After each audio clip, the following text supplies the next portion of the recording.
the hell? Okay, there we go. Hello. How's everyone doing? Not sure why my mic was disabled on OBS. Hello, Galio. Foxy. Hello, Toma. How you doing? Fubi. Hello. Yes, there might be some pretty impactful changes to Decay. And I think it's going to be mid after those, but I'll talk more about that in a bit. Mieli, how you doing? Moro. Also, I was going to hop on PTS. I want to just quickly test something. Daffen, how you doing? Joka, morista. There's something with the Warden passive.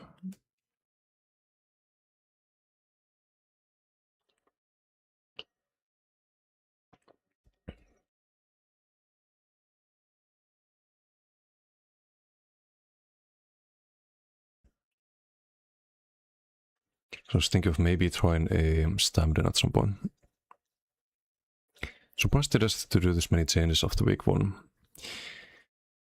Okay, do we just talk about the... I'll quickly test this and we'll go through the news after that. Because I think there's a very not good reason for that.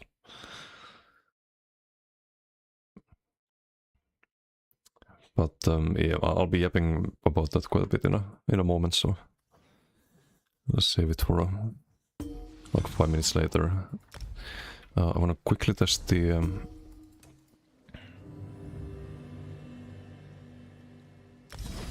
want to test if the Warden passive works with Master Double, because it is damage done against the target. I don't know if it scales based on weapon spell damage. I don't think it does.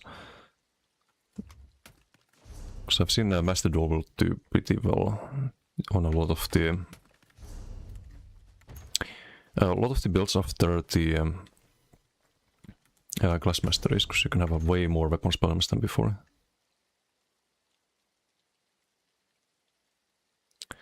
We could just test with swords, perhaps. I mean, it doesn't really matter too much.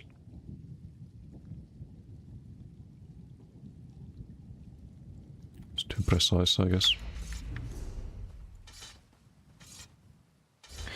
Quick little test. Yeah, crossing weapon also affects that. It's one of the reasons why maybe there's more Master Double builds. Get like the equivalent of Major Berserk on that. Could make it better than Vamp Spam. And it already does better than Vamp Spam in a lot of cases.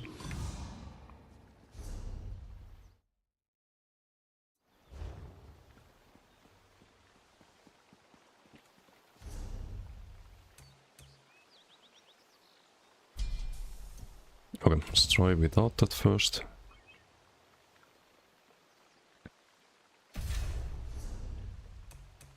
I guess we do the LS, I don't have the key points.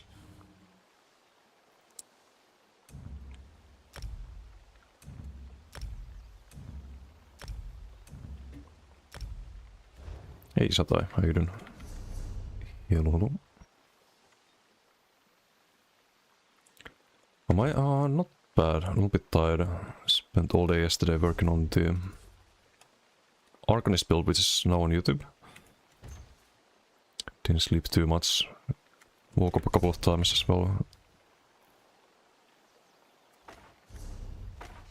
But otherwise good.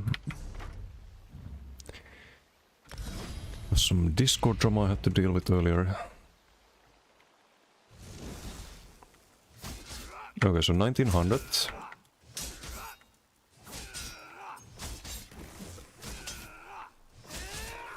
Wait, why is 2100 now? It's like 1900 2k, something like that.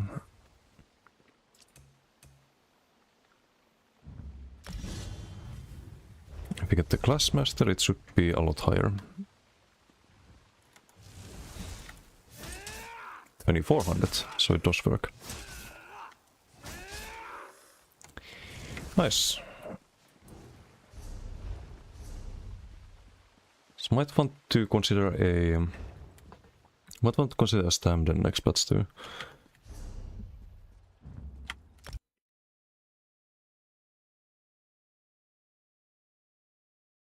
Mr. Drama still have receipts on Discord. I didn't even bother screenshotting this time.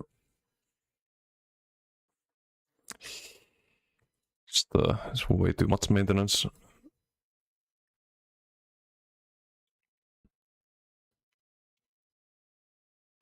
Yeah, Grey Warden, how you doing? Hello, hello. Anything to do with politics? No. Just two people who don't like each other too much. The hometown, how you doing?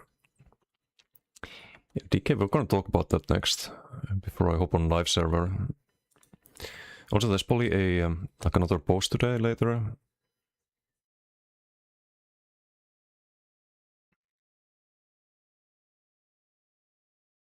Usually there's a kind of like a summary of the week and the upcoming changes for the next week, but it's not up yet. What we do have is this one though. I already read it, but I do want to yap about it a little bit. Fletcher is still a terrible skill for me. So clunky, you have to cast it twice to do good damage with it. Genghis, how you doing? Not K-drama, is D-drama. Yeah, not a huge fan of Fletcher. Good luck making Soul Cleaver work on Nightblade. Did all you could and get wrecked by DK and Werewolf, whatever you do. All major and minor buffs active. So on Nightblade, the best approach I could find was just going as much speed as possible. So triple Swift, minor expedition, boss mirror. At least werewolves were no problem. DK could still kinda one-shot that build, but I thought about that, and maybe Soul and Points into Health is gonna fix that part. Yeah, you do have to like outrange those builds. Can't really brawl. But I didn't have any problems against a like werewolf, for example. There was a werewolf trying to catch up to me, and there was zero chance he could ever do damage to me.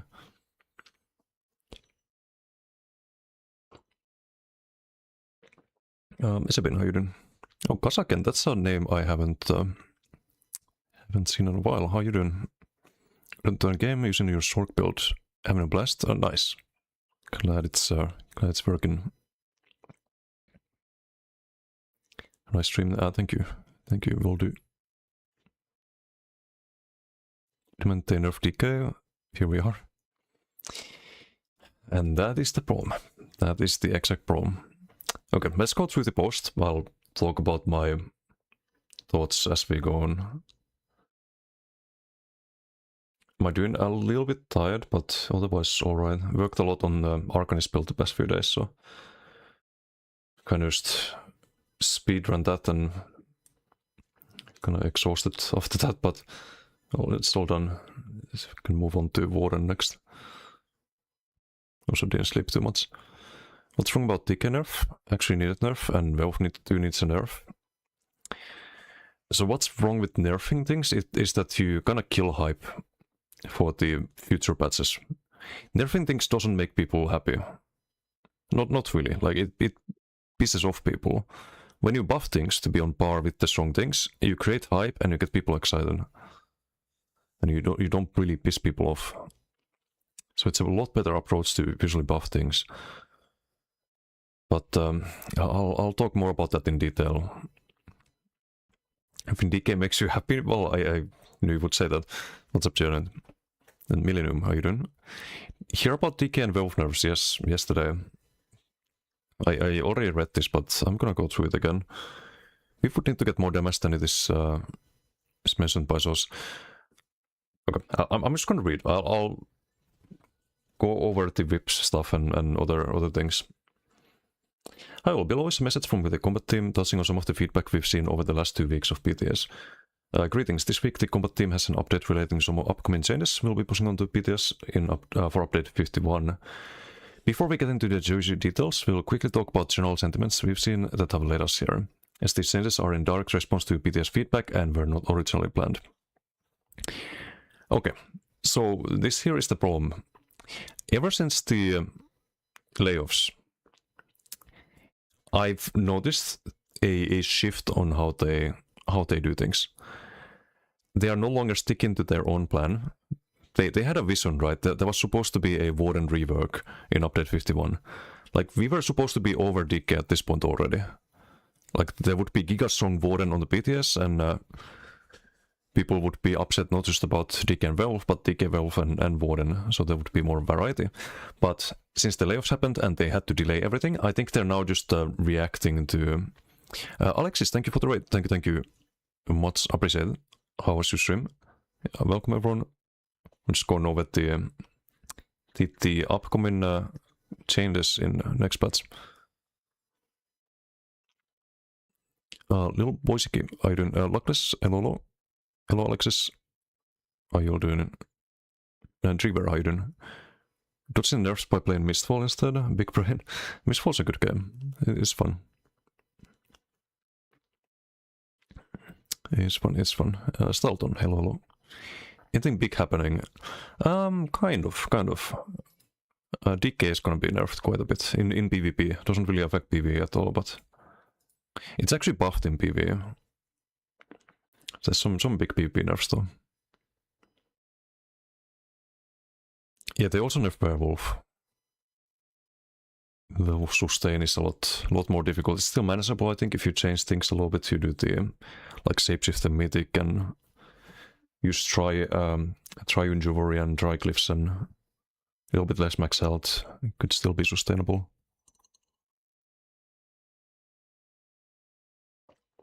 Healing reduction does hurt soul PV. Oh, you mean the Flameless heal nerf? Yeah, that's a funny one because it doesn't really affect PvP too much. The heal on that is not really a big factor. So it was a very strange change that they made. Patch note in Steam doesn't say that. It's on the first week's patch notes. There was sustain nerfs for Werewolf, big sustain nerfs. Yeah, Zork will be the top class, I think, and that's the problem with nerfing things, is that you'll always have a meta. You'll always have something that's stronger than the others, and the meta hoppers will be playing that. So if right now you see DKs everywhere, DKs and Werewolves, right? When they nerf those and they become mid, what you're gonna see instead is Stem Zork. You're gonna see Max Zork. You're gonna see maybe Templar, because they are buffing Templar quite a bit, and then everyone's gonna play those. And then what's gonna happen? People are gonna complain about the Zork, then they're gonna nerf the Zorks are gonna get upset, and it's just a cycle that keeps repeating, right? So that's why it's not a good idea to nerf things. Because people will always be complaining about whatever is the meta. It was the case before DK. You had the subclass meta with the Animal Companions, Assassination nonsense, and before that you had the Virus Zork with the Hardened Ward healing and like BFP spammable and just unkillable and melting everything in duels. And before that you had like there's been Warden meta, there's been like with the Disease Wing and whatnot, there's been Nightmare metas, multiple Nightmare metas, there's been other Zork metas in the past with Shield Stack, and there's always going to be something that people complain about, and it's whatever other people are playing. That's never going to change.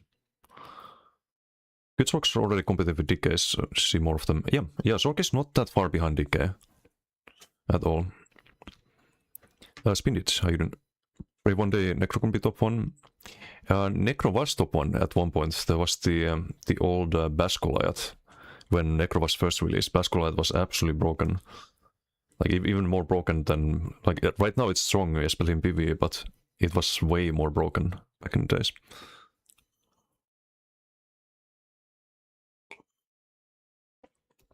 But I know why. I know why they're making this change. Like they stated here, it's because of the player general sentiment, and listen to feedback on the forums. That is a good thing, but it's also a bad thing. It's a double-edged sword, because not every... Maybe it's a horrible thing to say, but not every feedback is created equal, right? There's going to be feedback that's less informed and feedback that's more informed. And usually when people complain about something, they don't really know why that something is strong. It's just something that kills them in PvP, right? So usually the feedback is about things that are not really not really the main issue. Like on DK, for example, when people are complaining about things like Flameless, which is not really being utilized, like Molten Whip is the stronger one, which they nerfed as well. Like, it's kind of clear that people don't know what they're really upset about. And also with the with things like the damage being nerfed, I don't think nerfing damage is really what's good in the current meta. Because when you nerf damage, you just create more stalemates, and there's already a lot of stalemates. Microwave, what the heck? Okay, that's a timeout. Disgusting. Some 64-second timeout. A nerf to make it not overpowered. If you tell me a good build on Nightblade speed run for your life, there is a problem. It's always been speed, though. Like, that's nothing new, really. You know why it's speed? It's because speed is sustained. It's because speed is more offensive uptime on Nightblade. I've always done max mobility on Nightblade. Because you cannot sprint while you're Invis. You can't make good use out of Invis Cloak. If you don't have enough speed, you're going to be super slow, and you're going to spend more magicka in Cloak. Because it takes ages to actually engage or ages to get to line of sight. And people are going to be easier, like, people are going to have easier time to take you out of Cloak. So it's always been the best approach, doing the triple Swift and at least triple Swift. I've had Wild Hunt in the past, but I think Monomyth is too much value to really drop. But anyway, I'm just yapping too much. Firstly, we've seen a good deal of feedback on the state of BP regarding both Dragon Knight and Werewolf, and their prevalence and other dominance in that space. Part of this is inevitable by nature of them getting their refreshes before others. Yes, and this is why I don't think they've touched the power level of those. I think they've buffed the other ones. That is what I would do. And they're doing that, by the way. They're buffing other classes, while also nerfing DK and Werewolf. Not a little bit, but by a lot. Like, DK is losing 5 to 6k burst damage in next patch. People are gonna survive the combo and just heal up, and then you have a stalemate. And DK is not supposed to be the burst class, so I partly even agree with that, but they're not getting anything in return for that. DK is a dot class, yes. I'm gonna get the whip thing here in a moment, and I'll talk more about that. Because there's a much better way they could have done things. A much better way that doesn't make people upset, doesn't make the class just terrible or mid. But anyway. So, part of this is inevitable. This has clearly been a frustrating experience that has diminished much of the benefits that the Classmaster has introduced. Also, did we do a shoutout earlier? Hold on. I don't know if we have any mods in chat today. No, we did not. Mods are sleeping. But there's a stalemate and you have no chance of killing them and they still one-shot you. But what if they instead buff the damage on what you're playing, so you have more chance of killing the DK? I think that's a better approach, no? Or they introduce some counter to DK, that's another thing, but I'll talk more about that in a bit. At least in PP setting, while we did make a target set of changes on the PTS that made sustaining more challenging for werewolves. See, like, there is a problem with this. They made sustaining more difficult, yes, for every werewolf, not just Sork werewolf, but also Warden and Templar and DK and like all other werewolves as well. To the point where it's pretty much unplayable after these changes. You can only play Sork werewolf, which is already the strongest. Because you can actually have infinite sustain on that. Now you're gonna have still almost infinite sustain, but everyone else is gonna have no sustain. So I don't agree with targeting the sustain of werewolf. They should target the health scaling. Because if you have a 30k health werewolf, for example, then they're not unkillable. You can burst them, you can outplay them. If you have someone with 50k health, then it's just a stalemate or they melt you. Two options. We did not make a larger effort to reel in some of the spiciest bits, namely the burst and sustain of the Dragon Knight kit, which we've heard loud and clear that this is a priority issue you'd like us to address. You will see some of that below. Yes, so there's been a lot of complaining as always, but I kind of wish they would have just stuck to their plan with the reworks and done Warden, but that's not happening until next year, so they're doing things differently because of the layoffs. I understand that, like this, it is what it is, but they could have done this a lot better. By buffing other things or by changing DK, not nerfing it. Additionally, on the PvE side of things, we're happy to see many of you enjoying the class mastery system. PvE has been better than ever, I think, after class masteries. I think PvE is in a very good place. It's clearly been a healthy shake-up for the meta in that part of the game, and we're still seeing data rapidly change every few weeks, meaning things have far from settled. This is originally why we had the combat balance adjustments very light. Still much to discover and optimize. We didn't want to disrupt that so soon after the experience came out. Also, wait, let me actually pause the music. It's a bit loud. However, similar to PvP, we've seen a lot of pushback about classes that don't win as much as you'd like, and concerned that they will feel left in the dust for a considerable amount of time. With the short turnaround we have, it isn't possible to rectify every issue or make large changes, but we have devised a handful of smaller numbers-based adjustments that will hopefully help out the classes that feel a little more is needed to get them up to speed with the others. So never allowed classmasters to interact with a non-class spec, or like Werewolf, but then Werewolf should be a lot stronger than it is. If you didn't have any class masteries, everyone would be subclassing on it.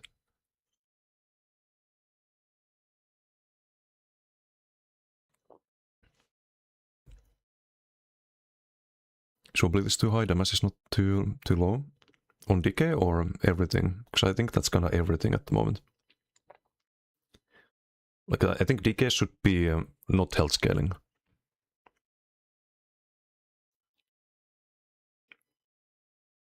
Should be RP, not meta, it's not a class in general. Yeah, health scaling is the main issue. They're kinda nerfing the heal on Core Flame, but I don't know about the sustain nerf. Okay, coming in next week's BTS patch, you can expect the following adjustments. Core Flame will restore 12% missing resources, down from 15%. I've heard people say that this isn't impactful. Let's say you've got like 30k resources, right? You're missing 20k. How much is 15%? 3k. How much is 12% if you're missing 20k? 2400. So how much is 600 every 2 seconds? That's 600 regen that you're losing. You have to now account for 600 more regen than you had before when playing DK. Which means that you might have to do things like Atromundus just to sustain Core Flame, just to sustain casting it. I don't know about that. But I know a lot of people will have different feelings about the skill, of course, and it's been a very, very complained about thing about DK. But we'll see, I guess. They did nerf Werewolf, so the Heart of Flame healing being nerfed by 20% is probably not as bad as it would have been otherwise. Because right now, if you didn't have Heart of Flame healing you for 20%, for the amount it does at the moment, every DK would be dying to a good Werewolf. If there was a like proper Werewolf build with 48k health, basically impervious to any burst, that would be killing every single DK. I fought good Werewolves on the BTS that built for like full damage with the, or not full damage, but max health and full damage besides that. There's no chance, if you didn't have the healing on Heart of Flame, 0 chance to survive them. But they did nerf the sustain on Werewolves, so this might make it a little bit more fair for their classes fighting DK. The healing nerf. I don't like the sustain nerf. Landslide now generally is slightly quicker. How much is slightly quicker, I wonder? They don't mention it here. Right now you generate landslide stacks every 2 seconds when you deal damage, so would be every second, I suppose. If they change that. Or it's gonna be like every 1.5 seconds or something weird like that. And stack slightly higher, so you gain 2% more damage. And also decay slower. Reducing how swingy the class can feel at times. I think this is a good change. It is a buff, but before you get out the pitchforks for DK getting buffed. Look at all the nerfs. 2% damage is not gonna make up for that at all. Earthspike Mental's flat damage down bonus is now damage down to monsters to offset the buff to landslide in PvP. I don't like this. Why are they nerfing the dots as well? You're losing like one third of the old Shrouken, not the new one on the BTS. I don't think that's a big issue, really. I mean, they say it's to offset the landslide in PvP, but do you really need to? When you're already doing these nerfs, is that really necessary? I don't know. Like, it just makes the armor buff seem bad. Like, it devalues the skill, which is not really like one of the strongest things about DK at the moment. Like, there's a lot stronger parts of DK. You don't want to devalue the skills to a point where you don't feel like slotting them in PvP. Where you have a skill that's like, oh, that's a PvE skill. You're only supposed to use that in PvE. That's a really, really bad thing. And you have a lot of skills like that already in the game. And it just reduces the amount of builds you can have in PvP. I don't like that approach. I think there's like the extra damage in PvP as well. Seething Fury. So this is the biggest nerf.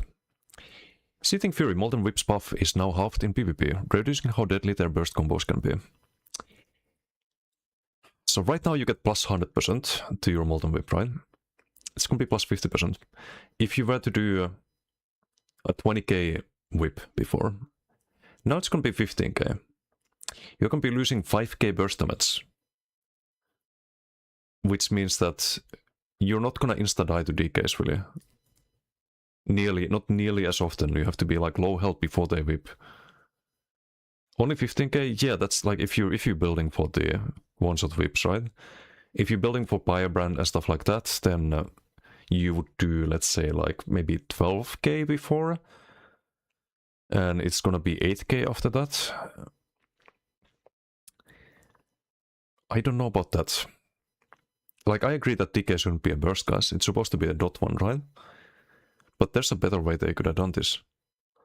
Like, why have a damage buff at all on whip? Why not instead have a dot that deals X% of the skills damage over like 3 seconds or 4 seconds?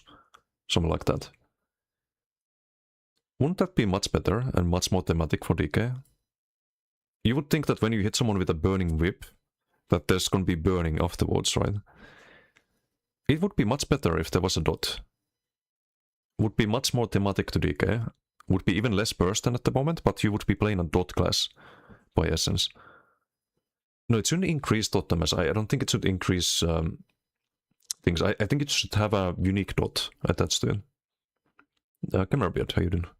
Whip will be comparable to Venomous School, technically higher damage, but less often. Yes, and it's not really like, oh wow, amazing skill. Let me actually pull up the editor here. I'll just find a DK build. Nerfing class reworks is stupid. Rework a class to feel soon like a weak class. Exactly. Yeah, exactly. It doesn't really inspire confidence, you know. Okay, well, this is a very extreme example. It's my one-shot boy.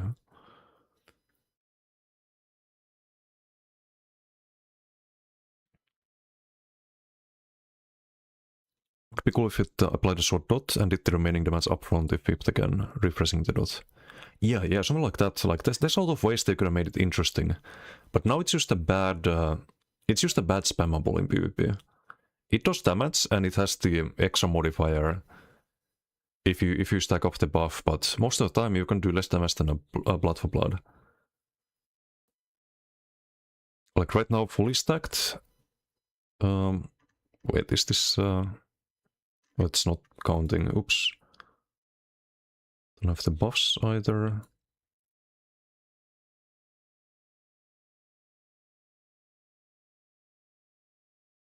So it would be 26k, right? And next pat's gonna be like 19k, something like that, on the tooltip. If you compare that to...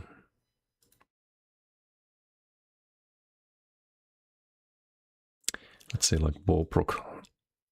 It's 22k, 22.4k. It's just gonna be less than Bowproc again. A lot less. Right now it's about the same or a little bit more, but melee range, next patch gonna be less. Which is fine, like again, like it's not supposed to be a burst class, right?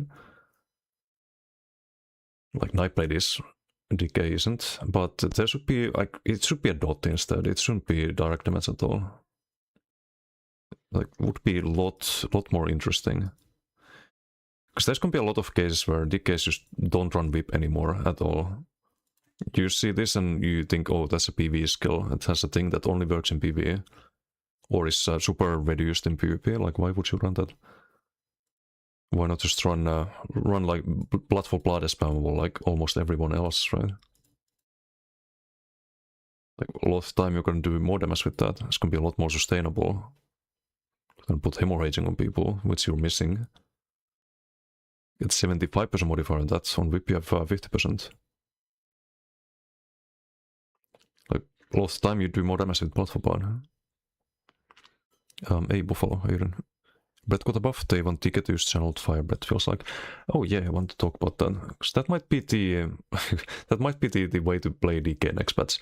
You want to minimize the amount of investment you put on whip, on hitting hard with whip. And you want to maximize the investment on dots, like Firebrand, maybe do Martial Lock as well. Which means that you do have to run the armor buff. Just give you a dot at least. But yeah, it's not really... you don't really kill people with dots alone. Like, they will block and heal.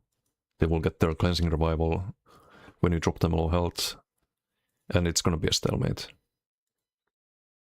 Like, this skill is just gonna be meh, I think.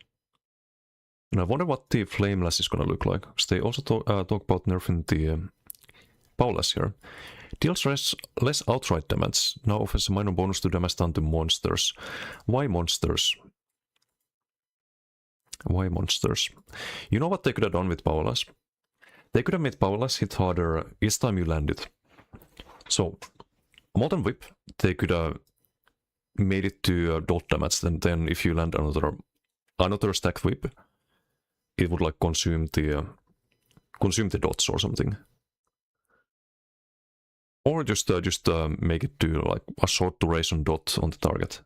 Very thematic. Would keep DK feeling powerful. Would be fine.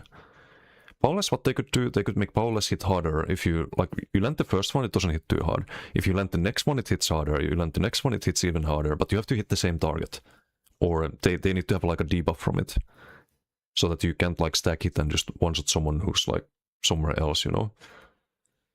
There would be a debuff and it just makes the target take more damage from it. I think that would be a lot more interesting. It's like you get him whipped and the whip is hurting more and more, right? Something like that. Also very thematic would be better designed than having a damage done to monsters only thing and having this never be used in PvP. Don't like the Power of the Light 2.0. It's an AoE skill. So not quite Power of the Light. It's a melee AoE. So if you have like a lot of people on you, you land the AoE, they would all get the debuff. And then you hit them again, they get hit for more. Because it does give you 5 stacks, right? It's just that usually you land one hit and it's just one-shotting people at the moment. But for Ember's really strong on .tk, Barband as well. Didn't feel that great when tried it, was before the class masteries. Would actually support nerf in DK burst if it could be stronger in dots. Earthspike Mandal nerf has ruined that idea too. Yeah, that's why I don't like that at all. Don't like it at all. Gamber, how you doing? Thank you, Hometown, for the link. Can someone pin that? Can I pin it? I don't know how to pin. RIP. Landslide should be compatible with any Dragonix power skill line instead of just Spike Armor. I mean, they are making it easier to stack. So that is a small buff. Like you go from 10% damage to 12%, but you lose more than that from Earthspike Mandal. Because the plus 100 is before any bonifiers. Just a flat boost to damage that then gets all of the burnt as buff buff, so this was a big buff to dodge, and now it's gonna Ripperoni. Could also add a range dot to wings, for example, like that, like Crystal Slab, but fire dot. I think wings are powerful enough at the moment. Yeah. There's actually people who want wings nerfed. Like, I don't agree with that, but wouldn't be surprised if it also gets nerfed due to all of the forum outrage.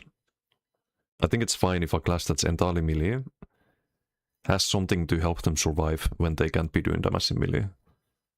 When the class is supposed to be tanky. Like if something like Nightblade was tanky and reduced the range damage taken by 50%, it wouldn't make sense on Nightblade. But on DK it does make sense. If you kite DKs, they can't do any damage to you. You're like equally countering them as they're countering you.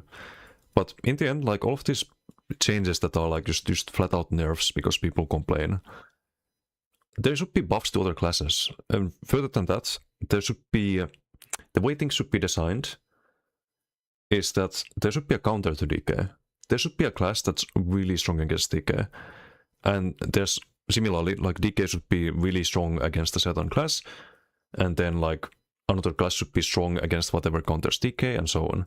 Rock, paper, scissors, right?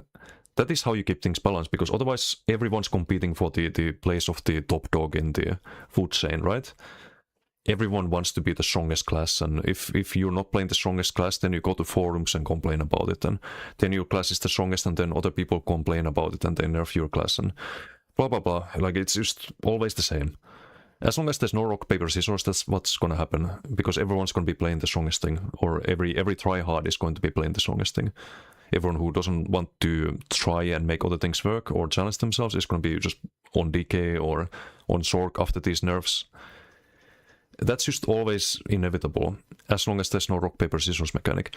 Because if there was a counter to DK right now, then you would see people going to Alikir with the counter, for example, and they would just be dueling all the DKs and farming them. And the DKs would like stop accepting duels, and then you see more and more of the DK counter if there's too many DKs, and then you start seeing the counter to the counter to DK instead, and that way you have a healthy population of like various classes instead of just one. That's how I would balance things. And I would also try to instead of just making skills PvE only, I would try to make them more thematic to what the class is, and still powerful. Because I don't think Molten Whip is gonna feel powerful. Molten Whip is gonna do less damage than it did before the DK rework, which is the craziest thing. Because before DK rework it had a 60% modifier, and outside of like Acuity Koro build, it was kinda meh. Even on Acuity Koro build, people survived that all the time. Now it's just, it's 10% less than before. You get 50% modifier instead of 50%. So we're like back to where DK was before the rework. Not a big nerfs. I mean, it's a 5 to 6k burst damage nerf to DK without anything to compensate. They nerf the dot damage as well, they nerf sustain, and they nerf healing. I think that's pretty big nerfs. I think Sork is the counter of DK still. Not really. DKs will still stalemate you if you play Sork. You can kinda survive them with Shriek. They get to melee range, just block and Shriek, and what can the DK really do? The Shriek and range, you can survive them, but I don't see like good DKs dying to Sorks really. Sork counters everything, to be honest. I mean, after these changes, Sork is gonna be just the best class, right? Hey Didum, how you doing? Move on to the real stuff, the Templar stuff. Okay, Balance Warrior's math formula is now more complicated, but more rewarding. Has no cap and rewards the slotting of Templar skills in addition to scaling with armor, helping it be better for Templars while staying around the same power for non-Templars. Okay, should I... I'm gonna hop on BTS real quick. I'll show what the passive does, and why that is possibly very, very, very impactful.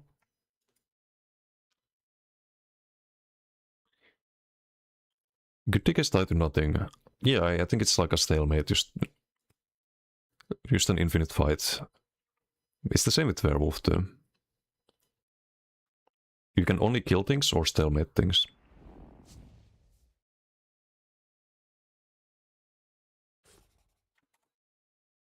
When you beat your counter class, it feels so good, like you did something great. Yeah, exactly. Rock, paper, scissors is the best way to balance things in MMOs. I need to make a floor. The only downside is that I think I need to raise Saints to Nord.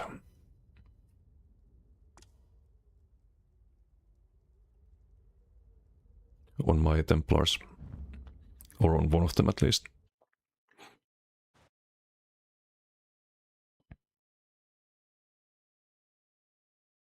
Tremor Scale Templar, I don't know about Tremor Scale. Your enable is playing the game. 4k pen if you have 50k armor. Yes, but you have to also land it. And you need to actually have 50k armor.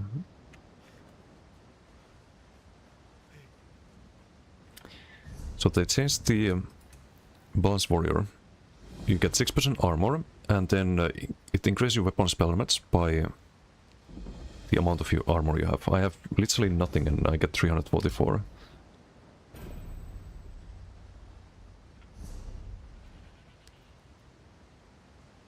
I think it's based on, it's 1% of your combined weapon spell damage, right? Let me actually calculate real quick. Just to confirm that. And they're removing the cap. So if you have 17 plus 8, 9 at the moment, 1% of that is 345. So it's 1% of your combined spell and physical resistance. But keep in mind that in PvP you get minor bleeds and major bleeds on you, at least. There's some unique armor debuffs as well, but not that many really. It's like the Arcanist Runic Sunder is gonna reduce your armor, for example. But otherwise, mostly it's just pen that you get. Hey Mick, how you doing? And Chai, good morning. Enchanter, how you doing? Reach 40k armor with ease. Yeah, stacking armor is not difficult at all. So let's say they're gonna remove the cap here, right? Has no cap and rewards the slotting of Templar skills in addition to scaling with armor. So there's also going to be a modifier on top of that.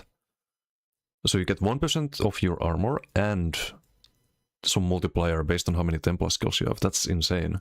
I think this passive is going to be broken.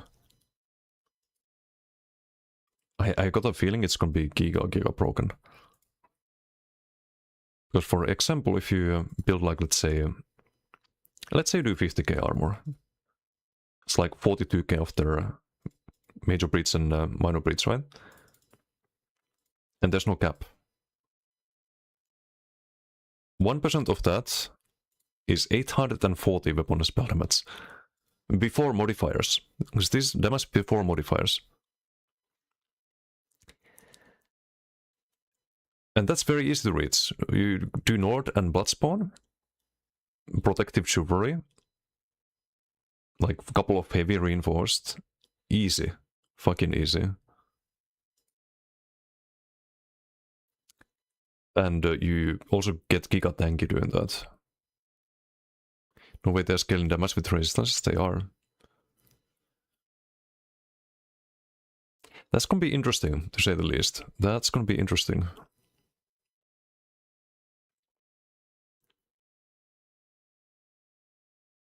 Silent Hill, how you doing? This nerfs the Werewolf and DK, but which one looks better in update 51? Oh, that's a good question. I think they're both kind of mid after the changes. Both gonna be kind of mid. I think Sork is gonna be the best one.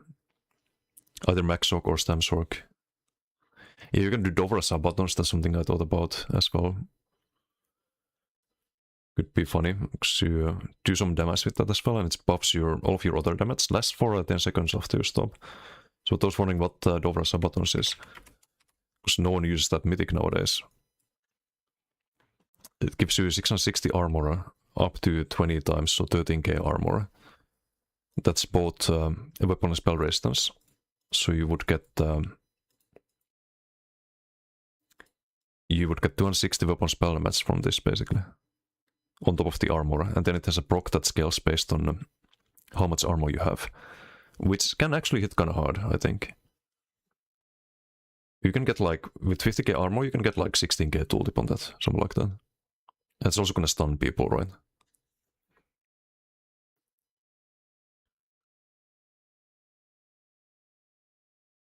Let's see, did I miss anything? Rock, paper, scissors, and then we have mushroom. There's the current knife blade. Yeah, I mean, knife blade should also be countering something. It should be skewed in some way, but yeah, I mean, they're buffing knife blade here. I'll talk about that in a bit. Juggernaut set might be meme if those players changes happen. Juggernaut is 20k armor for 20 seconds, but you have to drop low health for that to happen.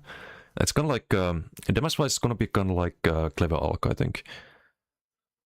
You could build around that. You could also just do some like Armor Master could be interesting, because you also have health scaling as well, right? So what if you did, what if you didn't do heavy, but you did like medium, and you run Armor Master back bar, and you had Shuffle for major evasion, and Snare and Root removal. Then you would get the plus 5% health on that bar, so you would be on back bar on your defensive bar, and all of you heal scale based on max health, right?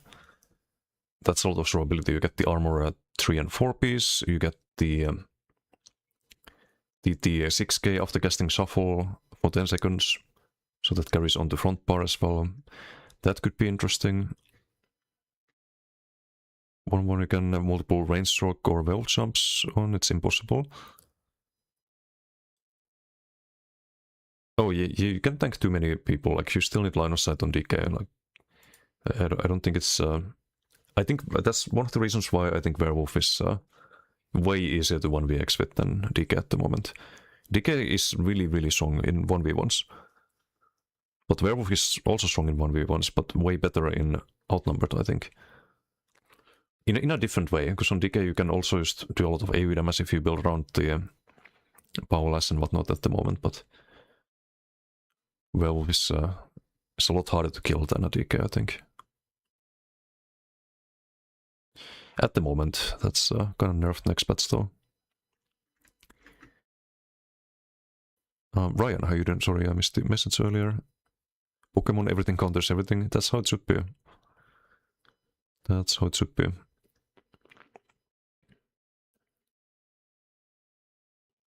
Some DK changes, yes, they're kind of nerfing DK to the ground. With all of these changes to DK, I think you want to just build around dots more. You want to try to cheese as much value out as you can out of Firebrand. Disintegrating Dragonfire is still very strong. You probably want to run the armor buff as a dot, even though it gets nerfed. Because you probably want to run Marsalok. Don't know. I don't know how this is gonna look like without actually playing it. The other option is to maybe build around the Firebrand. I'll explain why, because I think the just have the week 1 PTS notes here.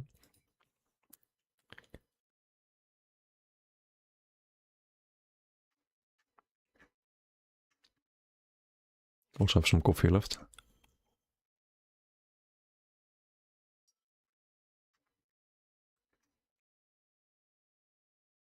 Because they did buff Engulf in Dragonfire, I think. So they reduce the cost on Engulfin, and it reduces damage taken by 15% while it's been channeled. So you can a lot easier use the channeled Morph, and I made a build around this. Like, it did good damage. It was kind of a bomber, but wasn't that terrible. And this should be a little bit easier to play after these changes.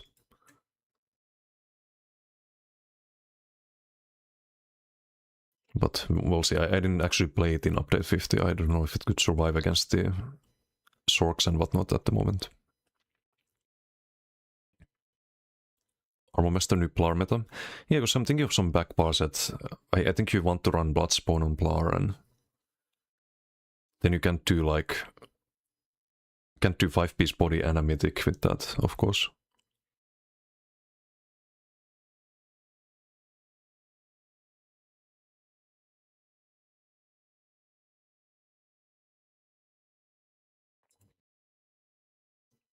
Dofra Templar might actually be a thing.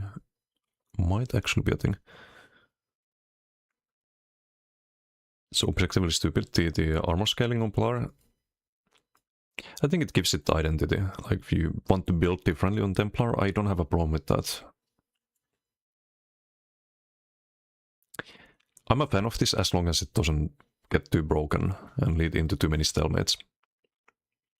Which I think it might, because you're making Plar very tanky, but there is a counter to armor, which is Onslaught, right? And Koro on DK.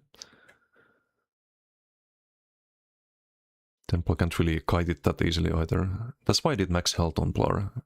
I didn't really build around armor that much. Because unlike Sork, I can't streak if I see an Onslaught. I can just hold block and streak away. Like on Plar, you have to try to line of sight and somehow survive the Onslaught window or the Koro window.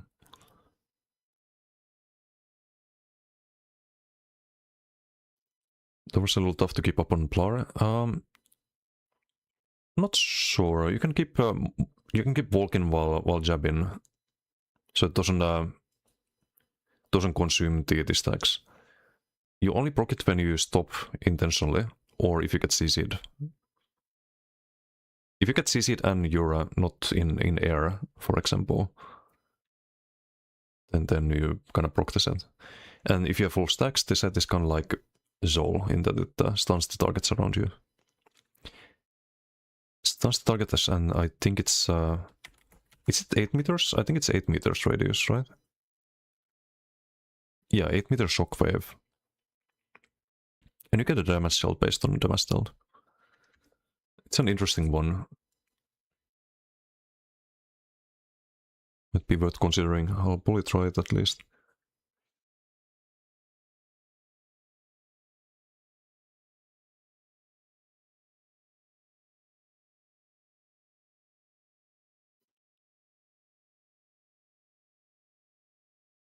Well-known game industry fact. Wait, what is? Roll dot set? Wait, what is the which one? There's quite a few roll dot sets. Leftover, used all the time. Super easy to keep up the stacks. Lots of people sleep on it because they think the stacks are tough to keep. They're not, but sometimes you get kind of unfortunate and you start stacking it and someone seizes you. And then you have like no value out of your mythic for a while. But I've used it in the past on a couple of builds. It's just kind of hard to not run Monomyth though. But on Plar you don't get a lot of value out of Monomyth. You have already Minor Berserk. You most likely already have major protection if you have toppling. And I think if you compare it to like DDF and Markin and mythics like that, then Dofra is an option at that point. Especially after the Balance Warrior change, because it also gives you a lot of damage. It actually gives you more damage than Markin. Or the same damage if you get... more or less the same damage if you get full stacks. Would you say DK or Werewolf has more carry potential in high MMR solo BDs for update 50? Return player and can decide. I would say Werewolf, Santil. I would say Werewolf. At least with the build I have on my channel. It's giga broken.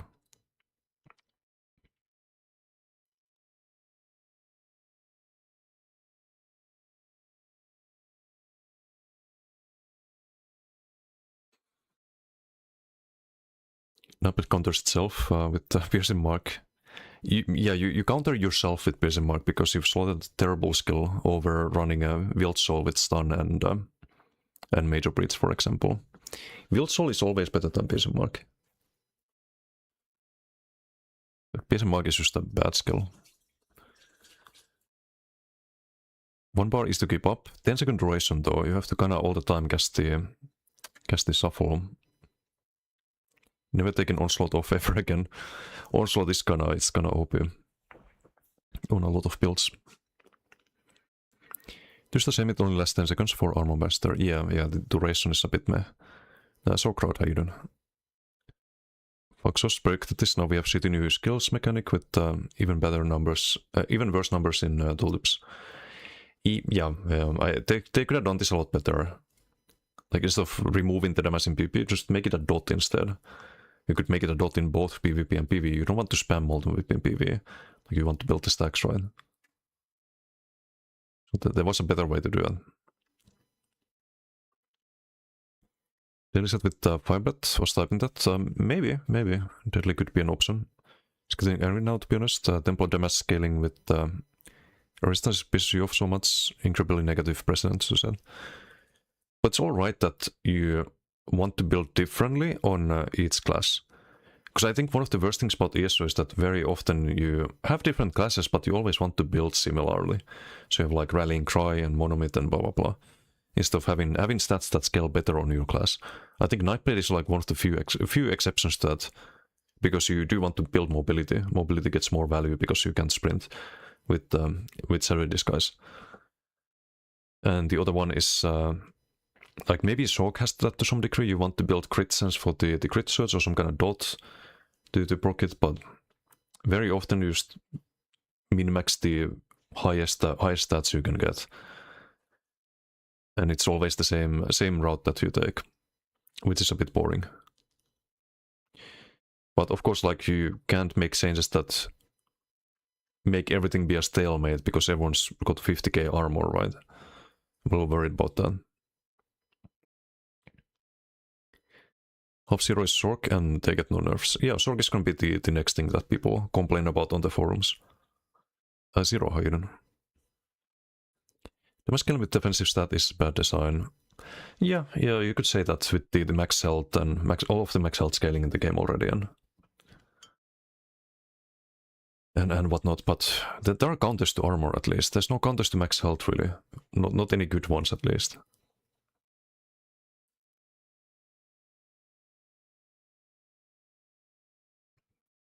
If it's only one class scaling based on that, it's not the end of the world, because max health scaling is on almost every class. That's why one of the main reasons why I dislike it. If you had only max health scaling like Necro, for example, then fighting Necro would feel different from fighting other classes, because they would focus on health, and everyone else would focus on just max stats, right? Having stronger heals. I still use that build for Wet Dungeons. Great, easy and good damage. Firebreath half the time. Oh, the Firebreath build I made? Yeah, I'm gonna probably revisit that idea. Like, even if something's gonna be mid next patch that is giga strong at the moment, I'm still gonna make build for it. Still gonna try to make it work. Because, like, we made Arcanist work, we made Warden work, we made Templar work, Necro work. Like, I'm gonna do the same to DK, but I worry that it's gonna be less fun to play, because there's gonna be more stalemates. It's one of the main reasons I don't enjoy playing my Arcanist or Plar or Necro that much, is because it's just stalemates. I can survive in duels, but I can't kill people. And if you nerf things like the whip on DK without giving it anything in return, and you nerf the dot damage as well and the sustain, then it's just more stalemates. And I hate stalemates. I absolutely hate stalemates. More than anything. Actually, no, not more than anything. What I hate even more is just dying and not being able to do anything. That's the one thing I hate more than stalemates. But if the only alternative is to stalemate, then it's kinda sad. Health scaling and defense scaling is always wrong. It's wrong when it's always.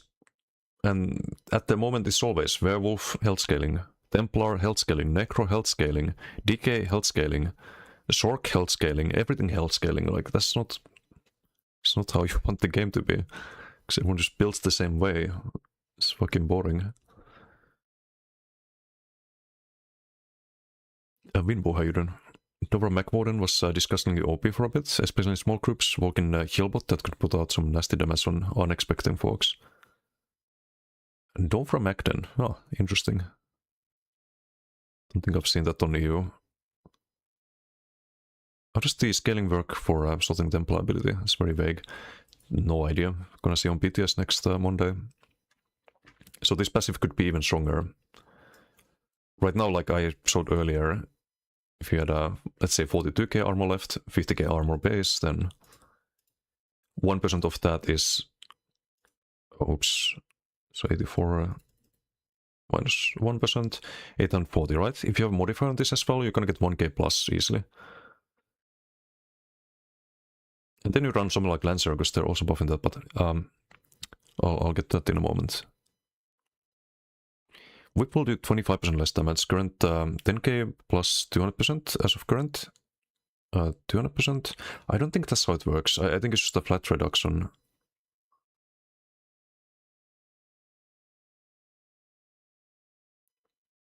Oh, okay, you wrote it that way. So I think like plus 100% and it's going to be plus 50% instead. So 10k to 10k instead of being 20k is going to be 15k. But wait, that's not 25% reduction. Like in flat terms, it's going to be just 5k less damage, right? But if you look at, I think it's like, hold on, or am I stupid? Maybe I'm stupid. Oh no, it is 25% less than at the moment, but it's still like minus 5k burst, and burst you don't get back anywhere. You don't get it back in dots or any proc sets or anything like that.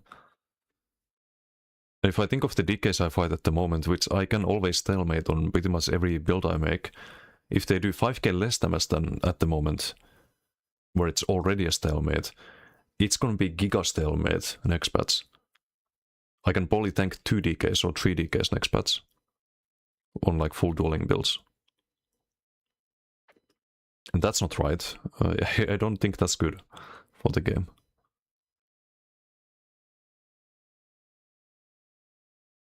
Markin might be better next patch compared to DDF.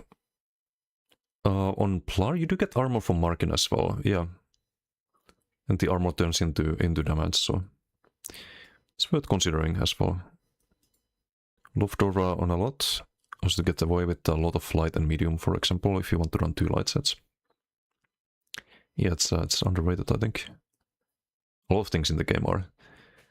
How much weapon damage you get from 2.3k? Atrocity, how you doing? Oh, I think I read that right. You sent that on YouTube. Sorry, I'm a little bit behind chat here.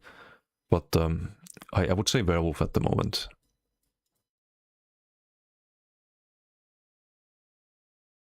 .160 weapon damage. But it's combined. It's not just one of your resistances. It's both of them.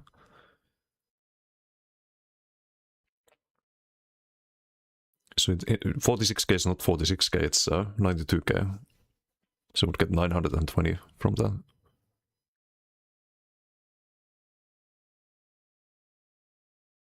Yeah, like Fubi said. Oh, you mean 4.6. I thought you meant like total armor 46k, but you meant 4.6 from the Markin.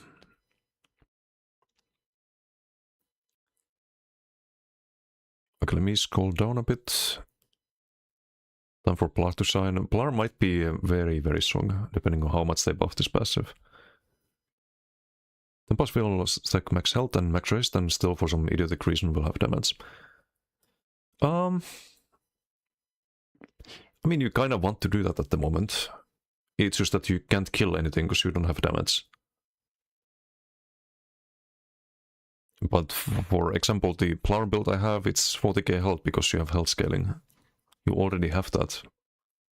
If you can have that and you can have damage, then it's a bit closer to the other things in the game, no? Like if they want to remove health scaling and like all of this defensive scaling, I'm fine with that too, but if they're not gonna do that, then at least give people more damage. You know? rebuff Oblivion Damage to get rid of tank stat stackers. There should be a class that has counters to that. So you have classes that counter armor, like DK has corrosive, right? You have classes that counter dots and debuffs, although I think cleanses should be stronger, given the amount of debuffs in the game at the moment. There are counters, but they're not really as strong as they should be. And I think there should be a class that also has skills that deal damage based on target's max health.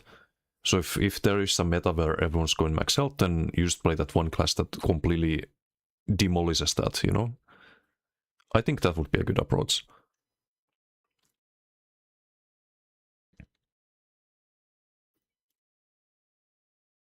DK... No, I would say Werewolf. DK is also good though, like, don't get me wrong. DK and Werewolf are the strongest too, but I personally, I have easier time on Werewolf. All health scaling is strong. Yeah, it's stupid that everything's health scaling at the moment.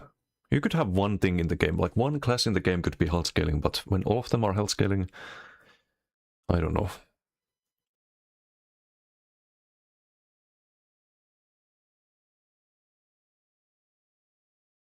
Hey Patin, how you doing?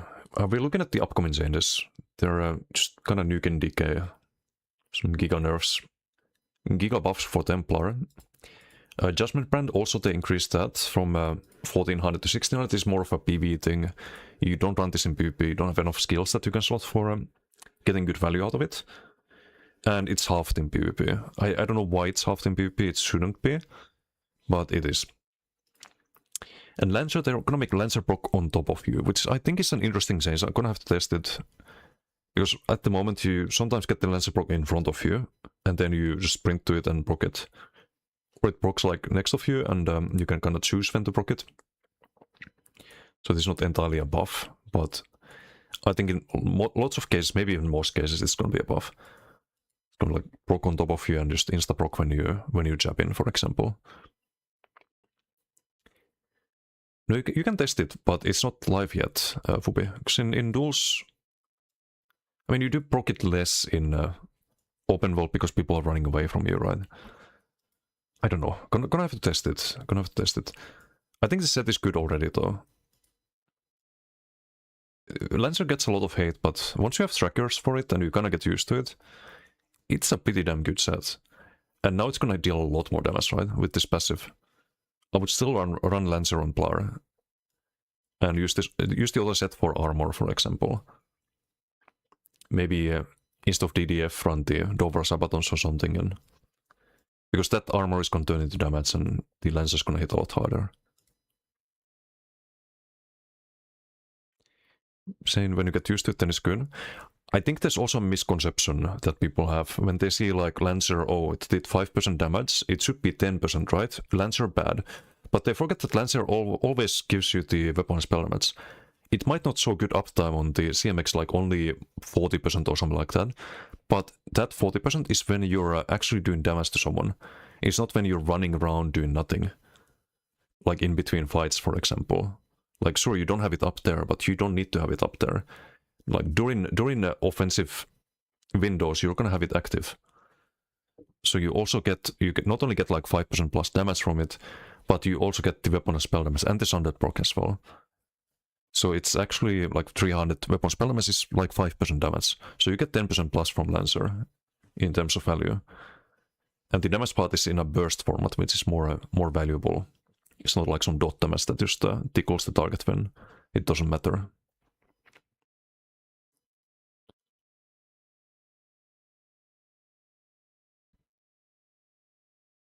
It's okay to keep abusing bugged onslaught. What do you mean bugged? Do you mean the guaranteed crit? I think it's fine that it has the guaranteed crit. I think it's absolutely fine. Tried to fix Lancer for 3 years. Wonder how if they finally figured out how to put the circle on you. Have they tried? They've buffed it, but they didn't really change the proc condition too much. I think it's a good change though, especially for PvE. In PvE it's a bit annoying sometimes. Like you're jabbing the boss and there's like some cleave, but the circle's in the cleave and you kind of wanna top parse the boss, right? So you kind of wanna yoink the Lancer proc there, but Might backfire terribly if you're going for trifecta.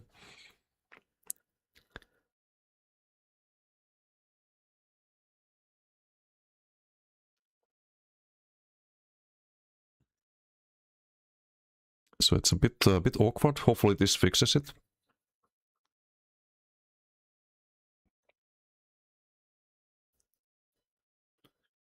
Markin shit? At the moment, yes. DDF is always more value than Markin. At the moment. Protective stack in the next patch for Blar, yes. Protective, absolutely. Only reinforced heavies too. I mean, already do 3, but maybe 4 reinforced heavies, for example. Maybe even 5. Well, maybe decent when you don't play jabs. No. Jabs are great. Well, they could be better, but if you don't use jabs, then you're playing single target. You don't AoE proc the Lancer. You're just playing BFB at that point. Armor turns into damage, defending a front bar gamer. Maybe. Could be defending angle. No, I think charged is still the way, with jabs at least. Then if... wait, I need to scroll up. If the nerf stage effect builds, it's gonna be better for everything. Stage effect builds are not really a problem at the moment. They were with Shatter Pads, but only because of Elesa spam, really. Jabs might be okay if it hits Giga hard. I mean, it's gonna do more damage with this change. No matter how you look at it, Jabs will be more damage. It's also undodgeable, unlike BFB, so there are cases where it's better. Undodgeable and AoE. Was decent with SPS proc in standard. Yep. Use Night Slayer.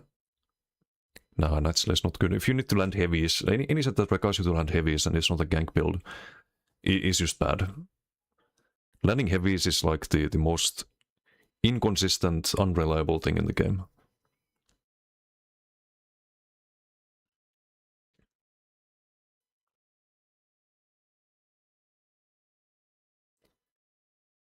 Which is sad, because I do like playing like heavy tech playstyles sometimes when you are playing a burst build, and heavy tech is part of your burst combos on Nightblade, for example, but it's just not that great usually.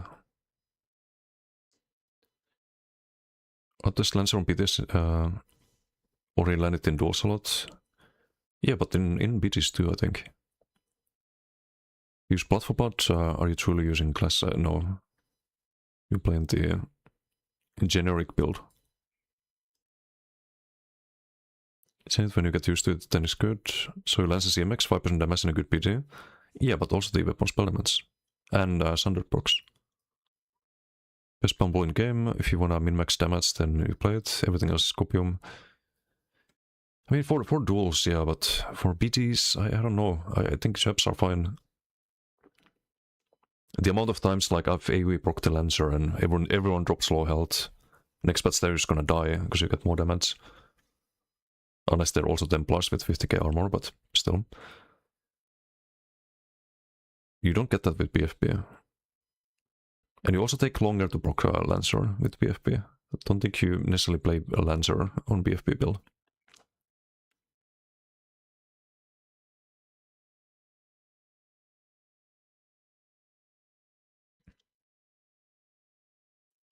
It's gonna be when it procs near you instead of around the enemy. It doesn't proc around the enemy in center, it procs next to you always. It's like, it can proc on top of you, or it can proc like a little bit to the right, a little bit to the left. Next patch gonna proc right on top of you. And that can reach nearly null arc PV DPS when reacting fast to spawn circles around the targets. It's more than null arc, but what's happening? So I think not in every fight, but in a lot of fights it's more than null arc. It's the PV meta at the moment. It's gonna be better in PV after the change. Which I don't mind, I like the set. The set is cool. But it's kinda already PV meta.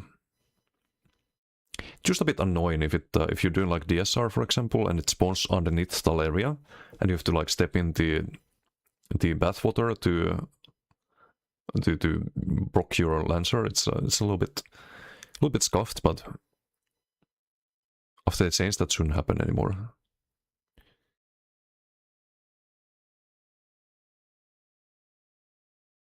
Bug because this crits against block. Yeah, it doesn't say that it's a crit if you look at CMX, because it is like CMX is just dumb, it's just retarded. But you can see from the damage that it's still a crit. If you block 9k damage from Onslaught, that was probably an 18k crit. It was probably not a non-crit, you know, if it says it was a non-crit. It's just always critting. It's the same with other things that hit block, by the way. A lot of block attacks are not considered crits even if they are crits. It's just buggy on CMX. Drogon buffed, no time for pulse gank once again, I don't think so. Ice Comet buffed. Yeah, I don't mind that. I don't think Ice Comet is too great at the moment. It's not gonna be after the small buff too. It's a very, very tiny buff for PvP, for like most encounters. Good idea to have reinforced. Yeah, reinforced heavies are gonna be a must, I think, if they weren't already. Which I think they are. Gonna pulse gank when everything pulls you out of stealth. Yeah, pulse gank got deleted from the game, and good riddance. I hate pulse gank. It's not even a good build. Just a good XV1 build. It's like rat gameplay. Still kill people fighting someone else. One piece is fine, will be even less crit res. Need some crit res. Yeah, I think 4 impen is enough. The 3 reinforced heavy is usually more value. You get close to 1% per reinforced, and you get 2% crit resistance per impen. But the problem is that most people have 30% crit chance, so you get more average value from the armor, which now also gives you damage, right? And pulse gank without cloak? Yeah, with invis pots. It's always been the better way to pulse gank, just using invis pots and subcassing. Or the sneak, you know. But sneak is also gonna, and invis pot is also gonna get counter. Like you can't even go invis if you have a crystal weapon or the crystal weapon or a crushing weapon active, for example. And the Arcanist Treatise is not gonna proc from any overload, or it's only Arcanist abilities, and that whole playstyle is nuked. Which I don't mind at all. It's just such a clown playstyle, right? Like what class or what fantasy archetype are you role-playing as when you play a pulse ganker? You're using a destruction stuff and a bow and shooting some lightning and some apocryphal tentacle shit at you. Like, what the fuck is that? It's a circus clown. A good riddance. I don't like seeing that, you know? Like, it just makes no sense when you see those. Change Night Slayer to proc on medium waves. They could. I don't think it would be a bad change necessarily. Love chaps, but hate the way the animation looks. Hopefully they change that with the Blar rework in 2030. Play Lancer unit jabs? Kinda. I did use it in the dueling tournament recently with DC Swing. Or Wrecking Blow even. I did alright damage-wise. Definitely try Lancer of this change. It's a fun set. Next patch, Master Quadration Shock will be the next thing to complain about. Yes. There's jabs. I hope the rework makes it look really cool. Yeah, same. And I hope it makes it better. Like, it should be like blocking while jabbing, for example. But I don't think, I don't know if they will do something like that after nerfing Whip. Like, that would just be OP compared to Flameless now, or compared to Molten Whip. You had that argument before, that they could make things feel really powerful and do a lot, but you don't have it anymore. So, I don't know if one can get hyped about the reworks anymore. Like, jabs will probably always feel meh. because of the complaints about things.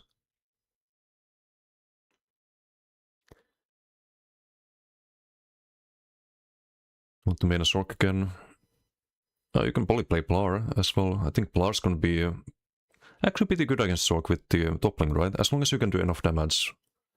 If you can, like, toppling and jab, hit super hard with the jabs, be really tanky while doing all of that, proc your Lancer for burst, could be decent. Onslaught always crits? Yep, it does. Thought you got lucky with every Onslaught hit? No. No, it's a guaranteed crit. Most people using that build, instantly hard to counter that. Yeah, it's a very strong build. But anyway, let's see, how was the night Mistfall gaming?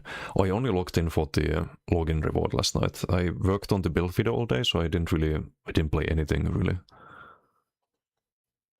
Just work on the Orca video, but I did manage to get it done. It's on YouTube now. For those wondering what I'm talking about, latest video there. Very fun build. Okay, let's continue. Can get a freaking Mistlord down. What's up, Ugandan Butcher? Those can be tough. Let's just gotta learn the attack patterns and so on. And probably need some gear too. It gets a lot easier if you have like blue gear compared to green or grays and so on. Nightblade. Strife now grants a unique damage bonus that increases your damage done by 1% for every 10% health you have while it is active. So this is a pretty big buff to ranged Magblade,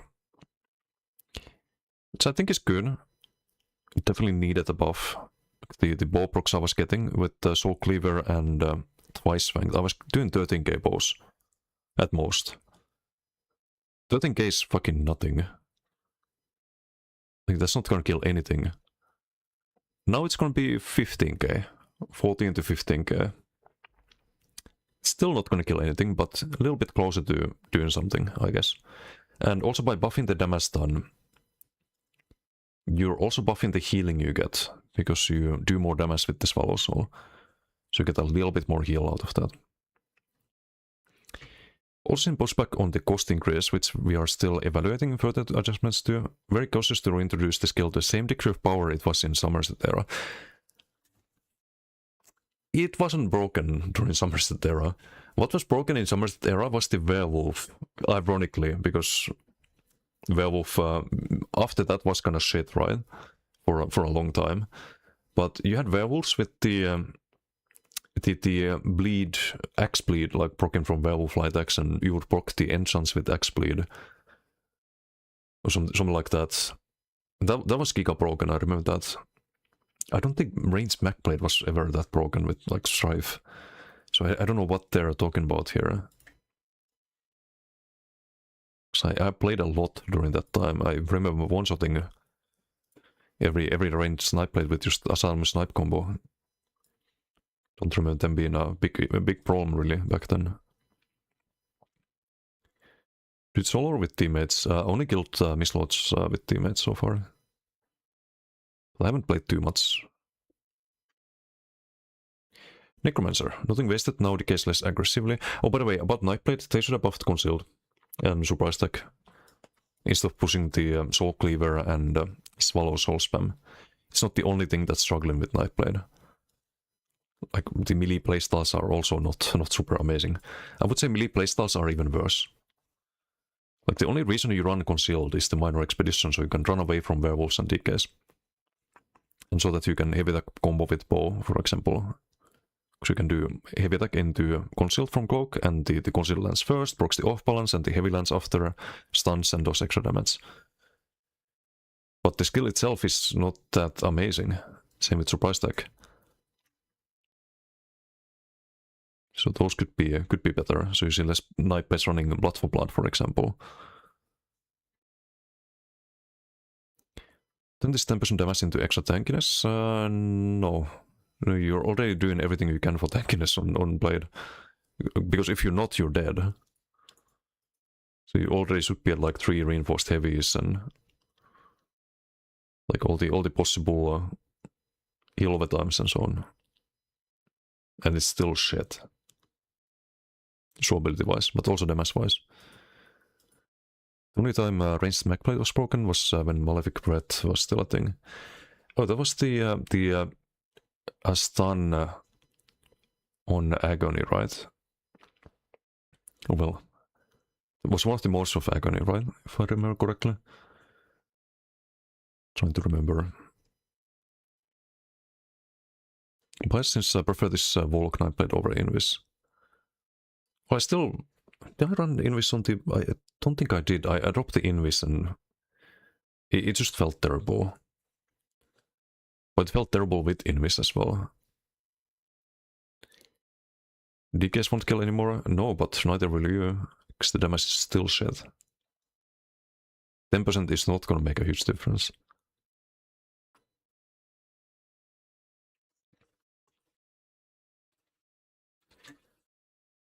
But yeah, like Cloak needs a buff, Surprise Tech needs a buff, Concealed needs a buff. Inkep Bow maybe don't need a buff, but almost everything else does. Nothing wasted, no decays less aggressively, loses 2 stacks instead of 3, decays every 12 seconds. Like, this is kind of pointless change. Probably for some PvE reasons, I think. Decays faster, I am not sure if I like that. Pummeling Goliath's pass attack will now have 1 second cooldown, deals 73% more damage on hit, helping smooth out how strong the ultimate is. This is mainly aimed at correcting the need to double bash weave, which we know isn't particularly fun. Bash weaving is hard enough. This will nerf some of the ceiling potential, which we're also okay with based on their logs. This kind of rest in peace Bashcro. Or you have to change how to build a Bashcro. You now benefit more from weapon and spell damage, which also buffs the bash damage on Goliath. And less from the flat bash damage, because you bash 3 times less than at the moment, because you can triple bash, right? It's gonna make weaving a lot easier, it's gonna be a lot more bursty. So maybe there's some Pummeling Goliath builds doable with like weapon spell damage glyphs. But sadly that means no Bashcro. Like, bash glyphs are probably not worth it. You probably just want to run some like BFB and maybe Reb as a CC and just bash weave once every weave. I'm fine with that personally because I hate the input delays that you get when mouse wheel bashing. But yeah, that is a nerf to a lot of builds. Could mean Pummeling Goliath is good on regular non-bash specs though. Yeah, exactly. So you would play like a semi-bash build instead of full bash build. And then I guess if you want to play a full bash build, then maybe DK, maybe has to play a bash build next patch or something with Koro. I don't know.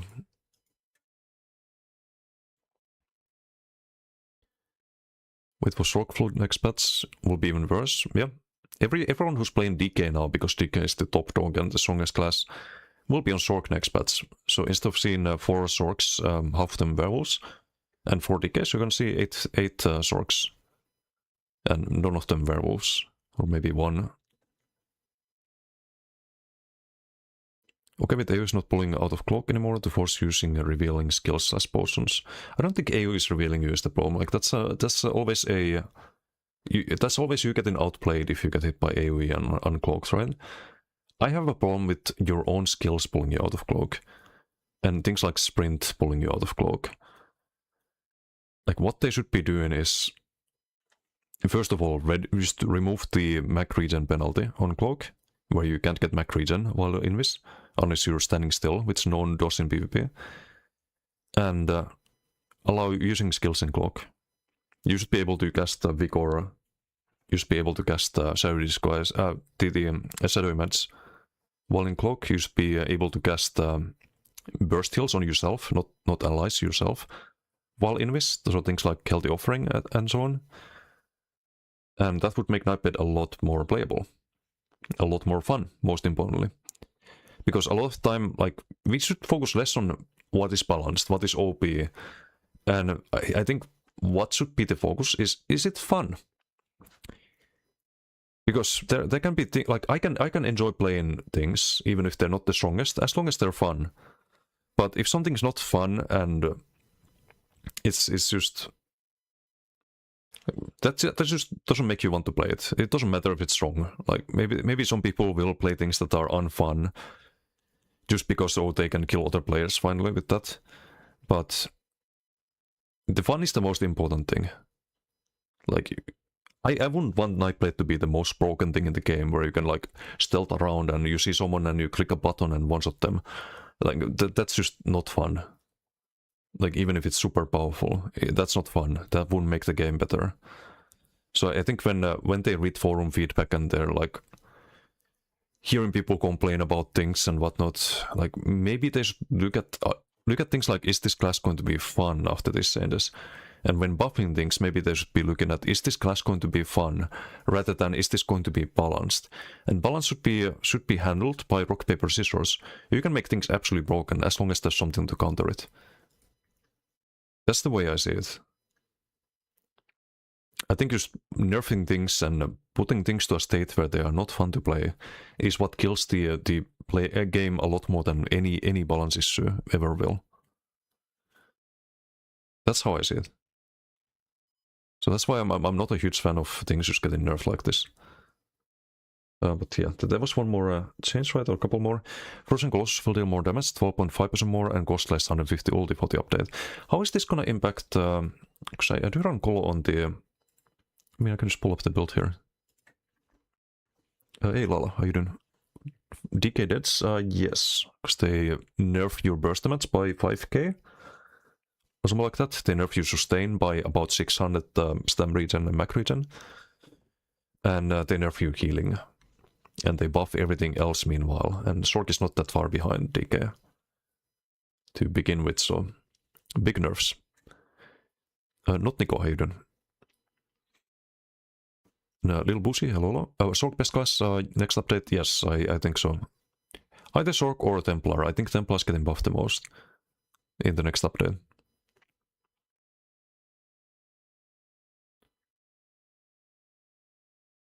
Tremor meta. How do you don't land that, do you? There's like 1 second delay, and when you activate the taunt ability, how the fuck are you going to proc this? Are you gonna run sword on board and then like the puncture because they nerf LSS? Or where are you getting your taunt from? Oh wait, Toppling actually. Toppling has a taunt, right? Or does it? I thought it had a taunt. No, I'm pretty sure it has a taunt, right? Taunting them, yes. Okay, so you can use Toppling. And I guess if you land Toppling, you land Tremor Scale. Okay, yeah. Maybe that's the thing then, if you really stack the armor, but not sure if you... Not sure if that's a good idea.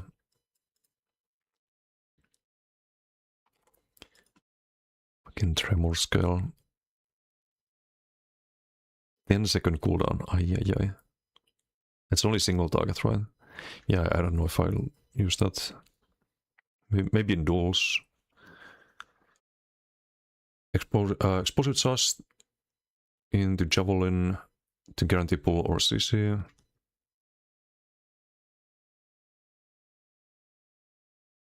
Any self-buff abilities should be usable while cloaked. Yes.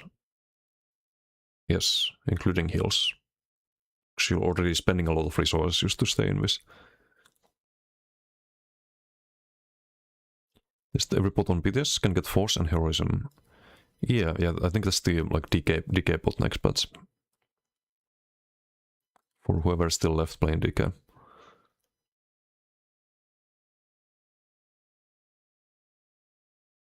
Terakon, how you doing? Hello. How can anyone even use cloak now when everything pulls you out of stealth with enough mobility? They can only pull you out of stealth if they can hit you. So like a werewolf gap close enough to if you have triple swift, minor expedition. They can gap close and do no damage with the gap close. They can never land any of their melee range abilities on you. Because you are too fast. That is the counter. That is how you make Nightblade playable. I mean, Pummeling Goliath is good on regular... Oh, read that. He will die completely before all classes get reworked. I hope not. Hit an 8k tooltip non-bash... non-bash build, this will make that 13k tooltip once per second on a non-bash spec. Yeah, that's kinda broken. Just extra damage every second. And throwability in Goliath, right? Major Force Hybrid Bots, 15k shields, 7 Zorks and 18k HP Nightblade. Major Force Bots, yeah. I checked those on BTS.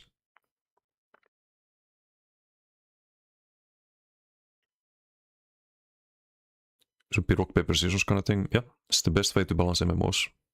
Even with temporarily 12% damage buff on Call plus cost reduction is huge. Call already is bonkers damage if you're landing more than one hit.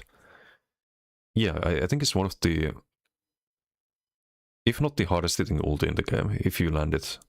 If you have something like Baylock, then you're buffing your damage a lot, because you get major vulnerability on the target. But is it worth it over a Pestilent? How much was the buff? It was 12.5% more. It's gonna cost less, a little bit less. That's 18.4, 17.8. I mean, it's gonna be more damage, right?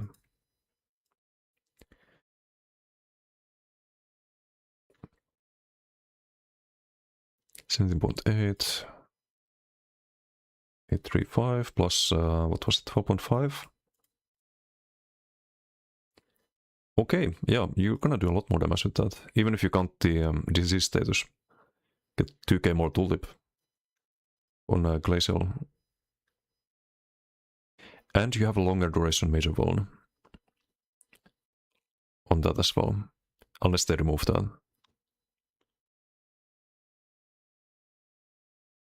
From both? Wait, really? No, it says Frozen Colossus, right? Oh, wait, no, that's the base. Oh, okay, that's insane then. What the fuck? Are you kidding me? They're buffing that? Oh, yeah, I thought it was the other move. I was like, okay, this can be kind of the same. It's the same damage as Onslaught, but times 3 in AoE, a lot bigger AoE. Delayed as well. Okay. That's gonna hurt. Might actually be able to kill things on Necro in duels. Maybe, if you land the combo with the totem. But maybe you just want to play the Bash Colossus or Bash Goliath instead. Because that also seems pretty strong. Whip nerf still has infinite sustain and is unkillable. No, they nerf the sustain and the healing as well. I think the DK will die to like high damage dot strokes and 10 plus next patch. With all of the nerfs. Unless you build a lot around throwability. Then maybe you can stalemate them. Which is gonna be the better approach. Because you can't kill 50k armor Templars with 40k health. Or Zorks that will just streak away. So why not build to survive them, at least? Wizard beats Assassin beats Mage / ranged. Mage beats ranged, Mage ranged beats Bruiser, yes. So it goes in other games. I don't understand why they don't do that in ESO. Rock, paper, scissors, but Zork is sometimes Chuck Norris. Yeah, it's just gonna be the next thing. Because you don't have rock, paper, scissors, you're always gonna have like the meta that people complain about. Because people can't just play whatever counters the meta. It's just inevitable. Temple might just be best. I mean, depends on what the passive is gonna look like. Land guaranteed Desi every 10 seconds. If you mean Tremor scale. Master Ice, what's beds? Wait, Master Ice on what?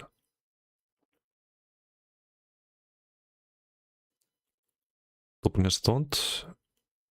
Oh, you mean for taunt? Yeah, you can use Master Ice too. I just don't like the 10-second cooldown. If it was like 6 seconds, maybe, but for a single target proc, 10 second, it's not gonna do a lot in BGs, I think. Goes to things like Thousand Eyes. Thousand Eyes is gonna mid.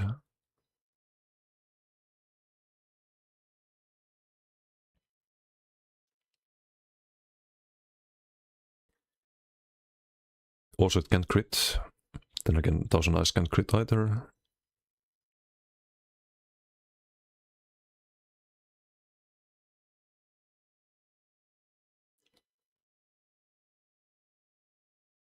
I guess don't ticket chain, Organizes 1. Yeah, there's a lot of ways to proc the set, but I don't think it makes it good really. Like they're not buffing it except on Templar because you build for armor, right? But on Templar you want some AoE proc, I think. That's why Lancer is so good. Because the gap loss in jab hit everyone with the Lancer. The Tremor Scale is only gonna hit the person you gap loss.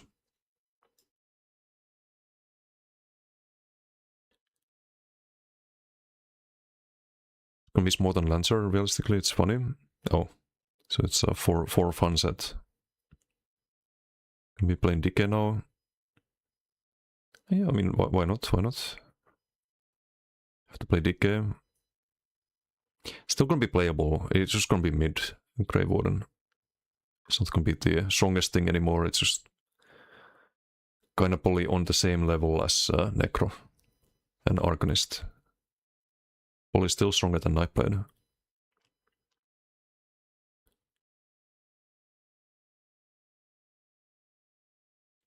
Kevin, thank you for the follow.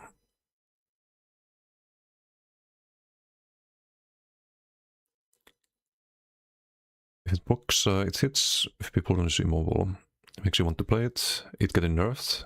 Deceiving DK. Deceiving might be better than Molten Whip after the nerf to Molten Whip. Unfortunately. Because that's less class identity. Everyone moves the shock, then you play DK. Some Bothmores. Brockman, how you doing? Don't like the Necro class mastery duration reduction though. Was already annoying on non-corpse burster builds. Yeah, it's a lot harder to manage off the corpses. The corpse burster is kind of fun though. Really like that. 150 base ult is like 140 with Imperial. Yeah, you can also cast it more often, but it's a bit of a... do you really want to with Paylog? I guess you have the option to... which is always, like, it's of course better than before, but...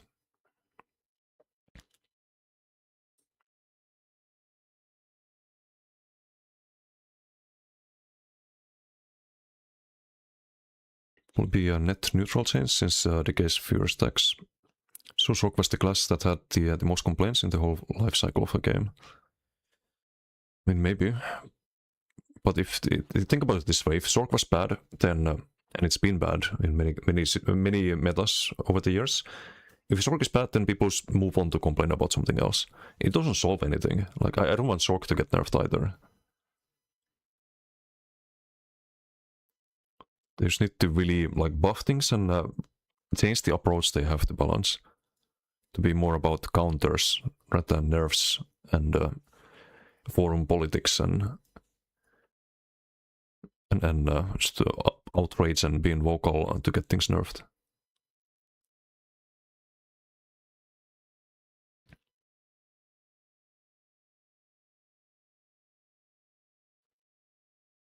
Can easily run DDF next patch on DK due to the major 4 spots with that. I mean, you already run DDF. Doesn't change anything. You run DDF and the armor bots at the moment. Or did the Magicka plus health plus spell resistance. Pretty much the best bot you can run.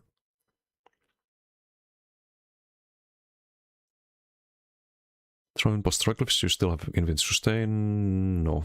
Your sustain is always on decays. You're kind of playing at low resources always. So if you need to spend a lot of resources in a short amount of time, you can't really do that. Because you're gonna be at like less than 10k Magicka. You can't block and spam Burst Heal, for example. You need to cast the Heart of Flames in between. And then if you cast the Burst Heal and block like right before Heart of Flame runs out, then you can sustain it.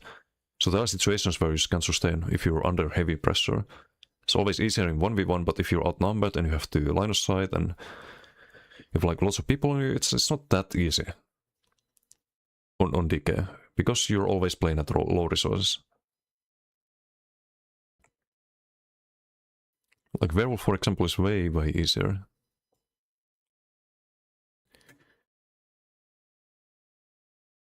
If they nerf sustain, that's just all gonna become even like more difficult. Quake tooltip top you will ever die if you don't Giga Creed on DK. But you do die. Sek, how you doing? DK cooked next patch, kinda. It's gonna be kinda mid. I think. Especially the burst is nerfed a lot. The burst and the sustain and healing. All taking big hits. But DK since 2018, only started to have fun on DK, and they're ruining it now. Yeah, that's why I don't like this at all, what they're doing. Like, they should have taken a different approach. Can be stupid, let's be fair. I can already tank multiple DKs with 2 defensive masteries. Yeah, Templar's is really good when you have the right build. Tank meta, but where's the damage? I don't know, they're removing it from certain classes.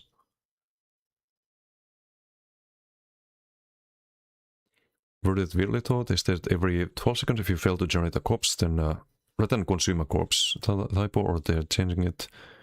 Changing it, that means it'll be super easy to give up. True, actually I didn't notice that. For not generating corpse, interesting. Morktum Bokro just got more interesting. Blastbones Colo as a spray. Colo though, like you kinda need to kind of do something to actually land the hit. So you need either like something like Darkon or something like the Totem, where you stun people as they're inside the Colo. And they should buff the Totem, by the way. Totem should be 8 meters, not 6. On Bokro I would do as his Toxiparad still, I think. Shock is nice, let other classes cook too, but they need to somehow compete. Yeah, and I'd like to see that buy buffs to things, and like now they need to buff DK, I think, eventually. So there's gonna be people a couple months from now, if not right after patch releases, writing how bad DK feels, how they die to every Sork, and the class just can't kill anything anymore, and it's like reworked, but gone back to what it was before the rework, and it's gonna be forum poster about reworks being pointless because they just nerf things back to the ground, and it's not a good approach.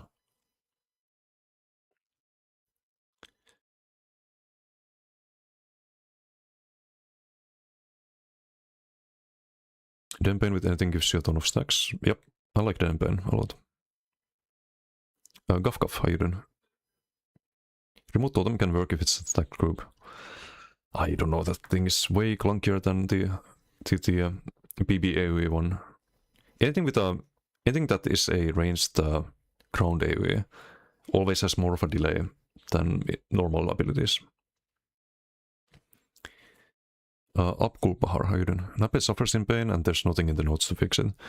Not really. They buffed Strife a little bit, so ranged Magblade got buffed, but the melee builds struggle even more than ranged builds.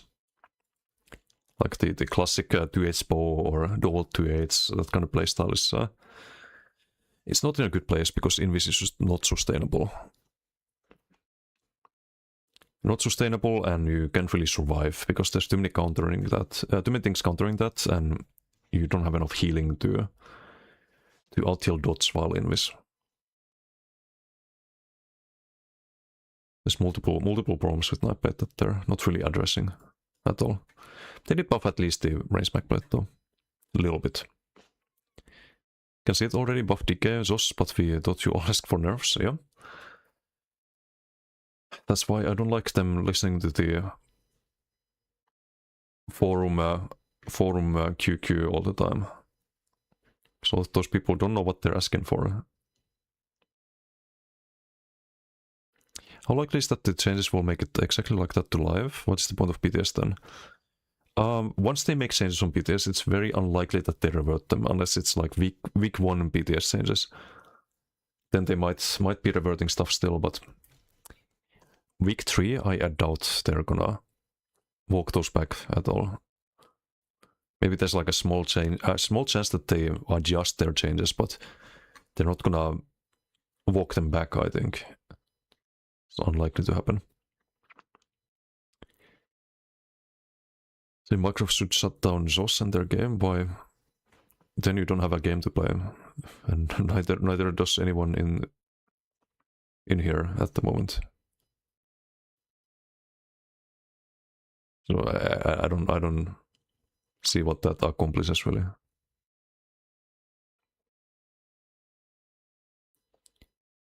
Like if you have the option to play other games, I would explore that option. If you think the game is in a place where you can't have fun anymore, but taking away options from yourself by wishing that the game that you would like to play shuts down is kind of counterintuitive, don't you think? It's kind of like shooting yourself in the foot. Ice Comet Rush Charm Warden stocks way up next patch. 20% buff on Ice Comet Dot. Dot Snares now. Ice Comet Rush Charm, I haven't played that in a while. But I really like the Onslaught one. Because I think the main issue with Warden is the lack of penetration. You get weapon spell damage from Class Mastery, you get crit damage from the Class Mastery as well. And the Animal Companions passives. The only thing you don't get really is the penetration. So Onslaught has been super good. I don't know if Ice Comet accomplishes the same amount of damage as Onslaught. So Warden. Fetcher Infection will deal slightly more damage, 75% up from 60%. Still terrible. I hate this skill. I actually hate this skill. This design is clunky as fuck. I hope they completely change this when they do the rework. This is an ability that you have to double cast for it to do decent damage. You have to spend 2 globals, 2 times the resources, to start doing good damage with it. And all you get is a dodgeable dot, cleanseable dot, and minor wall. And that's it. Terrible. Arctic Blast will deal more damage over time, 20% per tick. Arctic Blast should have more radius. It should be 8 meters, and it should be unblockable. Or maybe it should be unblockable within 5 meters, and do damage and be a blockable CC within 8 meters, if they want more of a middle ground. But the radius is the main issue with the Arctic. I wonder how this works though. Will deal more damage over time, 20% per tick. Is this a stacking damage modifier, or is it just 20% on what's already kind of small damage? Because Arctic itself doesn't do good damage, it's the chill proc from Arctic that does damage. Like the 20% on the Arctic dot is not gonna change much. Your 4% damage done becomes what, 4.5% damage done, or 4.4%. You get 0.4% damage from this change in PvP. Not really impactful. Draken, so Draken is half of it, what it is at the moment, so less than Dragon's Appetite, which just means that every other offensive set provides you more damage. You get more damage from Oakwater, you get more damage from Twice Fanged, you get more damage probably from Julianos than Draken. But hey, they're reducing the downside that you get on a set that provides you less damage than what I just mentioned. Wow, this is one of the worst sets in the game. You get more of a downside than an upside from this, after the nerf. So nothing they do, like 2 to 4 lines, is going to change that. Still interested in updating stat lines for old sets. Okay, but they should probably update the 5Ps on this one. There's no reason to reduce the damage, especially since they nerfed all of the Crushing Shock cringe gankers. Like, this set is not widely used. It's used... it was used by the gankers, which are not good builds. They're literally just XV1 people. If they try to solo gank you, they just do like 50% of your health. Then you deathbot them, or you crouch as a werewolf and you one-shot them. They're terrible. They're actually trash builds.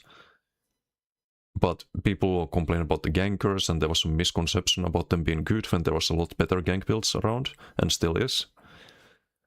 and it's getting nuked. And this whole set that you could use on like ranged Sork, for example, with static reverb in the past, is also getting nerfed.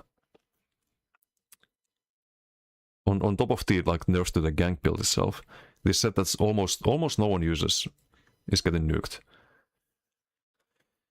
For no reason. For absolutely no reason. Whip nerf is wild? Yeah, what's the aspect? That's minus 5k burst damage in PvP, basically. Which means that people will probably survive DKs every time.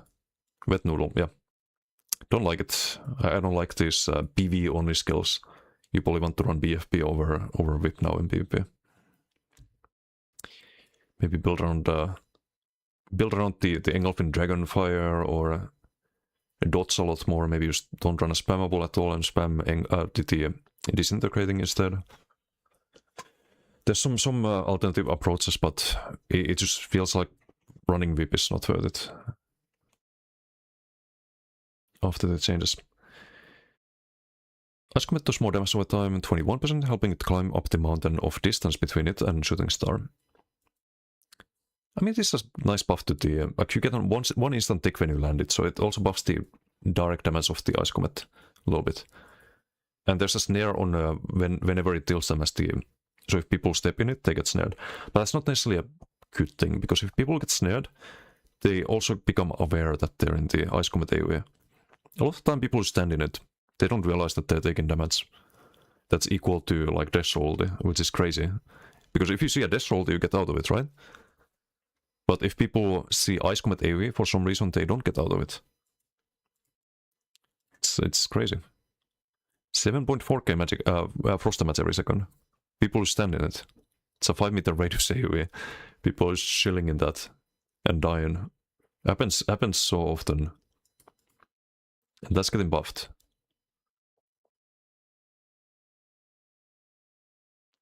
It's almost same damage as the Death Roll. I think it's going to be the same damage actually. Plus 21% more damage over time. On the 7.5k, so roughly the same damage. Usual bug fixes, tooltip updates. We will continue to monitor feedback based on the adjustments. As Nick outlined in his letter, we want to focus on quality experiences over calendar dates, so these efforts may take us longer than before. That being said, we'll continue to take note of the sentiments and desires for future updates, and continue to search for ways to take smaller, more targeted approaches like this as the march of time continues. Thank you all for your support and patience. We know it isn't always easy. See you in Tamriel. Until then, safe journeys. It's not really... there are some interesting changes, but again, like I don't like that they're reacting to forum outrage, to vocal people. Oh, that's the summary. Okay. I was kind of waiting for that, actually. I kind of wish they stuck with their plan, with the reworks, and made OP Warden and then OP Sork, but of course things got delayed and now they have to adapt in some way. But I kind of wish they adapted by asking good players what would be good changes, instead of asking forums what would be good changes. So you can count on forums getting everything wrong.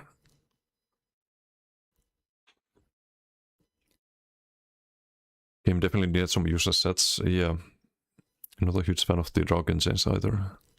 What's the point in using Arctic Blast when Polawind exists? Because you don't want to build max health if you want to kill things on Warden. I tried Polawind, but I don't know. I kind of prefer just using Healing Soul with the class mastery. It actually heals for more, usually. Hey Rodney, how you doing? Do you think DK wasn't broken? I think DK was the strongest class alongside Werewolf. But you shouldn't look at what's broken, what is the strongest thing at the moment. You should look at, is this fun? Is it fun to play Nightblade? Is it fun to play Templar? Is it fun to play Sork? Because there's always going to be something that's broken. What do you think is going to happen now that DK and Werewolf are nerfed? Next thing's going to be broken, right? You can see Sorks everywhere. Then they nerf Sork, what happens? You see Templars everywhere. They nerf Templar, what's going to happen? You see fucking Necros or Arcanists everywhere. Or maybe you see DK again. There's always going to be broken. Whether it's DK, Werewolf, Templar, it's going to be one of them, because the tryhards in this game will always play whatever is strongest, because there are no rock, paper, scissors in ESO. You don't have a thing that counters DK. You don't have a thing that counters Templar specifically. You don't have a thing that counters Nightblade specifically, or maybe Werewolf with the detect, but it lacks counters. Things like counters in general in ESO. So you're always just gonna have this eternal fight for the top of the food chain, and people complaining about whatever's at the top. Because it was the same. Before DK, it was the same. Like, I don't know if people have a short memory or something, but subclassing era, it was the exact same. With Restoring Light, Animal Companions, Assassination, people one-shotting, people perma-blocking and tanking everything. It was the same shit, just more of a clown fiesta in my opinion. Because that at least like didn't have any identity, right? DK at least has identity, even though it should be more of a dot class. I don't think DK should have the highest burst in the game. But it's still like you're playing Dragon Knight, you're playing fire-themed class instead of Sharks and Bowprocs and the whole fucking circus. Respam disintegrating more people Drussel so much. Yeah, you might have to build more around that. Next patch and maybe just replace Whip entirely. Just run Talons or something instead of Whip. Get a root AoE, another AoE dot that stacks Wildfire in your toolkit, for example. Or you build around the Engulfing Dragonfire. Make some kind of build around that, because they buff that, right? Could be an option. Engulfing can't be interrupted, by the way. You can only get stunned while channeling. You take 15% less damage, so who knows, maybe.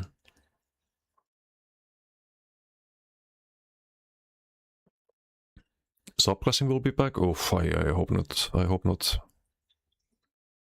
That's the last thing I wanna see. Edric subclass might be meta. I don't think so. Gonna give you 35% damage mitigation during the DK breath beam morph. 35? Isn't it 15%? I think it was 15%, right?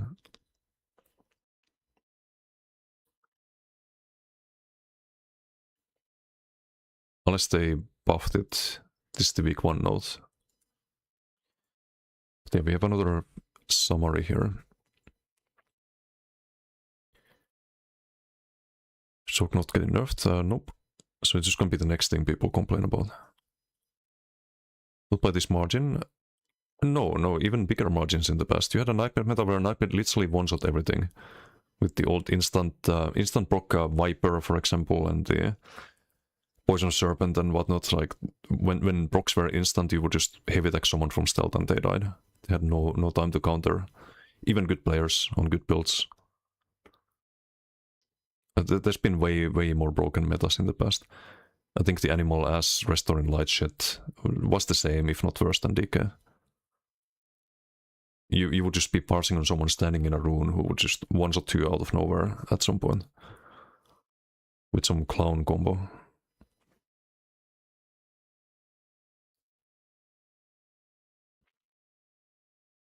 Like at least DK you get the Saturn Rocks notification. Hey Vakriel, salut. One of those gold selling channels again, this time wasn't able to get it banned. Really? Again? Wait, let me see.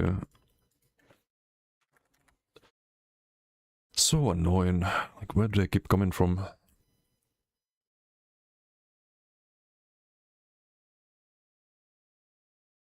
Oh, yeah, I see.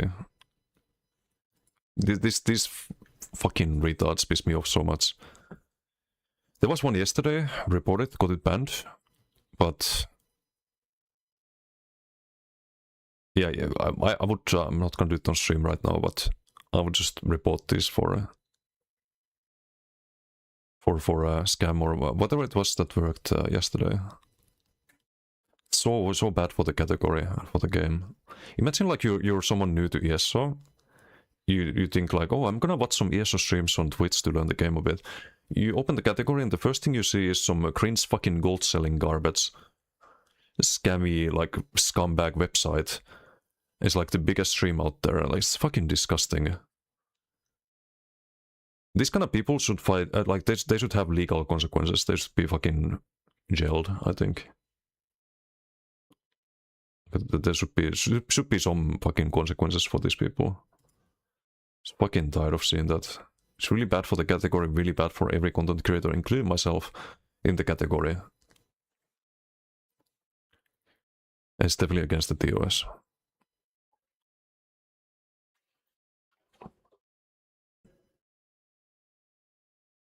Yeah, it's 15%. 50% is still nice though. That's major bot, minor bot while you're channeling the Firebreath. Do you think Balance Warrior stuff should be a mastery? It's a little bit stronger for just a normal passive. Did nerf Sork sustain mastery? Nope. No Arcanist changes? Nope. What's up, Eren? That meta, every class one-shot everyone. Yeah, except one of the classes could do it from stealth. So you could you can't really one-shot people who one-shot you before you even see them. You know? Widowmaker, Veli, yep. Yep. Maxwell proc set stacking meta was the worst. There's been a lot of really terrible metas. I think people just are like, there's the concept of fatigue, right? If you see DKs and werewolves for months and months and months, like of course that's what people are gonna be upset about. It makes you forget the like earlier miserable experiences very easily, because you haven't experienced the what you experienced previously. Recently, so you don't have fatigue over it, but you do have fatigue of DKs and werewolves, right? So you want to see something else. But I think it's a good idea to try to still remember that it can be just as bad with something else, or worse. And kind of let that guide the feedback a little bit. Because I don't think completely nuking DK and werewolf is the right thing to do. I wouldn't mind if they buff things to be more competitive, which they're doing, which they're also doing next patch. They could have like left DK and werewolf as they were, and just buff the other things. It's already going to be more balanced if you buff Templar and buff Necro and buff Nightblade, and it's already going to bring things closer. Like, why are they doing too many things at once is what I don't get. As well. In this post you will find high-level summary of the update 51 BTS Week 2 top feedback points and issues. Purpose of these weekly BTS summaries is to give you visibility into the main pieces of feedback and most prominent bugs we're tracking. As a general reminder, these weekly summaries are not intended to be as comprehensive as our BTS incremental patch notes, and they will not include everything. Please continue to share your thoughts with us about these summaries. We'll evolve and optimize them over time with considerations given to team bandwidth, contents and the right level of detail. Thanks. General class feedback. We made a number of adjustments to class abilities for Dragon Knights, Necromancers, Nightblades, Templars, Wardens, based on both live and BTS feedback that will be available in BTS Week 3. We read full, okay, that's the post we just read earlier. Warden class refresh feedback is carryover from last week's BTS summary. While not strictly related to this BTS, we see your questions and concerns related to Warden class refresh and the class refresh effort in general. We know everyone is disappointed by the delay and would like to know where we're at with the Warden and general next steps. We are working on an additional written update for you and hope to share it in the coming weeks. Okay, interesting. In the meantime, thank you for your patience. So we might get some early look at Warden, which is coming in January. Thank me for proxy scaling, by the way. I was the one who told the devs to do it first. The like where they scale based on offense stats. Yeah, that was a good change, I think. Exact same stuff as yesterday too. They did nothing. Yeah, hopefully more people reported. 1K viewers, GameStead. 1K viewers is kind of the usual for ESO, I think. Maybe a bit less than before after the layoffs, but what can you do? It doesn't help to have the gold seller cringe advertising there. Would have been enough if you left them like it was for the rest of the year. How can you say that? It's not that far ahead. If you buff other things, they're going to be on par. If you nerf things to be unfun for one class, or for werewolf, especially werewolves that are not Sork werewolves, then you have just made the game worse.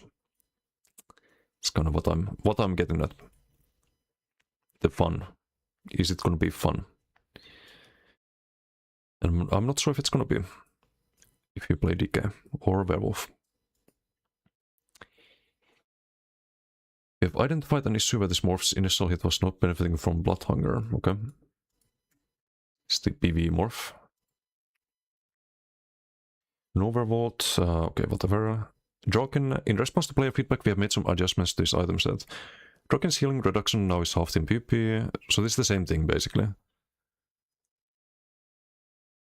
What we read earlier, right? So still garbage. Player experience improvements, hybridization, essence of power potion, icon. Oh, so they changed the icon. Cool.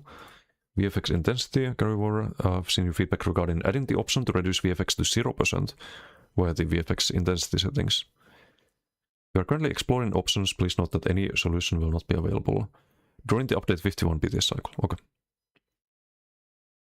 It's the event without any item sets or whatever. And bug fixed, bug ability animations not being properly versioned on the BTS. Okay. Right, so not much really, just what they wrote in the combat post that we read. Okay, can probably finally log in game.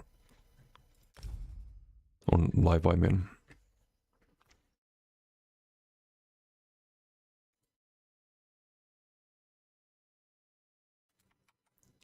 The idea was to test a few things, but spent like 2 hours yapping about the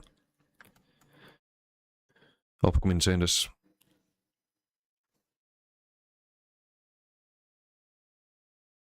Have some music again.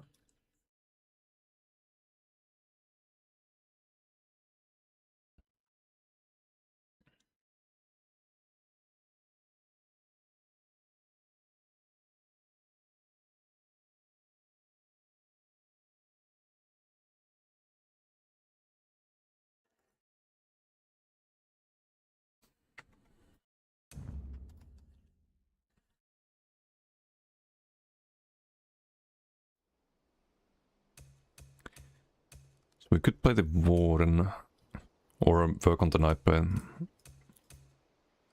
Not sure if I have the energy for Warden though. I was going to do some duels to test if that works.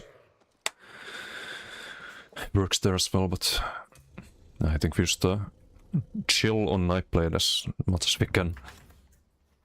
Do some BGs. Try the Warden duels next time.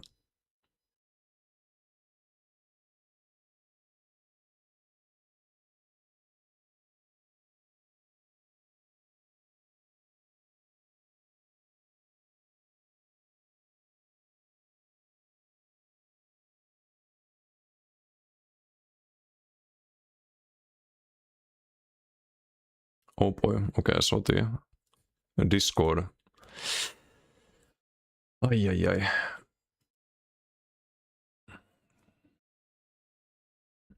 ai. Would you play this if you weren't a content creator trying for views?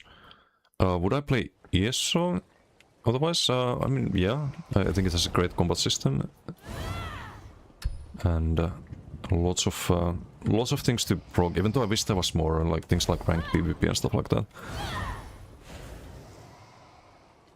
More things to try out, but it's a good game. Combat's good, PvP's good. The direction of the game was also good. Not sure if that's the case anymore with the layoffs, but it's not like there's a lot of good alternatives out there. Like, I think every MMO has some issue, and I don't really, like, long term, I don't really play other games than MMOs.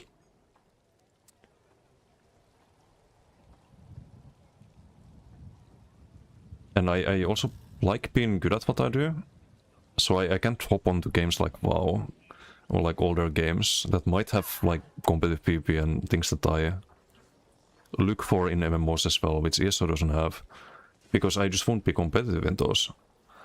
So there's not really any options. I will try like things like Riot MMO when that comes out, so to get good at it. And Chrono Odyssey is another one that could be fun as well. Tonight, how you doing? And hello, Sinoswarm. Thank you so much for the Arcanist build. Really want to make us Arcanist work, but your video solidified the build. Nice. I'm glad it's working. It's a fun build. Yeah, best thing I could find for Arcanist.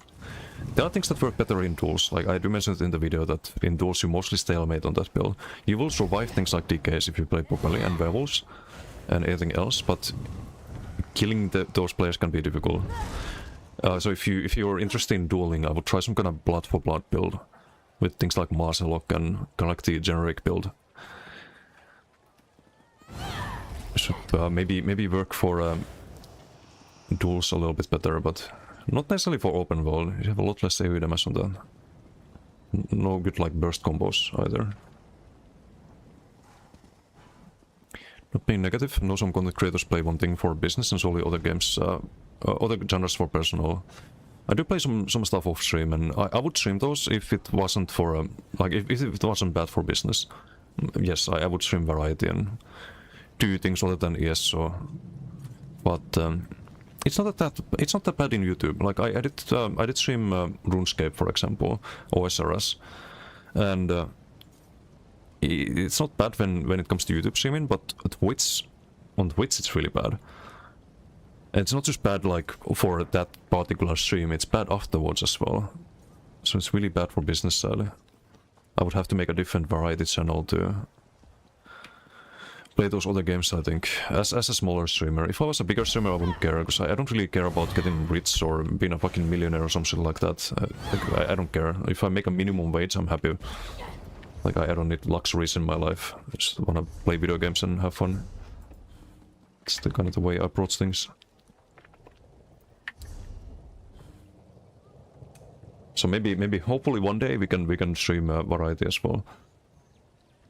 And other stuff. But when it comes to MMOs, I still think ESO is the best option at the moment. I mean, it's the only option really for me. Due to the needing to be competitive and good at what I do limitations. Play League for 12 years. Oof, that's as long as I played ESO. League is something that I wish I played when it came out. So I think that's one game I could have tried hard at. I could have stuck with WoW in 2004 or 2005. But nope, had to quit and play other stuff. And now it's too late to try at that, but I do prefer the combat in ESO to WoW, so I don't really regret that entirely. Maybe from business point of view I regret that, but not from like having fun point of view. Duels on Arcanist, I was thinking it's better in Marcelok, Maras, Virtue. I would recommend Maras over Weird on Arcanist. You do lack the heal at times, and they help a lot on Arca in particular. It's downsides to both games. Yeah, there's always downsides. There's always gonna be downsides. No matter what you do.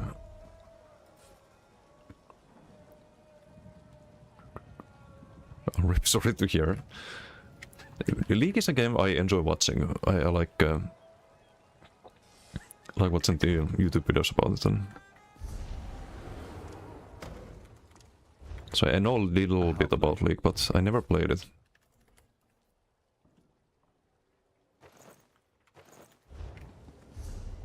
You there. The Ivory Brigade has need of you. Centered One, thank you for the follow. League brings the worst out of man and WoW is fucked. Yeah. I mean, you could say ESO also brings the worst out of people sometimes. Knowing how the ESO community can be sometimes. It's kind of the same too, but it is what it is. It is what it is. I mean, it's the same with any online game, really. I think the toxicity in games like League is it's a lot less personal than in MMOs. At least MMOs like ESO, where you don't have a ranked queue to filter people out who like need to compensate lack of competitiveness with toxicity.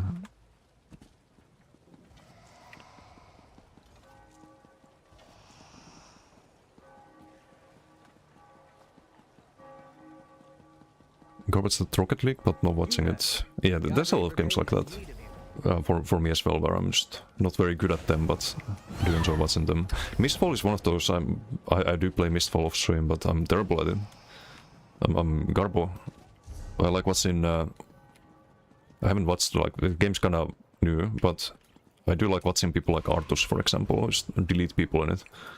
It also teaches me a little bit about the game, but I don't know if I can reach that level in that game, or if I can put in enough effort to reach that level, while also try hiding ESO every day, and I don't know, but it's a fun game to play off stream. Also play Where Winds Meet off stream. I don't really watch Where Winds Meet that much. I like doing that for like completionist stuff. Doing all the quests and collecting all the stuff in that game is fun. But yeah, there's like a gazillion single player games too that I need to play at some point, because I really want to play them. Elo's entered. Been playing BDO PvP, taking a break from ESO. I watched Arrowly play that a bit. I never really watched BDO before that. I watched Arrowly because I started watching streams when he tried ESO. He's a big New World streamer, or former New World streamer. He kinda tried ESO, did try to get competitive in ESO, and he moved on to BDO. I watched him do arenas in that game. And if I didn't know it before that, then I definitely did afterwards that you need to have ranked PvP in a game. It's like, it's so much more fun to watch as well when there's a purpose behind it. When someone's like trying to climb ranks and get to the top of the leaderboards and stuff like that. It's a lot more entertaining than shits and giggles PvP. Like, way more entertaining. Because there's a goal. You don't want to be purposeless when in a video game. It's the same with PvE too, by the way. Like, I wouldn't do PvE. I wouldn't do PvE if it wasn't for this stuff here. If it wasn't for all of this, I would not do PvE. I need to have these mounts, I need to have these titles. I need to do all of this difficult stuff that takes a long progression curve to finish. Because there's something you can flex for it, basically. Like, that's just how it is. People like flexing stuff in MMOs, myself included. So if I can have my trifectas and stuff, then fuck yeah, that's gonna motivate me to do stuff. It's like a form of competing as well. Like, you need to have competitive activities, not just shits and giggles. Because there's a lot of single player games that give you the shits and giggles experience a lot better than any MMO will. But only MMOs allow you to like compare yourself to other people in the MMO in a persistent online world. There's like games like Call of Duty and like League and other ones, they don't have that persistent world where you can always just hop in and see other people in. That's the beauty of MMOs, I think. One of the biggest draws of MMOs. Yeah, I did watch a long prog with the group I had. Many months of doing this trial for the achievement. It is easier nowadays, except for more damage, but doing the Planesbreaker next, which is Rockcroft, I think that's gonna be way easier. Or Daedric Bane, I guess. Why do they call it Planesbreaker? Because you have this achievement that requires this achievement, is called Daedric Bane. But people call it the Planesbreaker prog. Where Straight Sail is Swashbuckler Supreme. Even though the trifecta achievement is Soul of the Squall. I don't know. I don't know how people decide all of these things, but... Doing Warden build next? Yes, that's the plan. What's up, Lunfo? And Bob, how you doing? What will all the DK mains do now? Play Sork. They will play Sork. Let's go visit Alikir. I'm gonna demonstrate what the next patch will look like. You'd like video PvP, Desi? Probably, if I could just perform at a good level, then yes. But if I'm just getting stomped over and over again, because there's people who played the game for 10+ years and I didn't, then maybe less so. Okay, let's see. DK, some crazy knife blade, werewolf. That's MRK. It's back from vacation. DK. So you see DK, werewolf, DK. 1 Necro and 1 Crazy Nightblade. Is it running Third Pain or that's the icon? So of these decays, or at least like probably half of the decays at least, will just hop on the Sork. They'll be on Sork. The werewolves will also be on Sork. Because why would you play werewolf?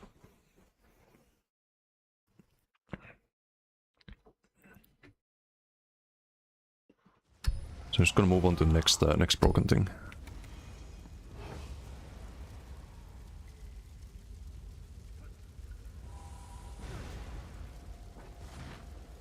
Yes, so it's just Fantasy GTA Online. Kind of. It doesn't have to be though. Like, there's so much potential for the game. If they added ranked mode, for example, that would bring a lot of people into the game. It would make a lot of people who are not into PvP also play PvP because of those rewards and having like some purpose behind it. You saw PvP play basically double after they added the veterancy ranks, but that's a non-competitive system in its core. Do we have the... we did pick up the damage sigil, right? I just got the heal, they can't really do much there. Go for this guy. Boom, bye. 16k heavy attack, okay. We'll take that. Hey, Jakob, how you doing? This is based on which sounds the best, I see. Well, that does make a lot of sense.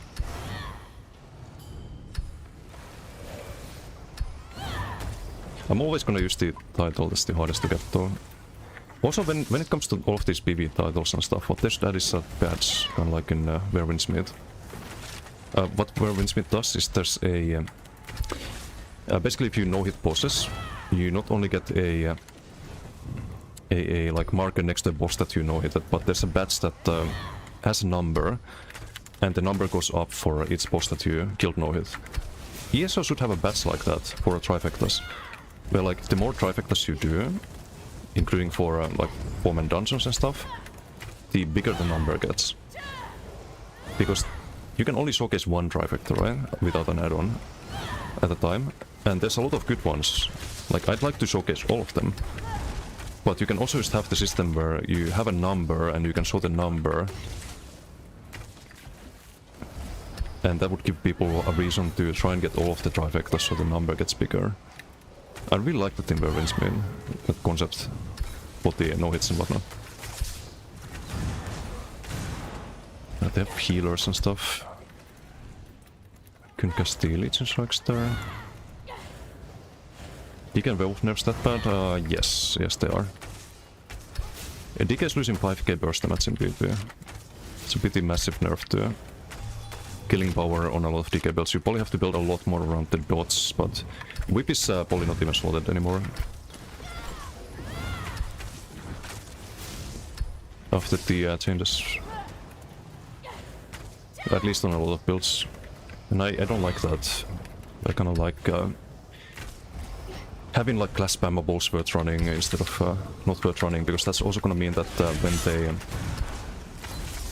introduce things like the Templar rework, Warden rework, they're gonna have to balance the spammables, if they want to rework them, around the DK whip that's nerfed, not the DK whip that was strong, because otherwise it's not balanced, right? And I don't know if that's a good thing, really. Haven't gotten any value out of Soul, by the way. No one sees it me in this PC yet. I've been kinda ignored.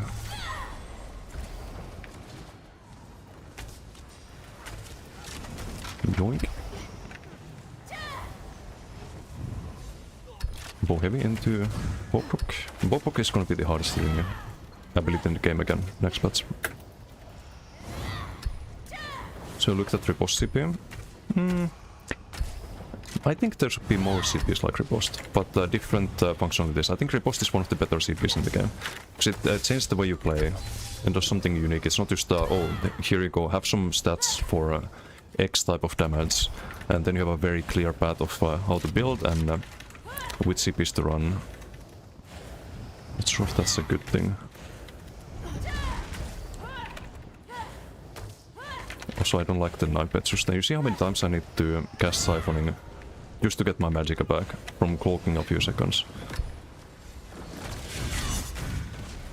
I can't stay there any longer, I think, or maybe I could have tried, but there's heals going off, so it's unlikely that we kill anything there.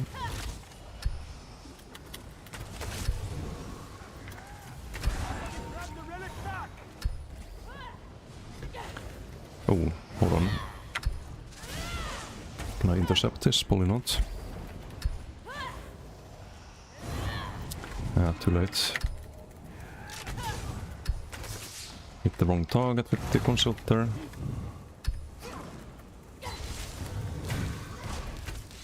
You have damage Sigil right now, by the way. But it's gonna be able to block and heal. Welcome to next patch, by the way. That's how every Templar's gonna be. Or every fight against the Templar. I have a damage Sigil and still not have enough to actually kill them. Guess I didn't fully debuff him and whatnot, but damage Sigil should be enough. It's got off balance here, so I released earlier. Still Soul, first time Soul gets value.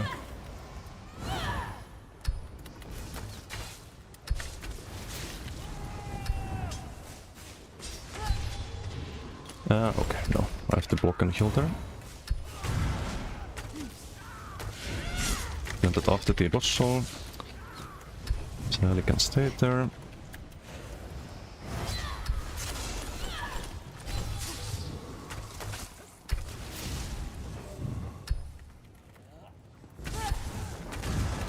Got him.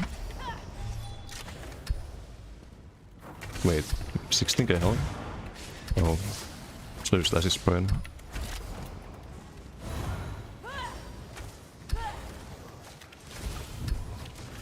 Maybe bow heavy into rolls, unfortunately. I don't know why he rolled. People just make the weirdest dodge rolls sometimes.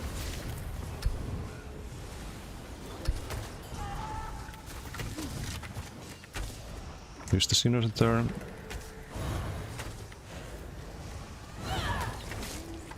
Probably debuff people a bit more.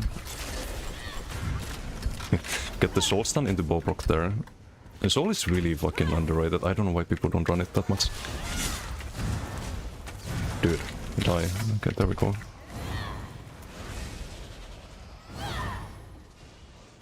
Still a Damasidor.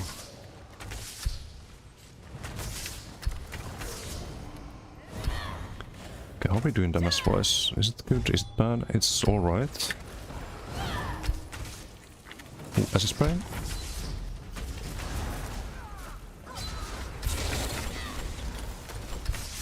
Don't have Soul here for a moment. Soul is such a lifesaver too.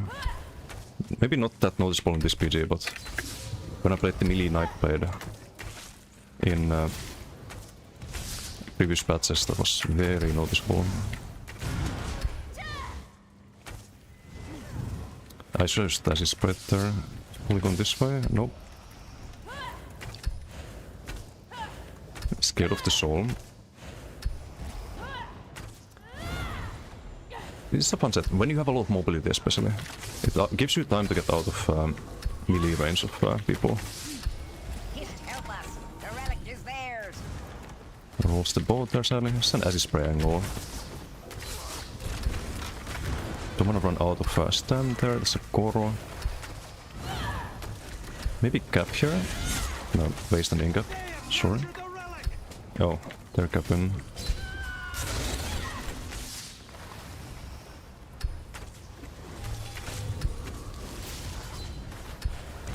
Start to spam the Legion strikes again.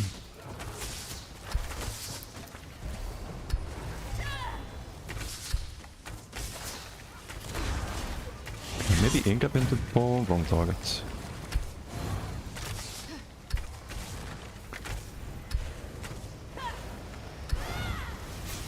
that relic back. Just farm damage numbers then. Careful with the resources. Acid spray. Nice. Bow.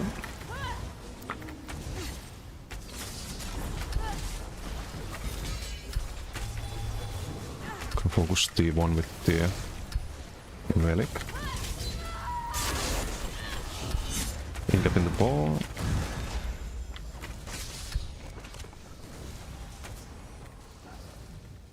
Do the OB here perhaps? Or is OB immune? Never mind. Can do OB stun here. Stay behind the line of sight. Ball? Fuck.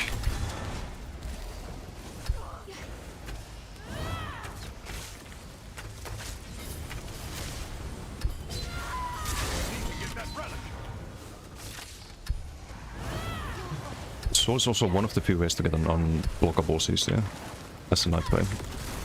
Or one of the few good ways.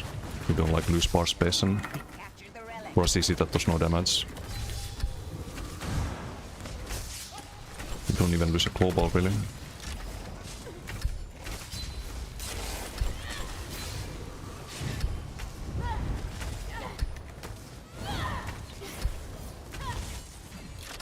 Did they... Oh, they got it earlier. Okay, we don't win this PG for sure.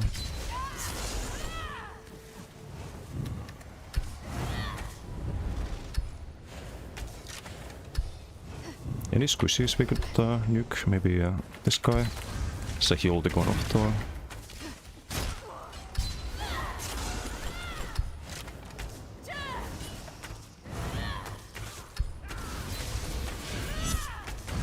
Cancel the ingot, that's good. Okay, no. Can't stay there.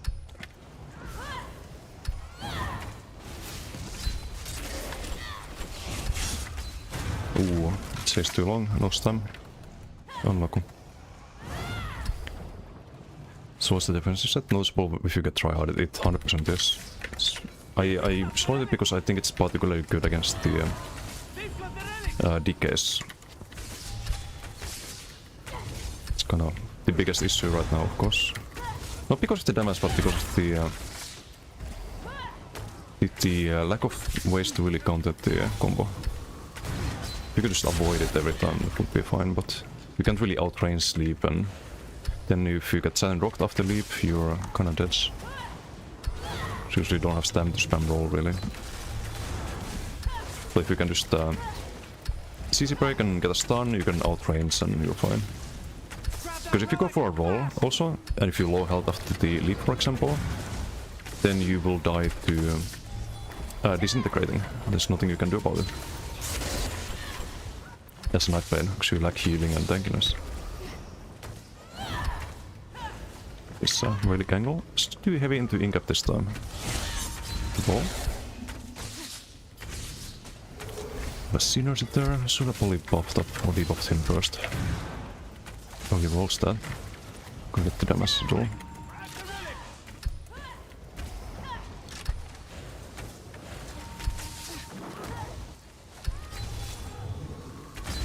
For him. It's all into acid spray.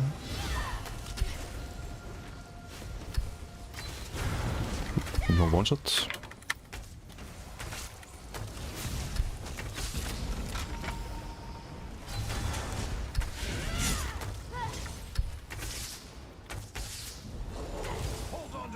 Can we just pressure him with the damage sigil? Damage sigil's out, never mind.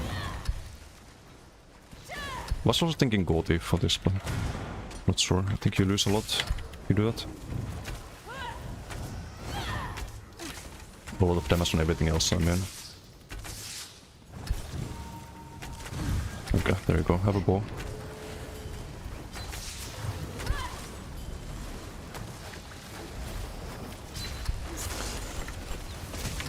Then we go for the DK, we'll Incap Perino in the ball. It's touch.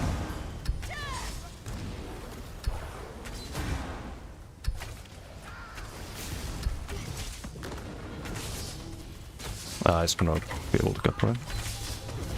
Or not.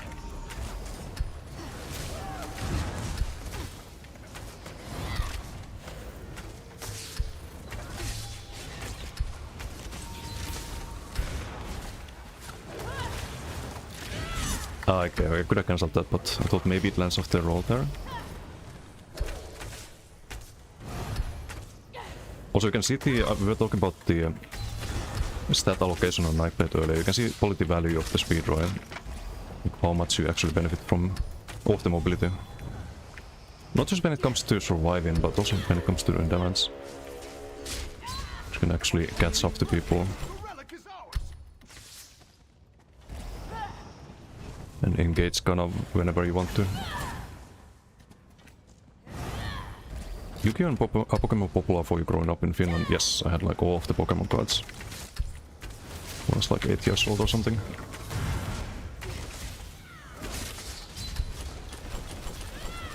Okay, we have CC muted wait out, so we get the next soul.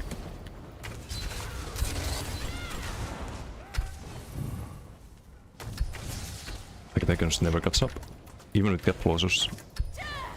Just too slippery. It's especially good against werewolves.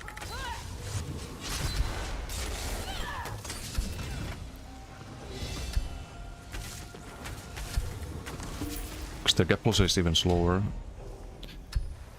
Oh well. No, we did less than DK, that's sad. But we survived better. It's only 700k less than DK. Like, I don't like getting no MVP though.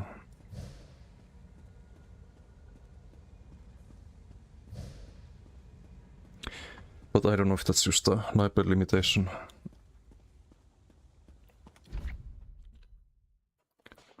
Don't know what else I could have done there. Spam more acid spray.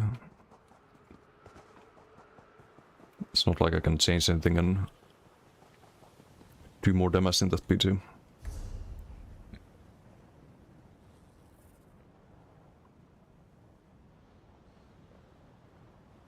Okay, hold on. Let me scroll up. What did I miss? VPN especially competing competing itself is socialized aggression. Kind of. Just need to play Wukong. Wukong's a good game. I think I streamed that.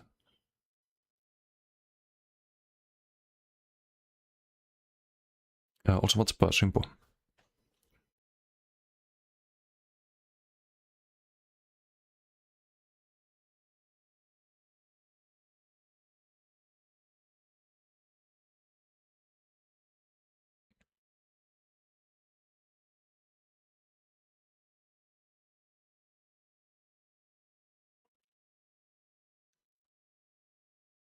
Corrosive engulf in Dragon Flames? No, you want to leap into Dragon Flames.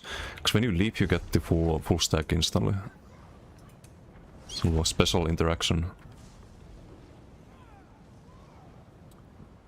Reach here. While Take Flight is active, you always deal maximum damage. So you run Take Flight and you run Baylog on that kind of build. That's what I actually have a build video. It was for update 49, but might be the way to play DK next patch, just without the whip. The whip doesn't give you anything next patch for that build. Simply run like Talons instead or something. Don't the projectile damage reduction on wings, why?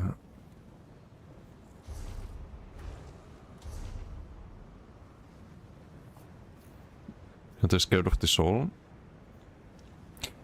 And I asked why, because DK is supposed to be kind of like tanky class with no range damage, so you're already countering a DK a lot when you're kiting them. They're not going to do any damage to you, especially next patch when they nerf all of the damage that they can do when they catch up to you. But if you remove the range damage mitigation, DK is gonna be... It's like shooting... what's the saying? Fish in a barrel, right? Like, they're just helpless against Zorks. So already gonna just farm them, I think.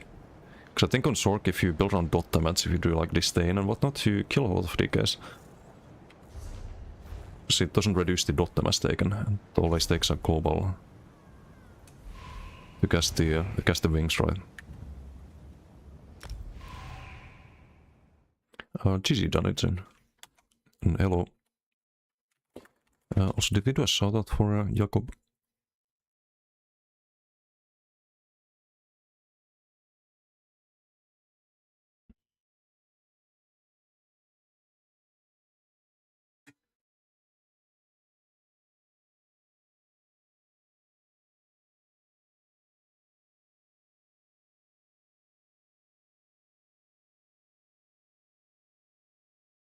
Don't think we did. Oh, it's already in progress. Dev Ryan. Dev the healer. Oof. And it's Chaos Ball.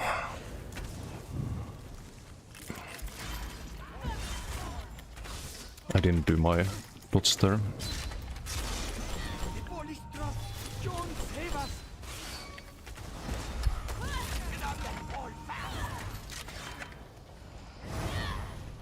Need to keep the stamina up. I should have cancelled that. That was a terrible incap. Most fucking garbo. Need more coffee.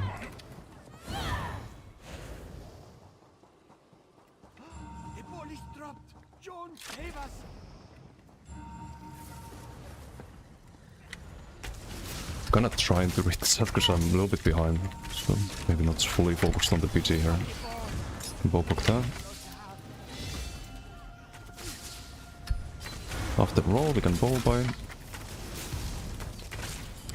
It's gonna be killable here. It's OB. Okay, roll cuts then. Fuck's sake. It's fucking quadruple rolls. We need to kill the healer. Never mind, I guess we kill this guy instead. OB's done.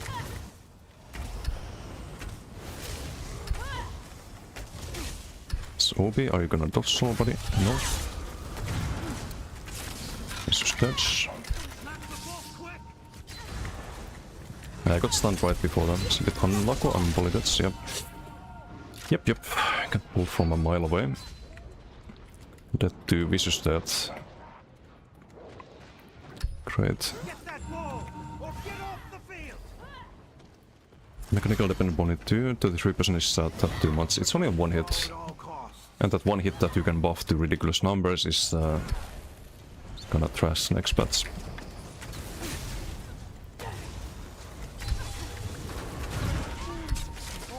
And the bow.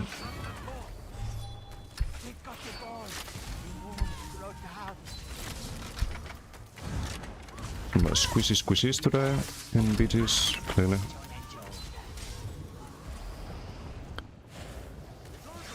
Hurtcore, haven't seen that in a bit.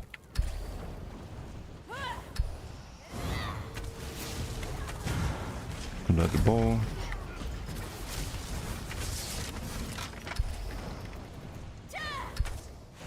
Remove the 25% sounds more reasonable. I would not solve it. I think most builds don't even solve it.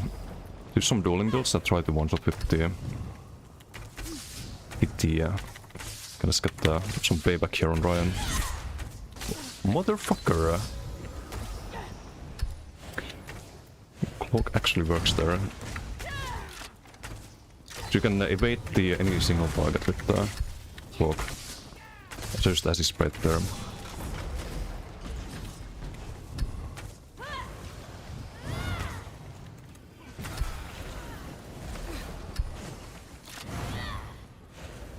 Need to heal up.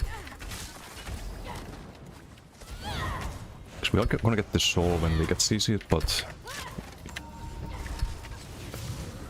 Oh, it's a DK with onslaught. That's gonna be... or the smash, I mean. Good luck landing that. Okay, Mr. DK, you cannot die to a knife blade. That would be a... big wolf. Big wolf, indeed.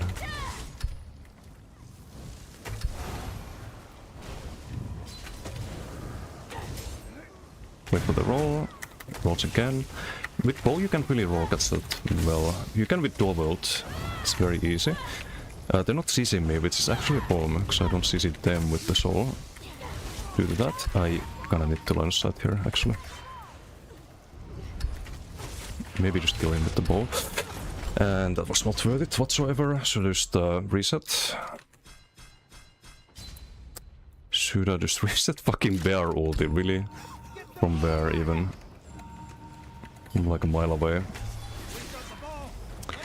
Great.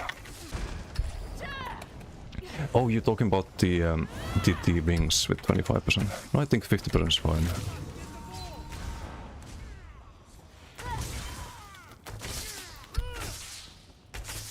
think it's very like overstate the tankage you get from that. It doesn't reduce dots at all, or melee damage, so... Okay. Alright, we have the damage to do. I forgot about that. Which means that we can just...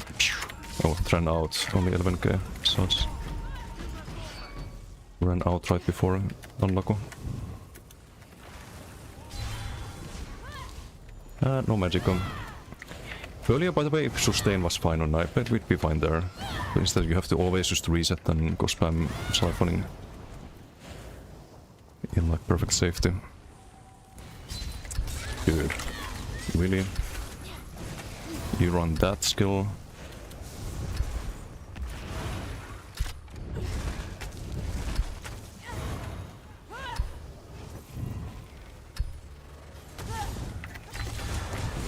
Oh. Some Mr. PV damage. Revealing Flare? Yes. Of all the things.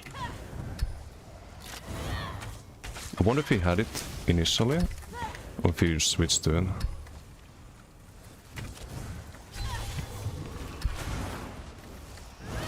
Can't be mad though, like that's just a thing that is designed to counter invis, and I think it's a well-designed thing. Unlike the Werewolf Crouch, for example, or some other stuff in the game.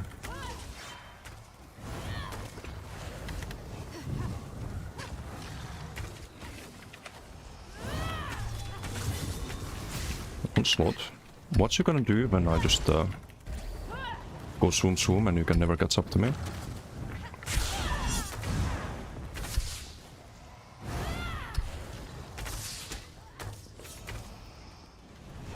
Let's try him.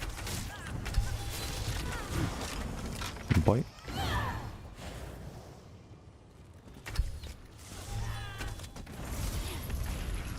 I couldn't land the light there for some reason. Got him. Ei joku ihan yhden.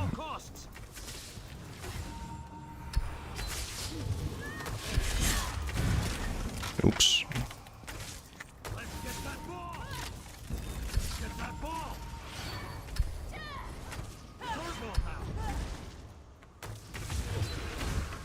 So I just kill this one, I guess.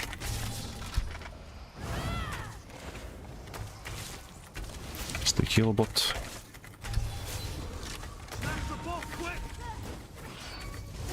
He gets way too squishy, by the way.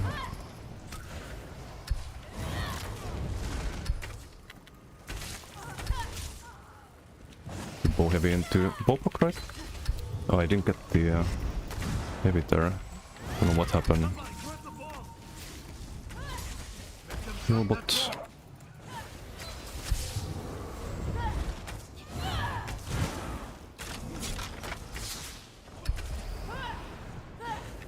Jonathan, thank you for the follow.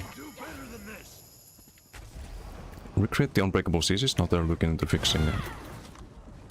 Wait, which ones though? All of them? Do you know how to recreate them? Yes, that's great, if they can fix them. Okay, let's not get comboed this time. Killed the healbot who picked up the Chaos Ball. I could have gone with the Ingot there actually.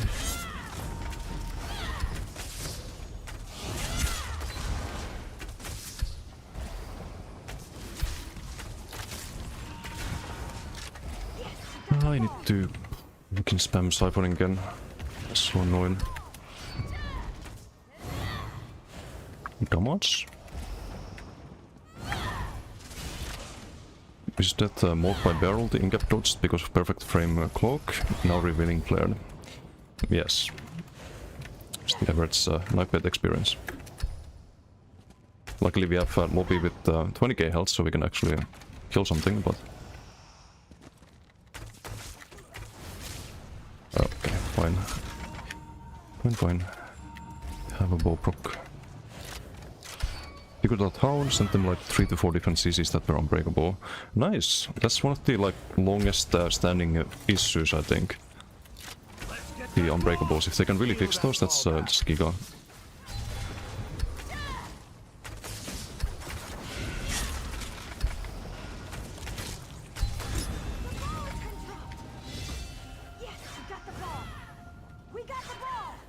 This build is fun though. I think even if this doesn't work in duels, I might upload this and just make sure that just make sure to mention that you run away from good DKs.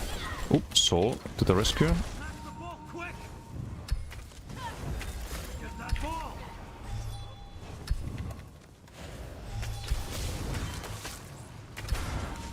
Really, I even moved the cursor up to target this DK head top target and hits the blast spawn. It's wild.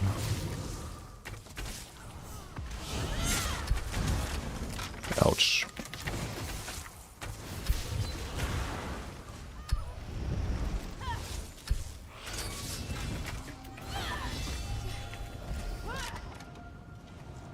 Zol is Giga. What do you mean Omega Lolo? You Omega Lolo. Zol is underrated. That was a random dodge soul. And I should have blocked there, because fucking werewolf damage. Nice. Some 13k stomp. That of outplaying people is to die to unbreakable CCs every time. Makes you not want to even play. Yeah, it doesn't happen to me that often, the unbreakables. It's usually if I play a best build. It happens most of the time, but not like usually. Or if you try to, I think when you try to predict the CC a bit too early, and you hit like the CC break at the same time as you get CC'd, it just gets very bugged out. Oof, way too many deaths, way too many fucking deaths. Damage is alright though. Could be a bit more, but didn't really stack up. Just need to play this a bit more safe.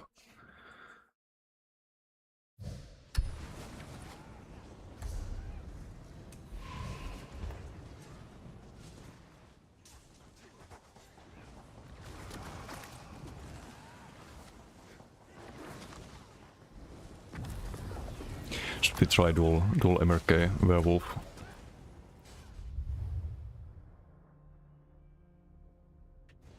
Can be the most fucking cringe duel ever.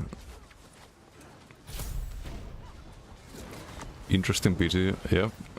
Vicious death bombed me. The GG. He's trying to duel the DK, I think. Oh. Oh no, someone else doing. Bowblade versus werewolf. But can he catch up? Can he catch up? What is that? Best you don't know.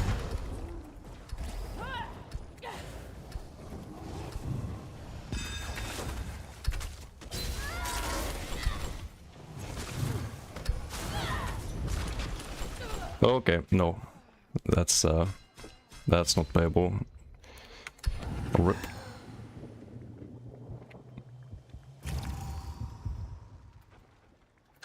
Rip. I just tried to dodge there. I don't think the spammable lands even, but Nightblade. Amazing class, huh? Big fun. Cloak there, yeah, I can't really cloak there. I thought I could outrange, but just a dot kills me. Just like landing one light attack. And the swipe there. No, there was one repent there.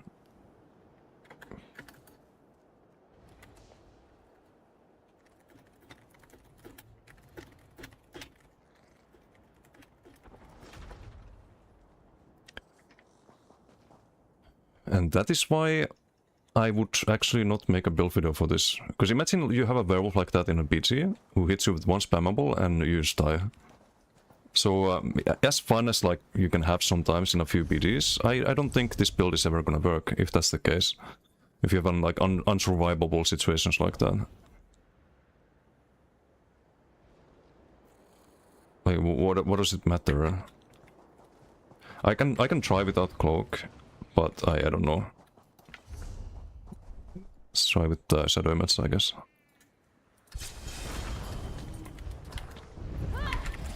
just don't have any way to combo him really.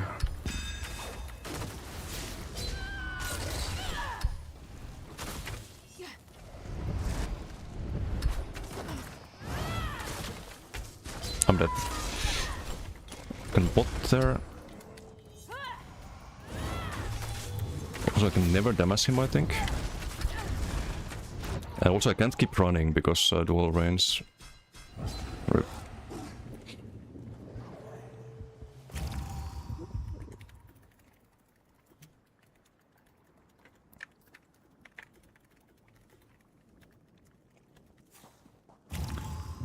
Oh well.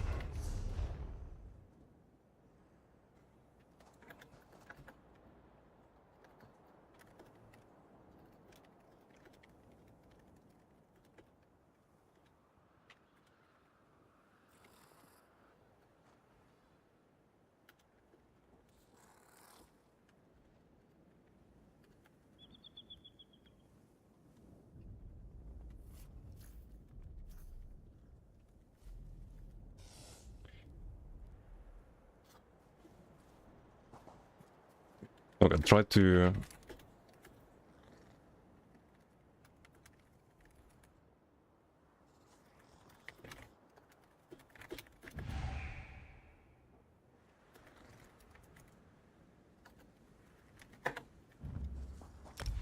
Oh, oops, I meant to do... I actually need to cancel that PG, I don't want to play this. I don't want to play a build like that. If I can tank, if I can survive werewolves and stuff, I'm fine. Even if the build isn't on the same level. But if it's like that, why would I play this in a PG?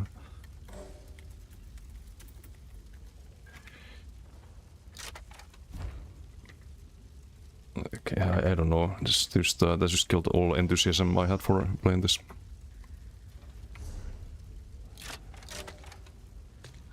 And it's not gonna change next patch, it's not like the damage is going down. If you get hit by one spammable and you die, then like what can you do? What can you do as a player? Hey MRK, so... This was fine in BGs. In BGs was fine, like maybe squishy here, but... I don't know, I have no enthusiasm for this build anymore. Can't snipe it so much. I had a BG the other day, but there was a werewolf running after me with the detect, and he just could never catch up to me.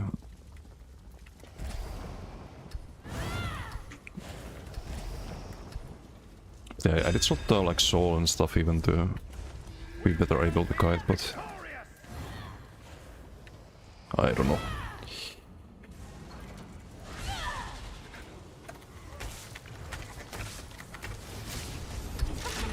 Just roll that, I guess.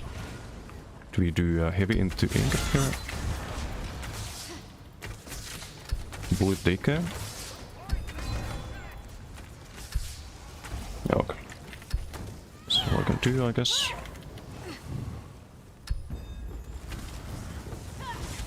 Obi into stun, into ball. What the fuck is hitting me? I have no fucking magic. I hear a snipe blade, I can't kill. Jesus Christ. This class is fucking ass, man. Like, it's so fucking ass. It's not even funny. I have no sustain. No, I think I'm done with Blade. At this point, I think I'm done. There's some damage to do, and... Okay, before I'm done, I guess we farm this other Blade. There's zero sustain in this fucking class. So you can't even like keep running forever because of that. Okay, died.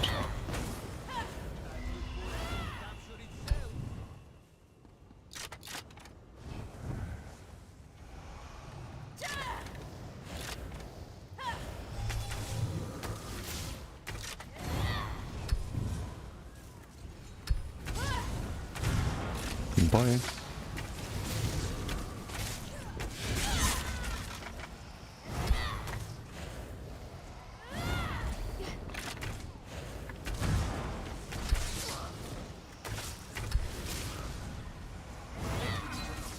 I don't know if Gold Thief would have helped earlier, probably not. Like, there's no way I can survive there. Even if I heal with those souls. In the duel, I mean. What if it's one change I could make? But I just don't think it's realistic to really have a playable build. Oh, no souls done. That uncloaks me, of course. Should have blocked that though. They have secured the point. They could have at least put up a fight. We've taken the Get our stats back, I guess.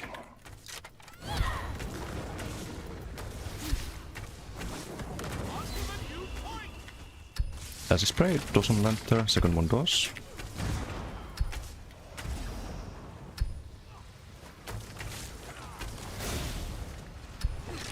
This guy is just dead if he lands the combo wombo.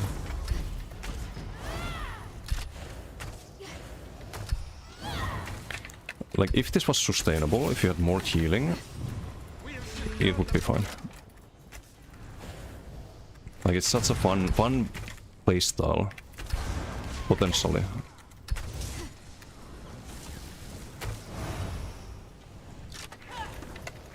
But it's too weak. And then they nerf it further next patch, because apparently Cloak OP. It's gonna land off the roll there.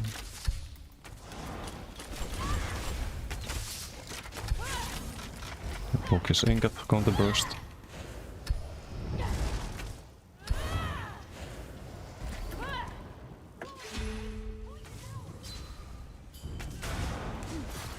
outstanding.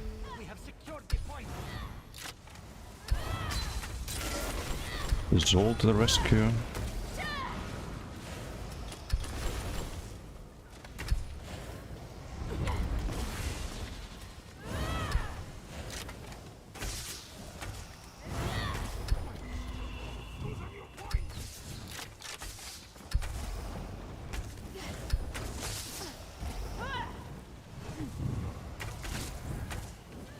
The sniper is not running invis, I think, at all.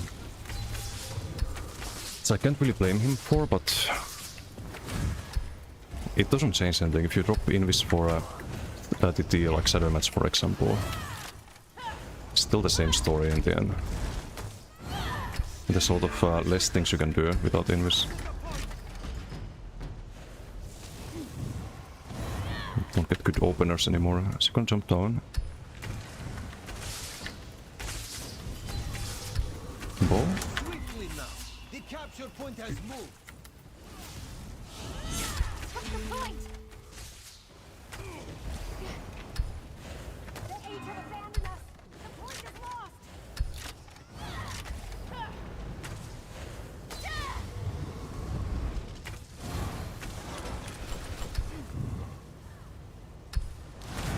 Oh wait, though.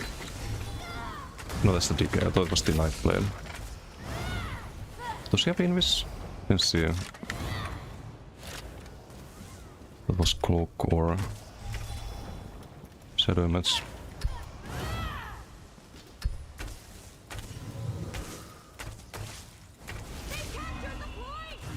Ah, good roll.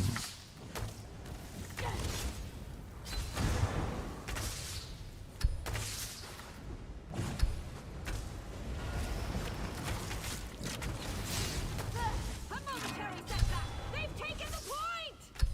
Gonna roll. No, it's gonna die. Ace Rick, how you doing? Am I doing alright? Just a bit depressed about the state of this class.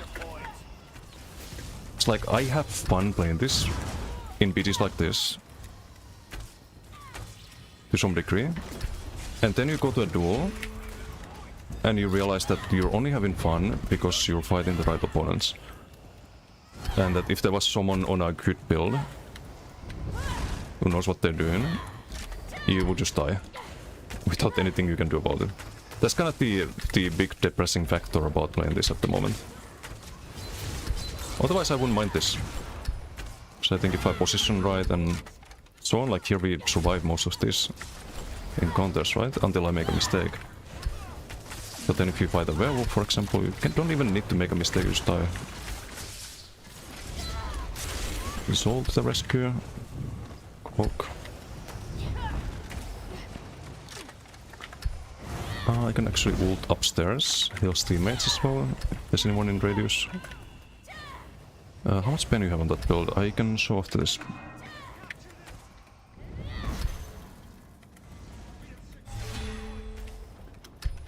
CMX, I think it's like 25k, something like that.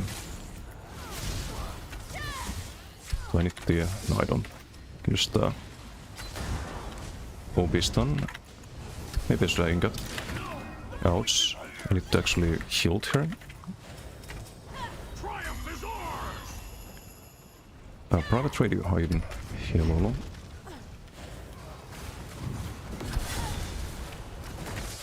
It's an acid spray angle right there. Yes, we've taken the point.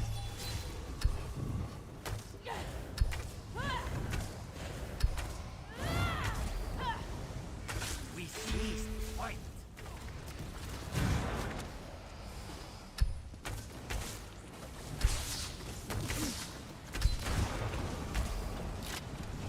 Need the resource, sadly.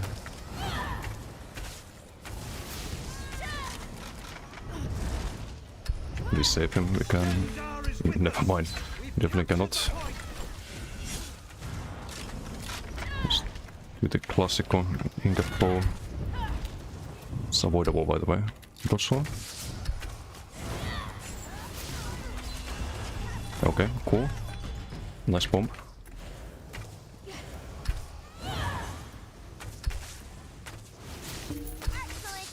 Yeah, BT over.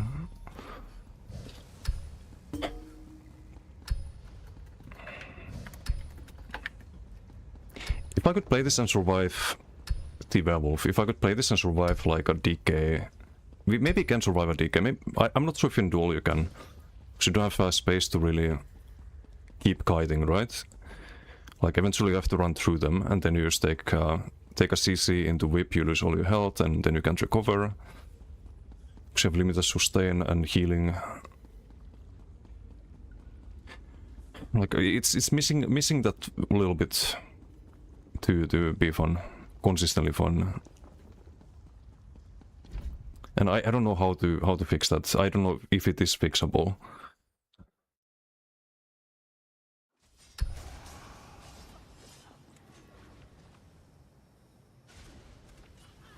So pen we have 25k.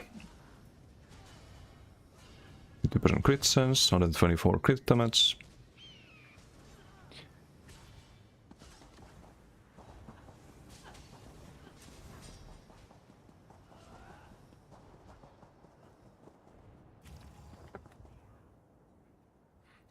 Also, I don't really have a way to CC in duels either.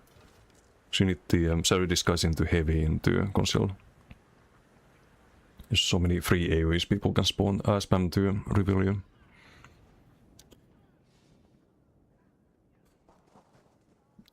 Okohayuden. Temple might be bossing soon. Templar's looking really solid for next patch. It's probably gonna be Sorks and Templars. You can still have damage on Werewolf. It's just the survivability is gonna be limited. Very limited.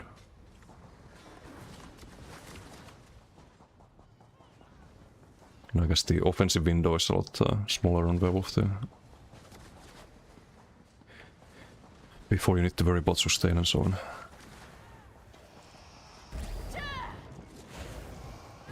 Movement is super fast, even speed still couldn't keep up. Yeah, it's triple swift, minor expedition, major expedition from the rolls and the racing as time. Oh, and boss mirror. The plus 5% there as well. It's the only way to play Nightblade with Invis. Only good way.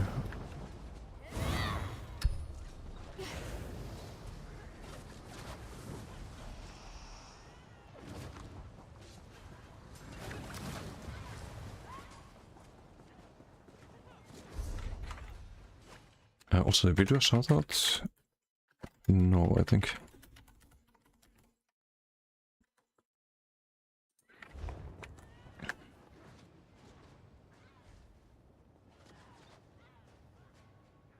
But yeah, you can pretty much never do damage there. You're eating 7k DPS while kiting.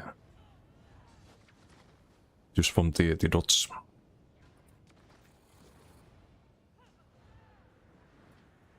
I think Saudis guys should, first of all, like, know, I've said this a few times, but why is there a block on Magical Region?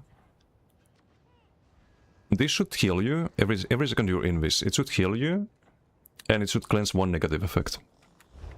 Every second that you remain invisible, and there should be no block on Mag Region. So you can do like Odd Sorga and actually sustain it. And then if you get countered, you get countered. But at least when you cast it, you get some value out of it. Like right now you cast this and you just die to dots. Like what can you do? As a Nightblade.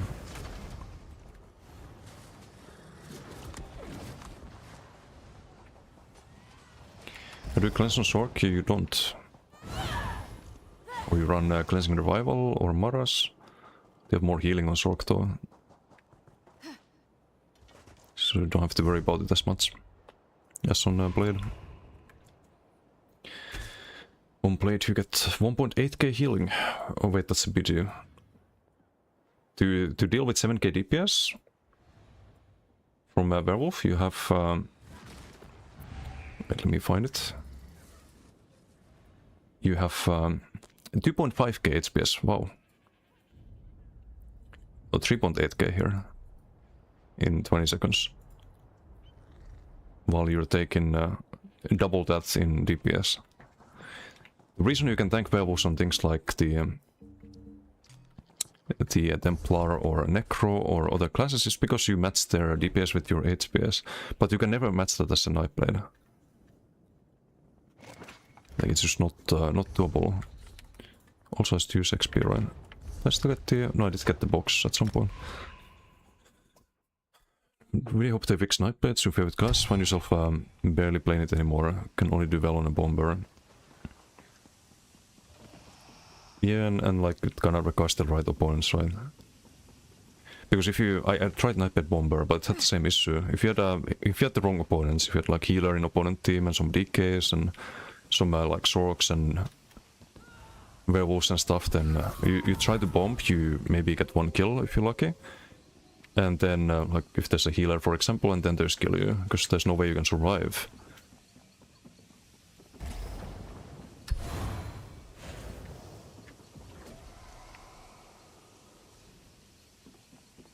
Yeah, BTS notes were interesting.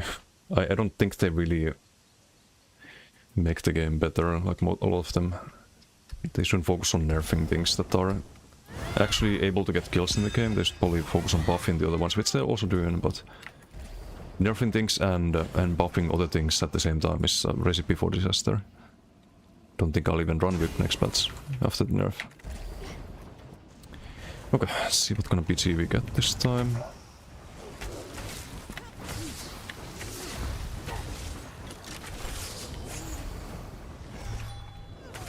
That's the bomber again.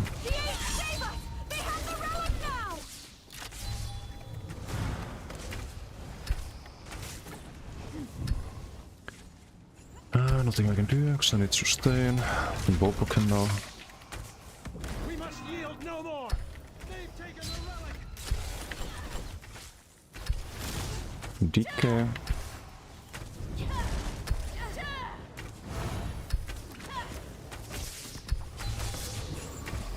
I blocked that. Blocked up the tick there. Whoops. Go heavy into Bobrok.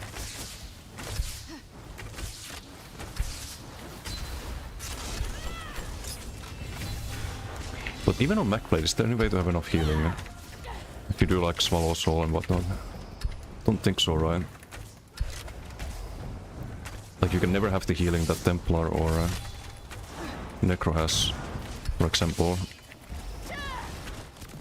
Or even like Arcanist. if you compare the like shield size and whatnot.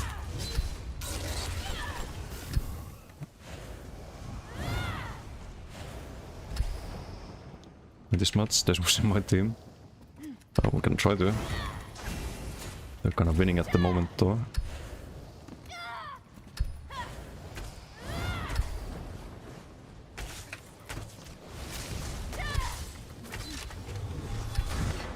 Random dorsal.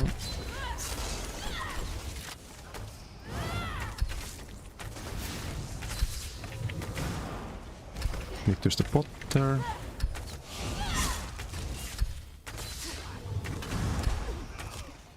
Okay. I don't know why the Wrecking Ball's doing 0 damage. How is that possible? There wasn't any shield on me, was there? I can't actually engage there because I'm running out. We can kill the teammate there. A couple of assist plays now.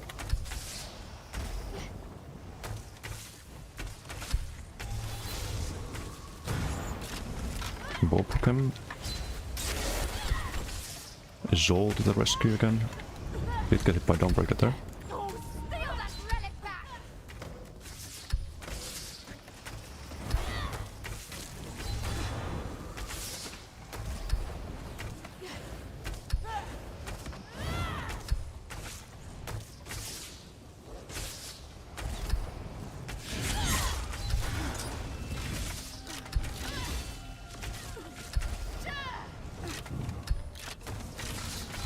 Cookers dot play is only sniper meta, wait, what?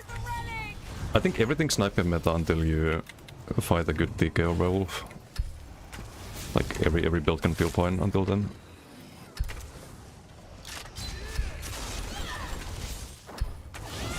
So I don't see how you... Oh, that's a DK, right? You can make use of the mobility. Oh, yes, a fucking toppling. Cringe. No bot here.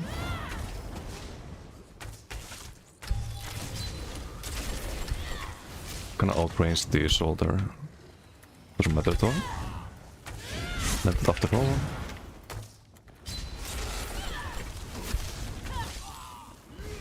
Okay, here. Hold this, thank you. Not meant to tank werewolves as a sniper though, but what if I can't even outrange them? Or if I can't avoid their damage, even while playing defensive? And doing everything exactly as I should.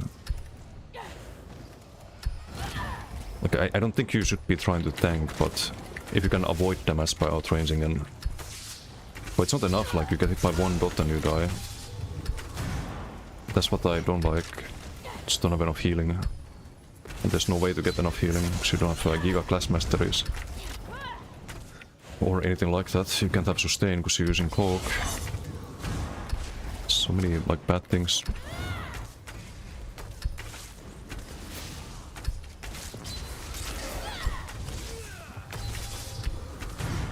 I roll still low health bow.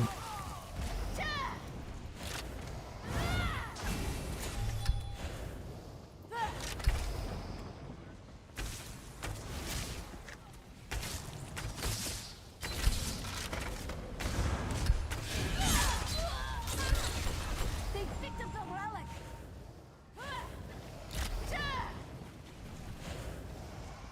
Kind of the counter to Invis playstyle too. Are they though?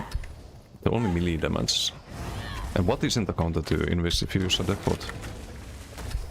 By that logic. Like everything can counter it, right? It's an acid spray angle. You kinda counter yourself by just not having sustain as well. Man! Stop rolling my fucking incaps. How rude. And bow. Okay, unbelievable.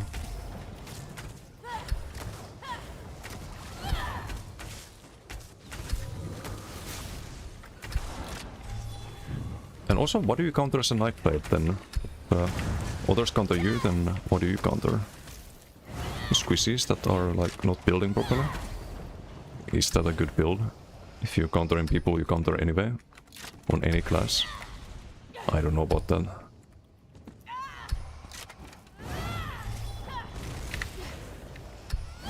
Counters PvEers, yeah. It's kinda how it feels like.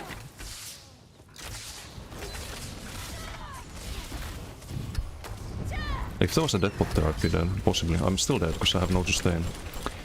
Great! How fun. Super fun having 0 sustain after like 2 casts of your abilities. Busy like this, I'd have 0 deaths on Werewolf. I'd probably have double the kills at the moment as well.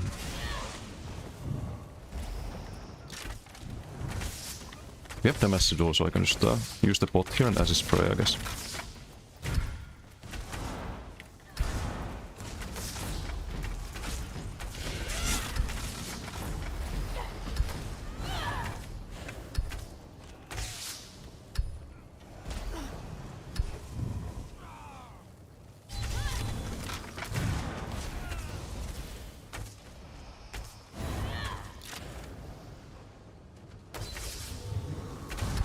Really bad bow. I tried to hold it there, but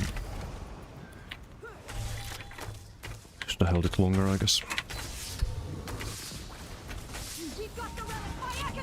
Bow him. Heal went on teammate there. Hihi. Okay. I can do maybe heavy into ingot here. Why am I... Dude. Are you fucking kidding me? Are you fucking kidding me? I do medium there into bow, I do medium into bow, I don't get the bow stack. I'm literally my character's holding the heavy attack. I release it, I get no bow stack. Oh my fucking god, I'm this close to just never playing this class again. This is just a fucking awful experience. Digger's doing everything wrong there. But no, let's have our main burst skill not work properly. Sure, why not? Let's have a second death in a BG where I should have 0. Let's play the most like high APM playstyle in this fucking game. And have it be the weakest fucking playstyle in the game as well.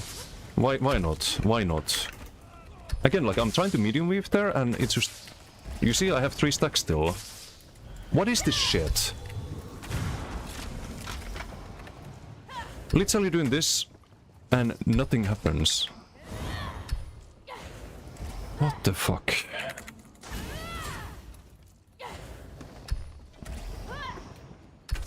Just a dog shit game. And this is why I don't like seeing nerfs to things. I don't want every class to feel like this. Like I don't want DKs to feel like playing this.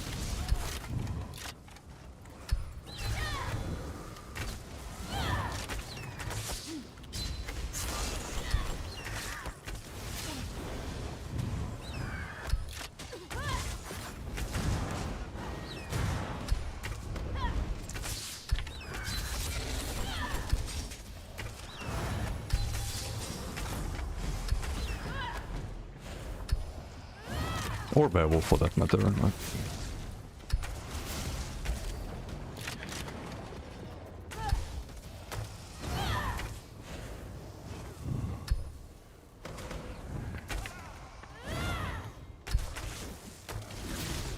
Nice onslaught.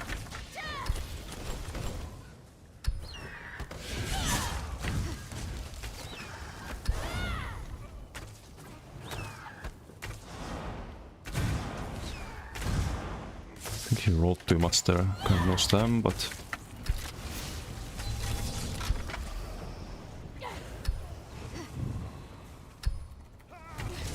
Could land the stun there thanks to mobility, but...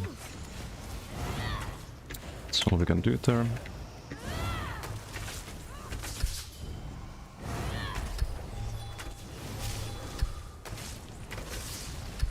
I have no stam. If I got CC there, probably down. Buff and nerd class all they want. One picks desync, skill spots, break free not working. I know, but even like when this works, it's just fucking terrible. Like even if you can have like one fun BG, it's only because you have the right opponents. Dude. Are you fucking kidding? What? Random as fucking dodge souls.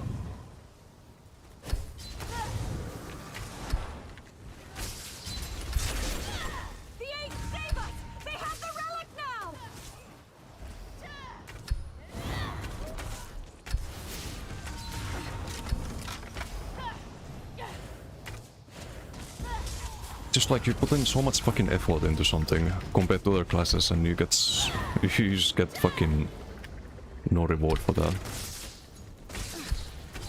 Again, I didn't get a light axe stack there.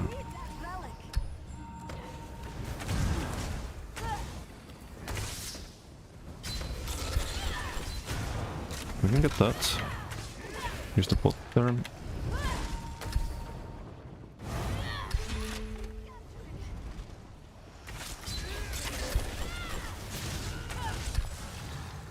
Okay, we have the O-beater. Still sees immune. Bye.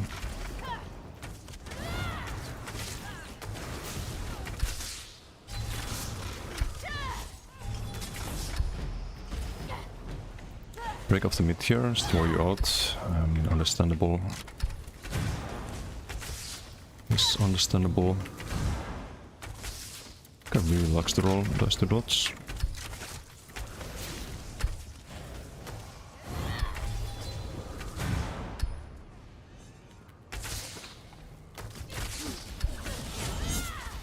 Nah. Okay. Soul to the rescue.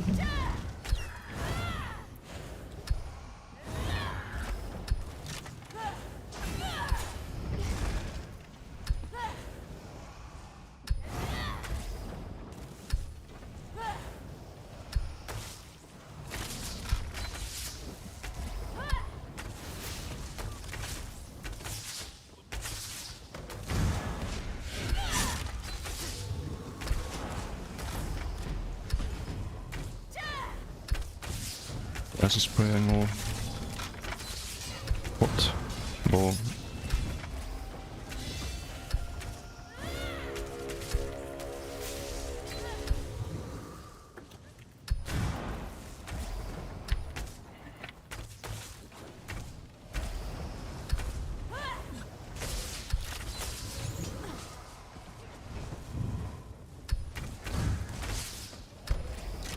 Need big stats again.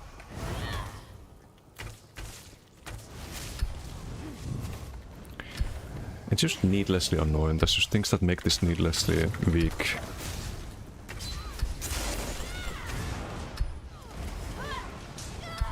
Can I survive that? I think. It's gonna land if I don't block there. Luckily we have the bot there.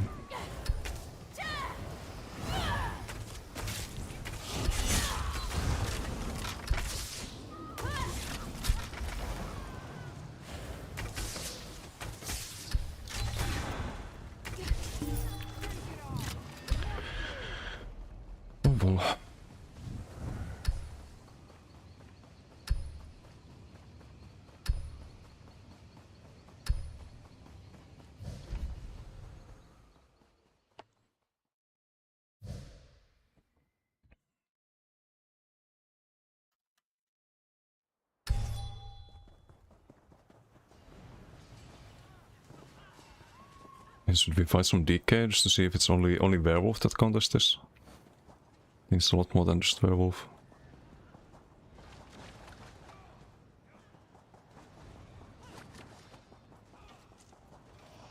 I think you just don't have enough.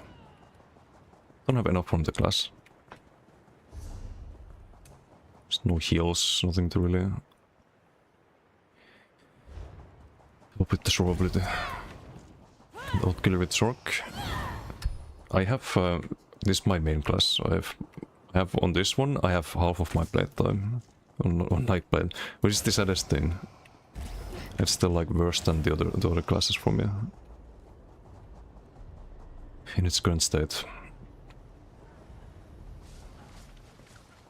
Like everything feels smooth when it comes to like when things work, when you actually get your medium waves and stuff, and it builds the bow stack. Like on this class, everything feels smoother than other classes. It's probably noticeable when I play it too. But none of that matters. Literally none of that matters if you get hit by one werewolf dot and you just die to it. This is how it should look like. You see, like I get stacks here by doing the medium waves.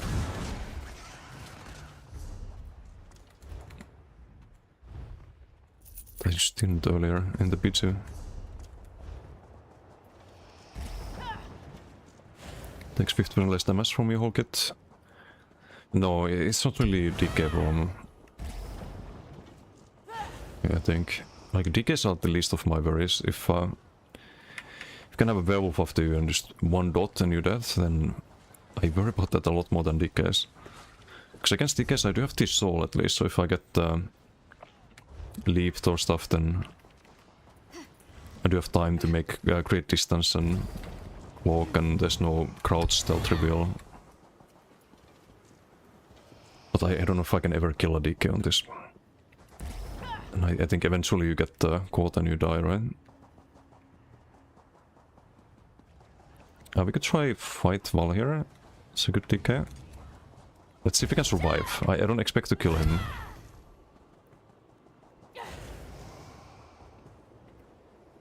Oh, we got a Whisper previously. What a point to play with cheats. I'm accused of cheating.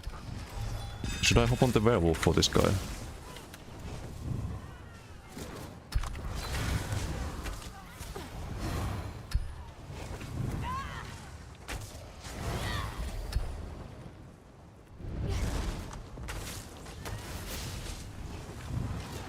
Do heavy here.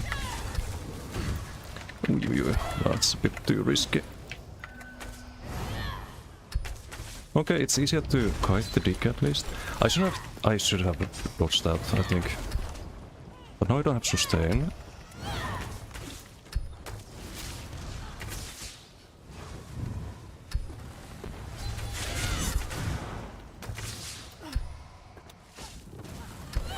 Yeah, you run out of resources eventually. No soul! Fuck. Rip. Was CC immune or I was too far when I got CC'd? Oh, GG. It's a bit more playable than against Werewolf, but... That's because we take 3k DPS. Werewolf was 6.5. Just more dots from just landing glide attack.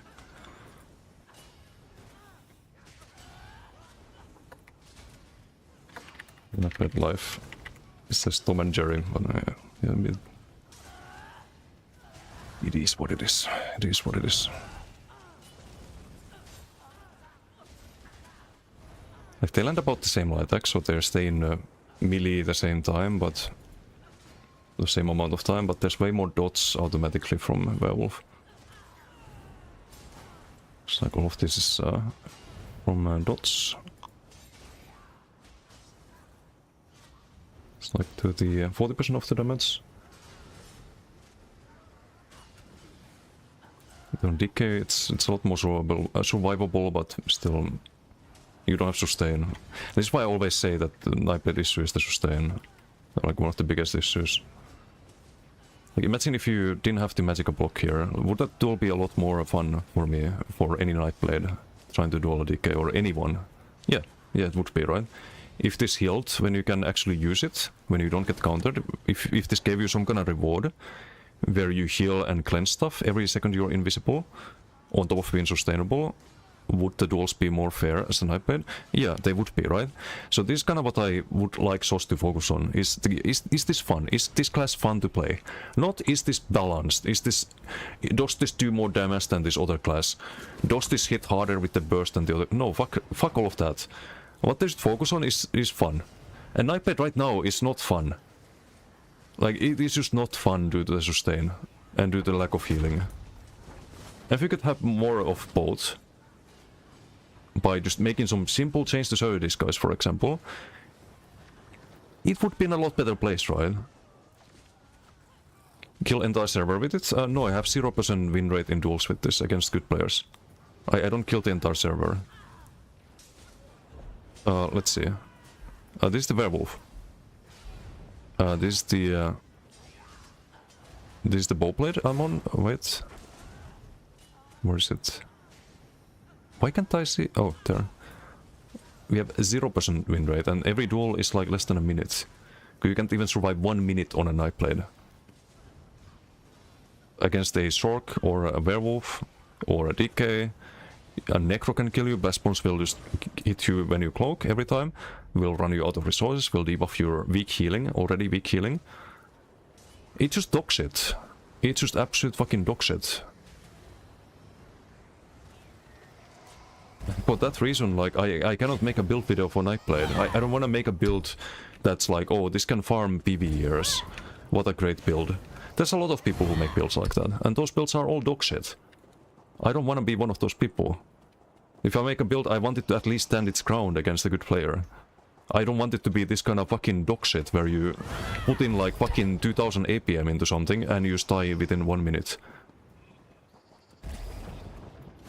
Like, where is the fun in that?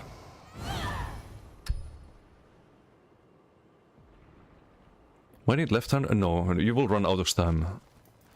If you're doing this every second just to tank the dots, you will die in 1 second. You will also eat every single whip. And it's gonna break your shield instantly, instead of dodging it. Left-hander is not the answer, you also kill your damage. Like right now you get 20% on your 52% crit chance. From Monomyth. You get the minor berserk, which you're missing. You get minor protection, minor vitality on your heals, which you do need to buff a lot. You get the minor vitality for those, you get the major protection to help survive the dots. Left-hander does nothing. Like, nothing helps on Nightblade. Every single Nightblade build is absolute fucking dog shit. Due to the way that Sausage refuses to make things fun. They're more focused on nerfing whatever the fuck people complain about on the forums than buffing the weak specs in this game. It's more important to just cater to whatever the forum retards are crying about.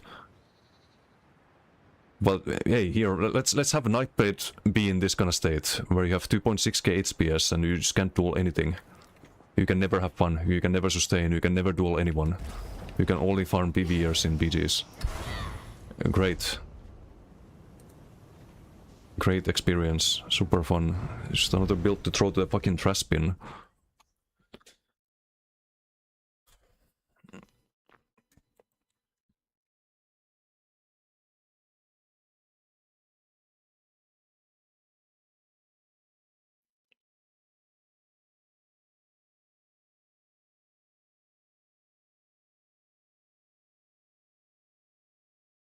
Play versus DK that knows how to block, kind of impossible to win. I don't mind impossible to win if it goes both ways. If it's impossible for the DK to win, if I play right and don't make mistakes, and it's impossible for me to win, that in my eyes is balance as long as I can kill some other people in a BG, for example. But if it's a situation where I can never win, and the opponent can always win, then what am I doing? Like, what the fuck am I doing in that case? On that class. Why not just play DK or Werewolf or Templar or Necro or anything, literally anything else in the game that can at least stalemate? This shit is just... It's just annoying, because it's so fun from the gameplay point of view when things go smoothly. When you have the right opponents. When it feels like you put in a lot of effort and it pays off. And then you fight a Werewolf or DK and it's just... all of that is invalidated instantly.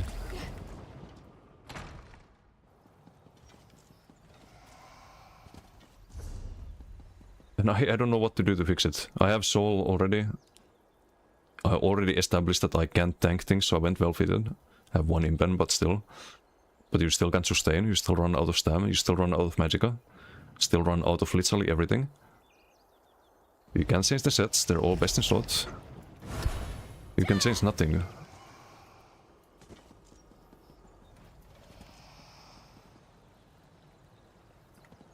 Stamshock plays how I thought Nightblade was going to play.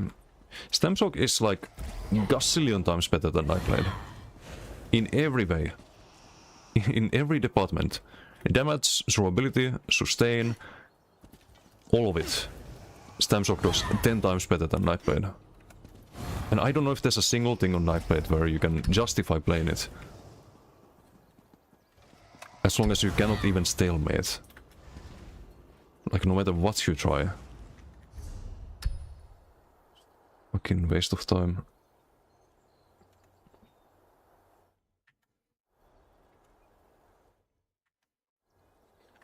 I need to screenshot the cheat whisper, because that's always funny when people ask, oh, what is the point to play with cheats, and you play in fucking Nightblade of all of the things.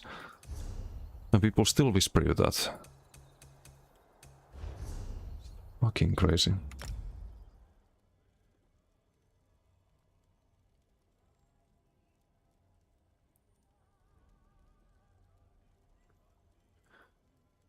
Yeah, no, it's a massive waste of time. Maybe try the Warden. Fuck it. Just do some Warden duels. I don't feel like playing Nightblade.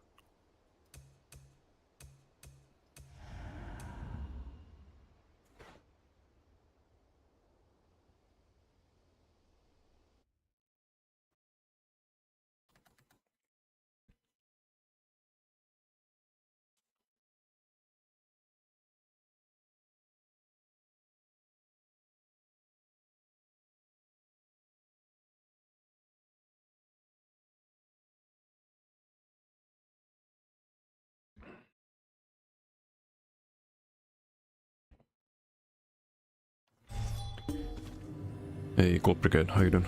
Cool stream, sorry to hear that Nightblade is horrible to play currently. Yeah. It's my main class as well, it's just so annoying that like people are so focused on just complaining about stuff and nerf this or this is too strong, blah blah blah on the forums, and no one's typing about how bad some things are, how they should be buffed. Like people are always about just nerf this, nerf that, and none of those are gonna make Nightblade playable. Like, none of those nerfs are gonna make Nightblade any better. Still gonna be trash, it's still gonna be unfun to play. It's just all about fucking nerf, nerf, nerf. Very annoying.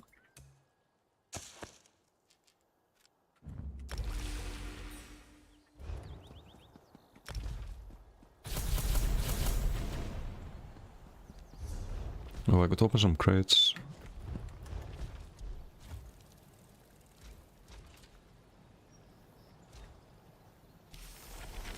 In combo time.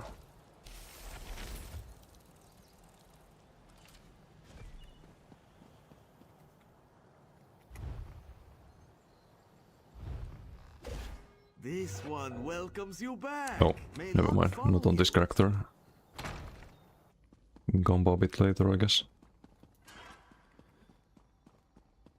So for tools, I was gonna try Conti. I need to practice the combo a bit. I'm not used to it. Also, I'm not sure if this build can survive either in duels.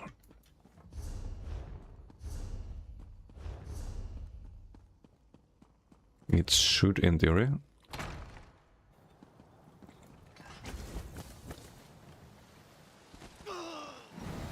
So I think the only thing I struggled with on BTS was the Warden Werewolf. When playing the Warden. Otherwise you have a lot of healing compared to Blade. But yeah, the new combo is to actually, no, we wait for that to go off and then just do that instead. So you have to wait for the sharks to go off, and the moment they go off you do Arctic Blast into Conti into Onslaught. That'd be like the dueling change for this build, because you don't really need the wings that much for duels. Maybe I practiced that a few more times. I started Nightblade a few years ago and slowly moved away from it. Yeah, I've been playing less and less over the years.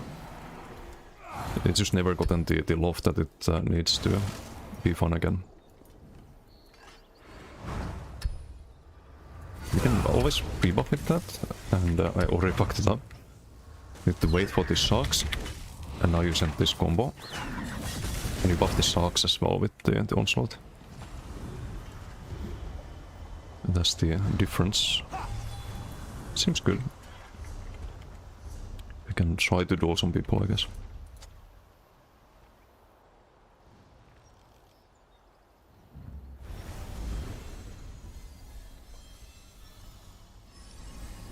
Nerfing doesn't make sense unless something is busted. Stuff needs to be buffed or balanced so everything is good. Yeah. Main thing is that it should be fun. It's just not fun to always fight someone for a little bit and just be out of resources. On Blade, for example. If you can survive. If you can't survive, then you're just gonna die. like against Werewolf.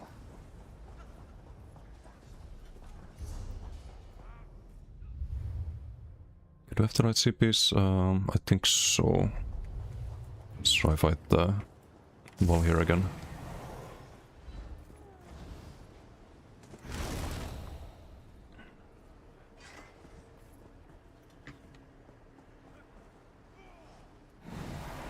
Not sure about the crit rush in those, but it is a nice buff. You get plus 12% on pretty much everything you do. He might be AFK.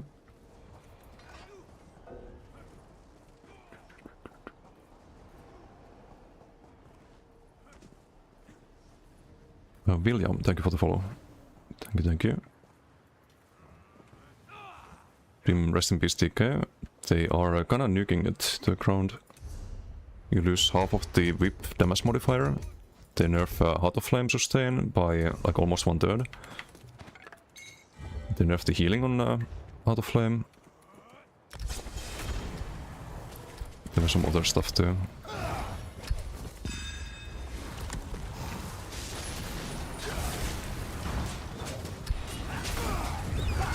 Combo.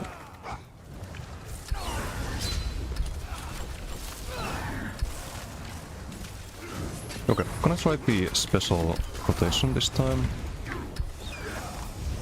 Oh, not. I got charmed. I still don't know what I'm doing on this. But we can try to tank. You can see the difference between the tankiness on Nightblade and Warden. It's kind of ridiculous now.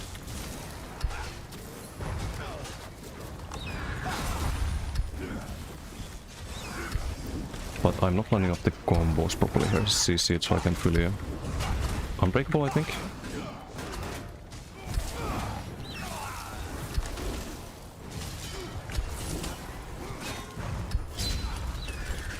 Can try to combo bombo. Maybe we can try to burst here. I still have the onslaught. I haven't used it at all.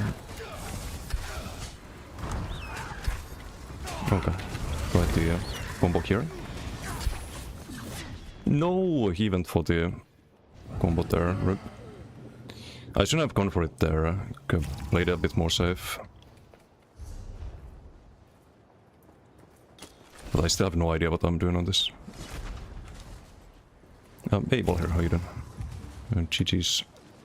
Stand you so well, Nightblade used to be your favorite class, and they just made it insanely bad. Not to think about, even Arca was considered OP. Arca wasn't even that OP if they nerfed it, especially. Removed the execute damage from tentacles, yeah. Imagine like if tentacles were how they used to be, it would be fine. I think. It would be perfectly fine.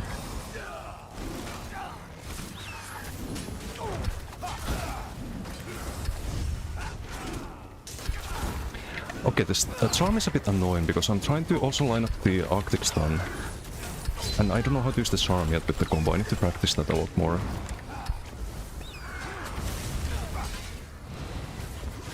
Okay, just gonna get stunned here. Not quite enough this time. His onslaught. I can't CC break in time.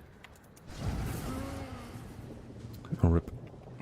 But this is just me being bad on this at the moment.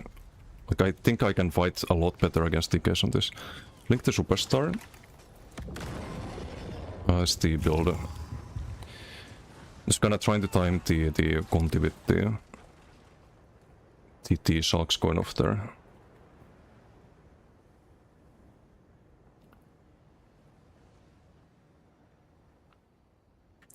It's only a 10.5.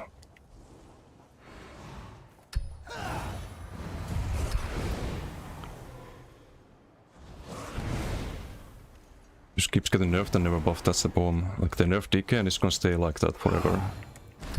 It's gonna be very meh.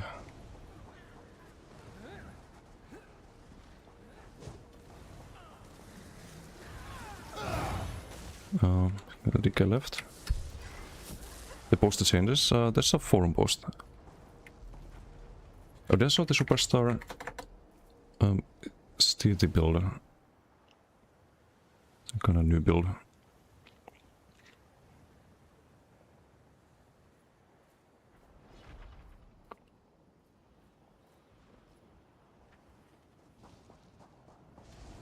Okay, so we can fight wall here.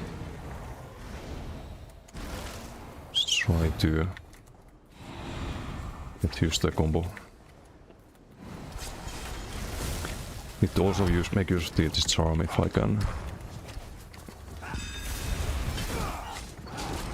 Stun. Because there's a lot of damage even without the onslaught sometimes.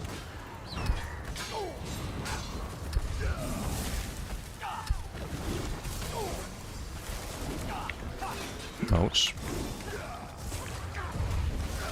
And it also use Vigor a lot more than I do at the moment. And I already fucked up, I think. It's a Dawnbreaker. I can like barely survive that. It's gonna be a lot less damage next patch. Like that would not even be close to killing me, I think. After the changes, but I have no max sustain here. Yeah, I'm probably dead. Not yet. Not yet. Can kinda recover somewhat. Let's try without the full combo. No. Not quite enough. We have the unstoppable there.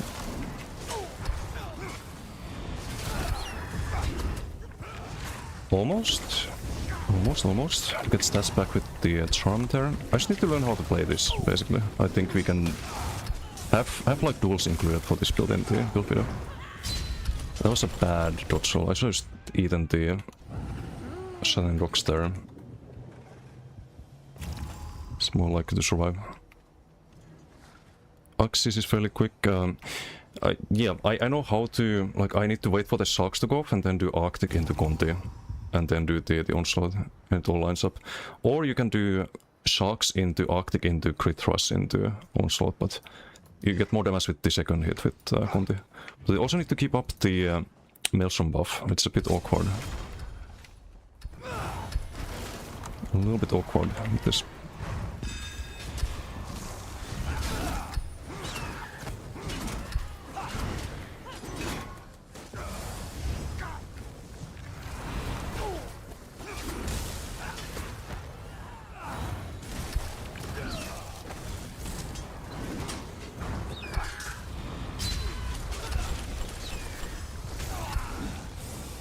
Last Unbreakable.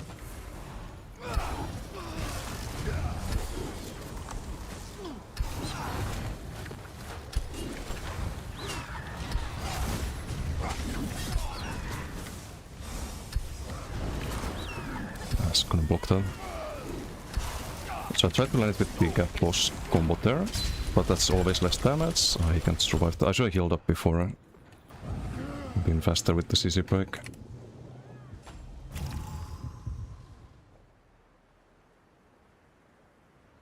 I didn't fix this bug. Wait, which bug? Oh, the Unbreakable, I guess, earlier. Yeah, I figured it might have been. Yeah, like decent damage, but just not landing the combo.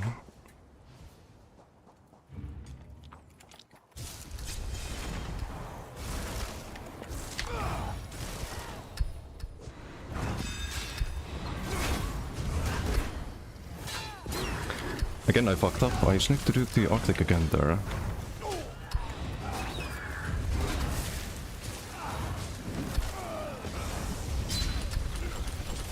As you see, that's much better. CC break and heal up instant. I thought he might get CC there, and I didn't block the whip, I think. Yeah, no, rip. Because I went for the light act there.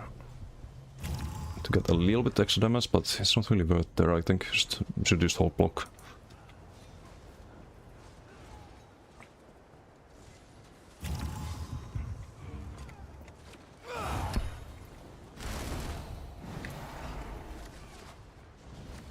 And I need to also, after the Sharks go off, I need to stop spamming BFP.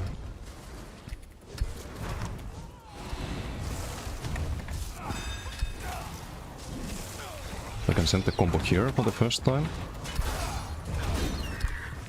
Second time here. No stun though, it's blocked. If that isn't blocked, then it's GG, I think. Gonna be a Dawnbreaker there, CC break and block. And now we recover. You can't do that on Nightmare, you can never recover like that. No matter how much you like try to build around it. It's just always gonna kill you. You're gonna run out of resource a lot faster. You have so much less healing. That took me through the roll, I think. I need to roll that. Roll through with Paddleship Whip so we can go with the Ice Heavy there. I need to do a lot more heavies on this than I kinda thought we would. Unstoppable there.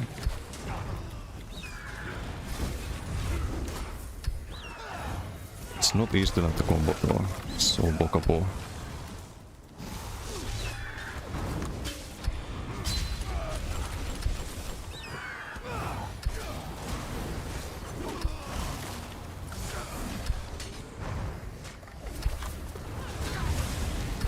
I think I fucked up there. A little bit. Does he see me? Fast easy back heal. No dodge roll. Dodge roll is a mistake.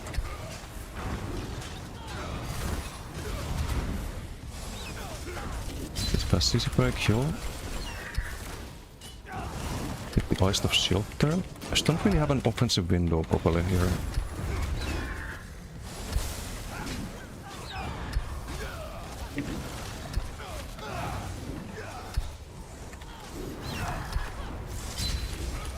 Easy break heal, or block. He used his whip, so we can do Ice Heavy. That went through the... Can I go for this? He doesn't have a Dawnbreaker there. He used it earlier. I'm dead, I think. Can I Ice Heavy there? One heal. Have to drop the block there. It's really hard to recover.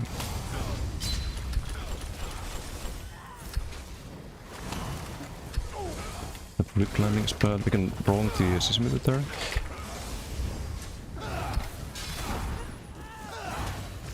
No Dawnbreaker, can we maybe cleanse spam here? It's hard to get our Magicka back here. Ah, rip. Not much I can do. GG, getting better at this though.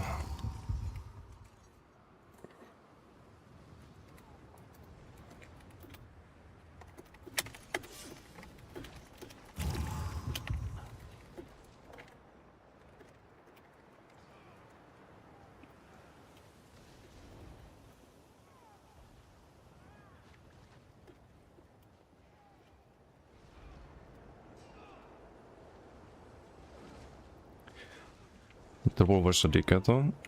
Yeah, no, well, he's a good player too. Just need to learn this, and we can maybe win a fight every now and then. I could change the Betty to Magicka. That's true.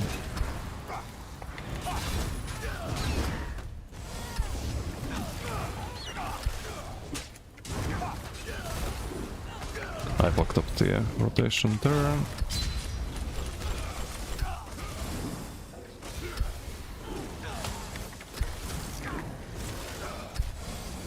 I have to do a lot of ice stuff blocking too when playing this compared to BGs.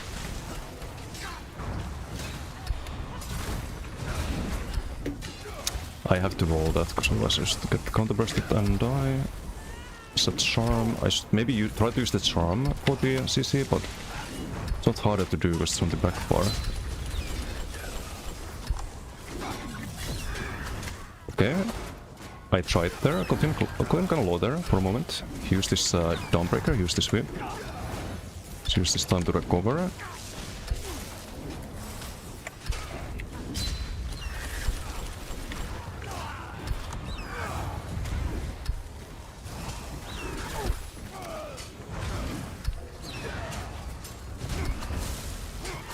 No onslaught there, sadly. I did land the stun there.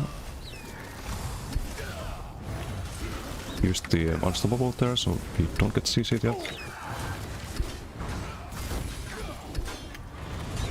Landing things in the wrong order there is not ideal. We need to keep the vines up, that's super important. And the big aura. Ouch.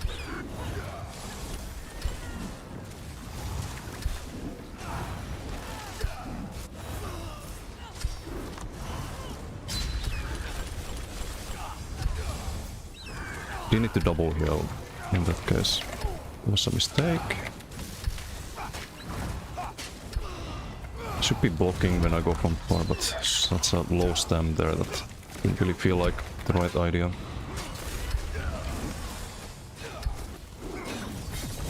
Okay, got him. Good fight, good fight. We have to use the charm there to get the CC. Pretty much almost every Arctic stun is blocked. But if you switch to a charm and TK is badly positioned, it's kinda hard to get out of it in time. So you can do Tiki Conti into onslaught into BFP. With this Arcs going off. How much damage was that? And you can actually like, you see the difference to Bowblade, right? I can actually fight here, I can actually play the game. On Bowblade you just run around and you dot people up and you try to combo here and there, but eventually like just run out and you die. We run out of resources.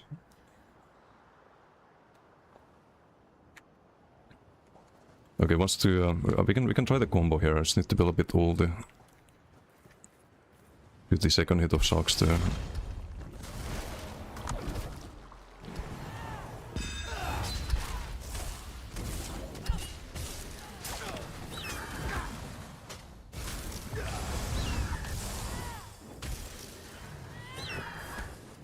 A little bit more ult.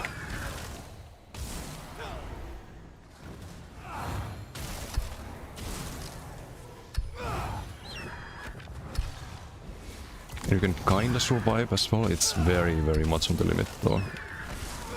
Whether you can survive or not.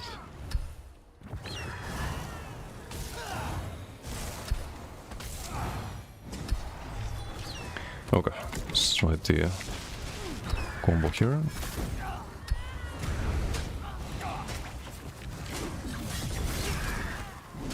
It's not quite enough there, maybe no crit luck. Oh, there was a cleanse, I think. Because I didn't have the LSS. Or what happened?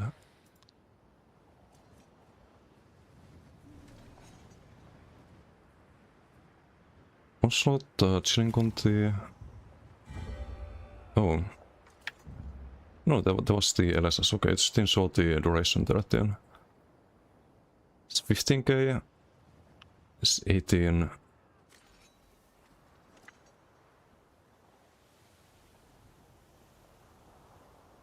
I'd landed before the onslaught, okay, so I didn't get the pen for that, but it would be like 6k damage there with crit. Then we have the Eagle's Mark and the dots and BFP 4.7 non-crit. Okay, let's fight, what are we fighting, Shork? See how the Shork fight looks like. Is this why you kinda want to run the gap closer? Because you can actually stun the Shorks with it.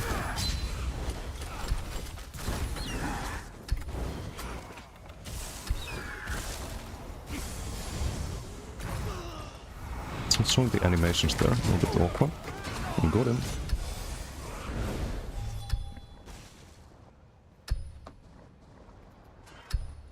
Very important for BGs especially. But I think in duels also you run this. Just for the buff. And I forgot to buff up with the...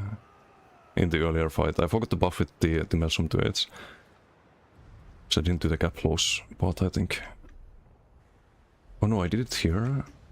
No, I did fully buff, okay. It was just not full damage there.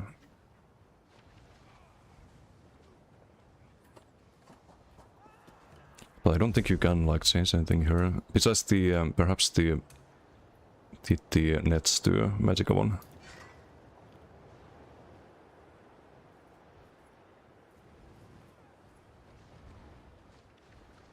So I don't think running out of stam sustain is the problem.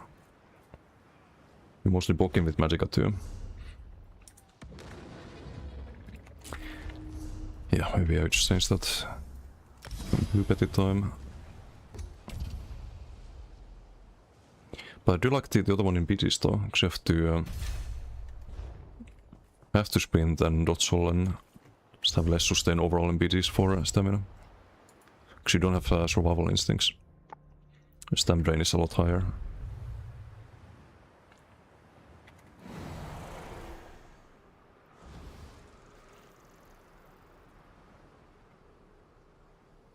Storm will be better for duels where block casting is more prevalent. Arctic Blast works well in BGs because people aren't expecting it. But you can do Charm in to get close. That's the difference. Like the Charm is always around you. Like where you cast it from, and if you fight like a Shork, for example, it's a bit trickier. Because here we can just do this, right? It kinda depends on the fight too, I guess.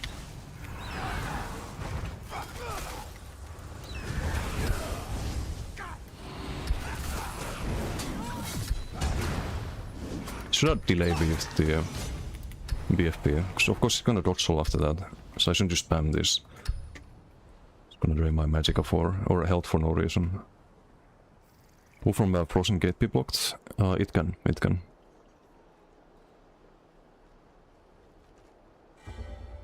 It's another decay.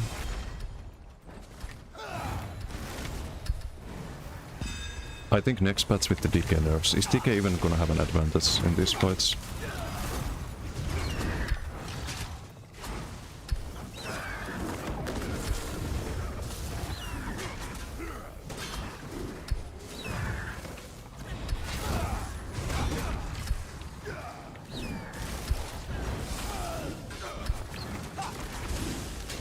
Okay, good fight, good fight.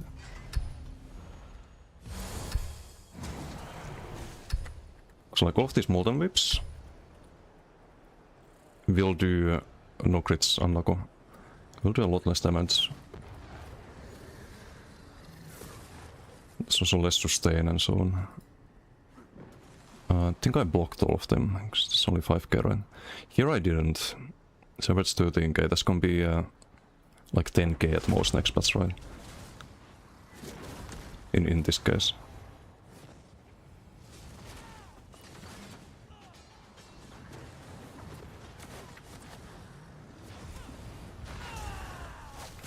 But that was the practice tool or the test tool, I think. In how much DPS? It's not really a pressure build, but we do have decent DPS to do like 4k. It's not 3k DPS build at least. Most of the time.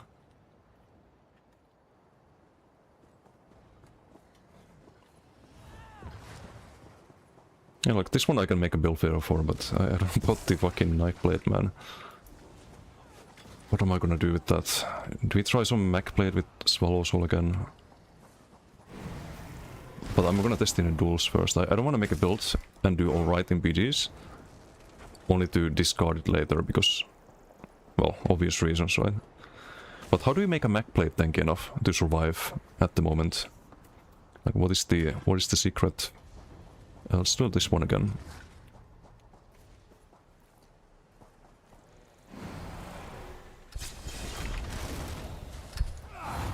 What is the secret to that?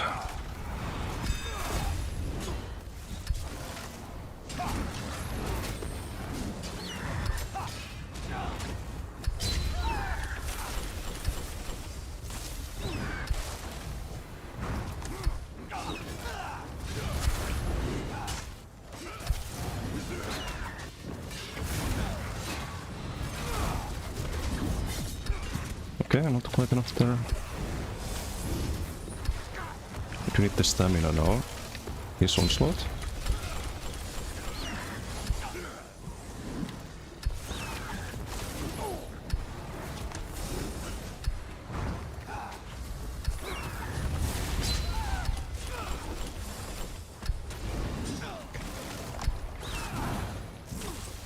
CC Moon still. Okay, let's try to send a combo here. I blocked that.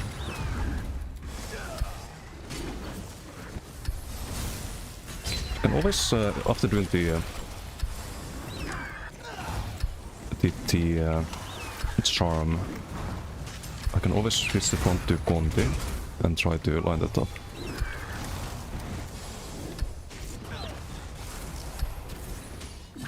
Onslaught. We can roll there. Okay, it's true roll, but we're fine. Ow.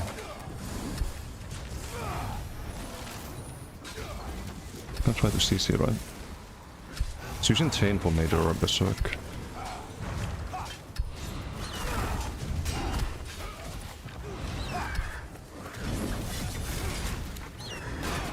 Almost. Let's not risk it too much though, it's gonna try to stun there, yep. Like, we have chance of winning on this. Good chances, I would say.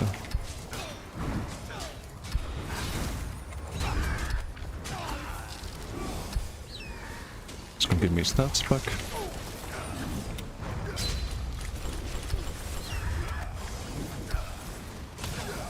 Just recover. It's gonna get charmed, right? Because hit me with a whip right before. It's a bit unfortunate. Maybe try to cleanse spam here. And whip again. It managed to block before that this time. Still waiting for the stamina to get back here.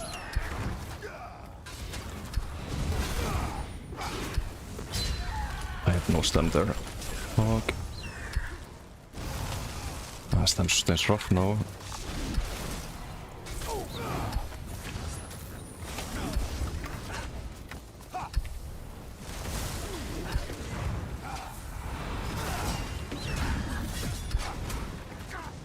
It sucks. Not quite.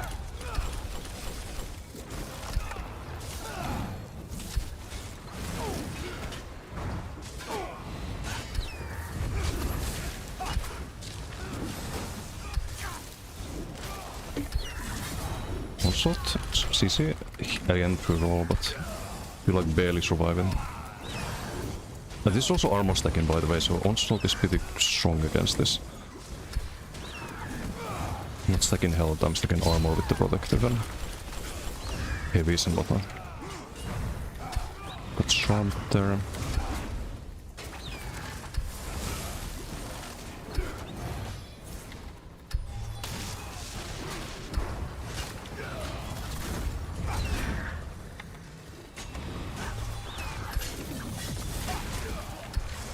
Okay, we do have the CC mid from bot.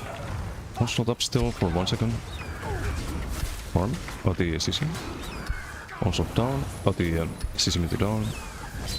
Good charm there. Vigor's gonna be enough, I think. He did spend his whip. Yes, and we want now. He spent his whip.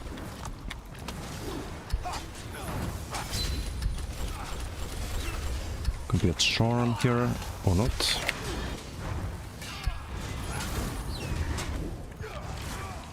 Nah, not really good.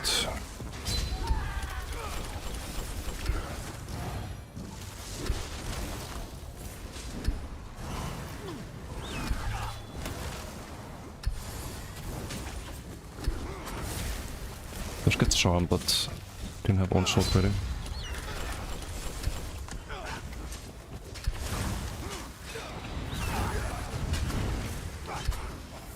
And no stam here. We have it now.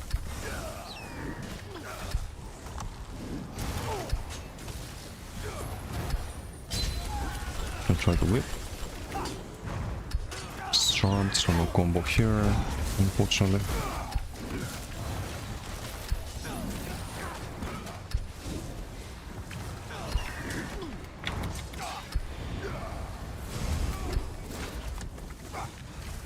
Cancel that.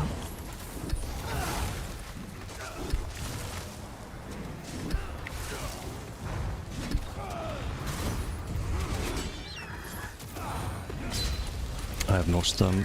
Fuck.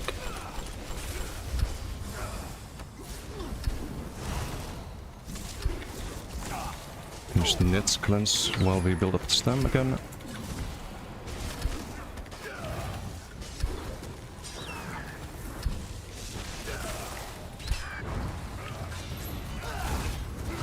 Can CC me here. So I need to heal up there, I think. Yep, there's the CC. Spin the sweep. Nets cleanse, I guess. We need to do more nets cleansing. It's just a good activity for when you have nothing else to do. Yeah, it's gonna be the same case next patch when they make Elesa's cost magical.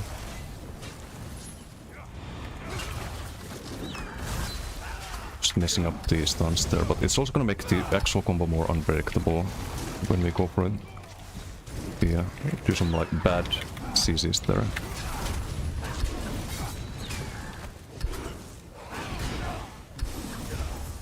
Not quite enough. We need to... Oh, I just died there from like 80%. 20k rip. I need to go for the one with the Conti, I think, to have enough damage, but... I also need some crit luck.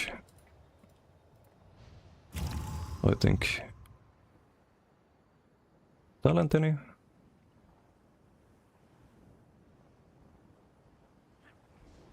Land one here with the onslaught. That's about it. Oh, Kamul's here. Let's fight Kamul. It's about to build a multi-class Knight Blade. But then I don't make a new build, because I already have one. I already have the best build in that case. The Goldleaf and Soul and Ardent Flame and whatnot.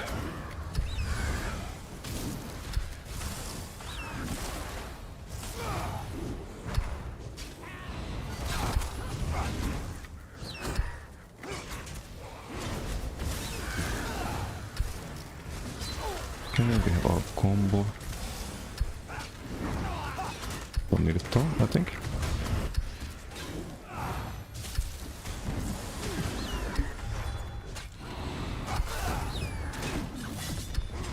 Rip.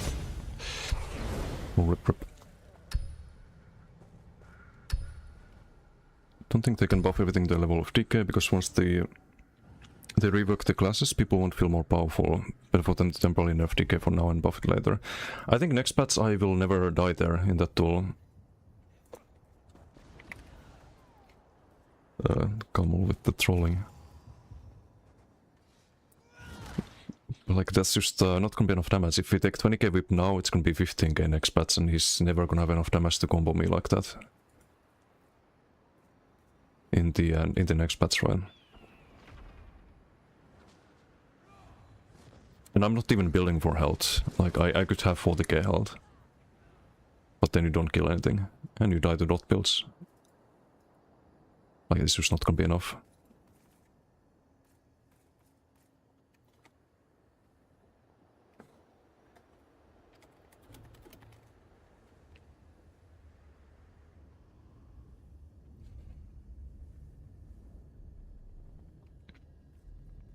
Also, even if you multi-class on Nightblade, there's not much you can do against Werewolf or Decay, I think. You don't really... you get more sustain, with maybe a little bit more healing, but...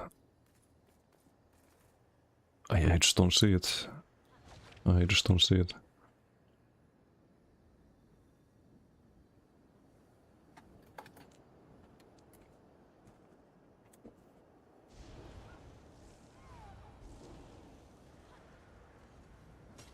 Some 9k BFP.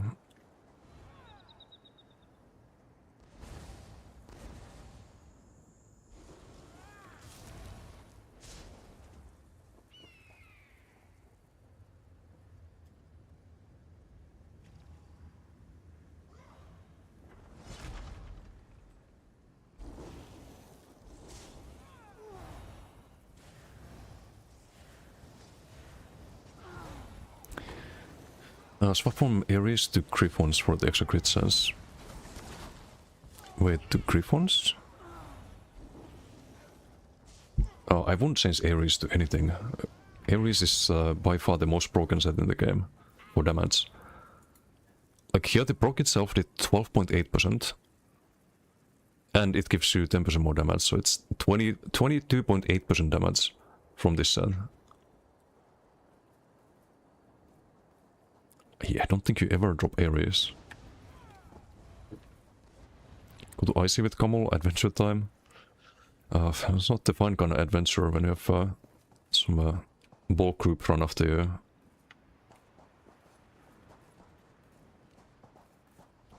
Not the most fun kind of adventure.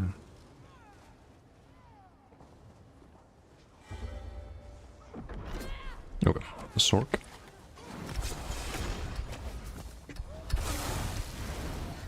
Oh, I buffed him.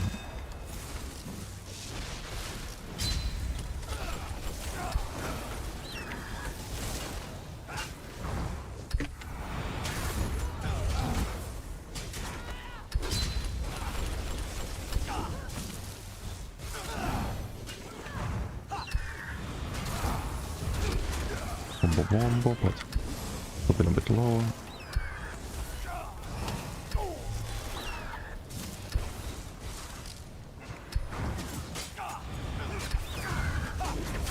Do the combi as well. Okay, GG. I need to always do the crit rush. What's the duration of that? I need a tracker for the... It's 18 seconds. I don't need to cast it that often.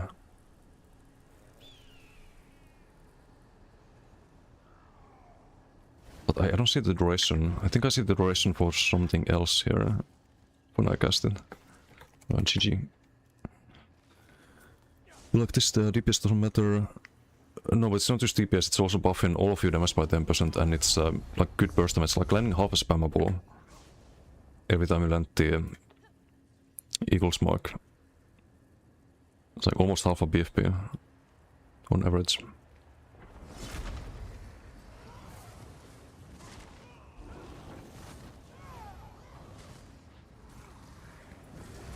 It's like almost half of socks.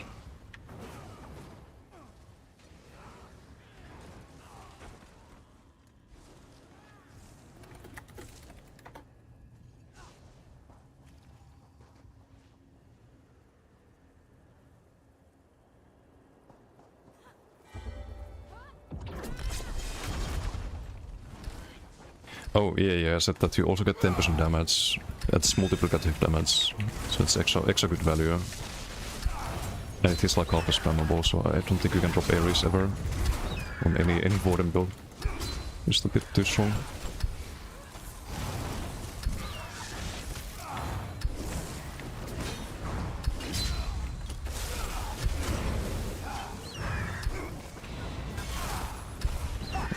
No, it's outranged.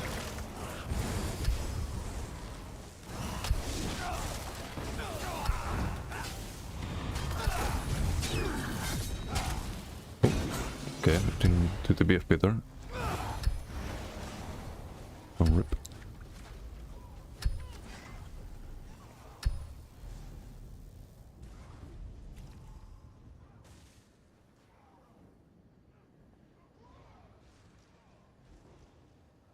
How long was the duel against the other deck? It was almost 7 minutes. So you can kind of hold your own, at least. Like, of course, eventually there's gonna be some one-shot whip, as usual. But if you have like a chance of winning and you can kind of tank them for Ares, then that's not too bad, right? Usually I run out if the duel lasts for 5 minutes. It's just too stalemate at that point. With its ult even if it's nice. It's nice. Also to steal it too. Yep. It does that. You have to kind of always block after the gap close. It's gonna be Arctic Blast. Do I fight Warmanx? 42k health.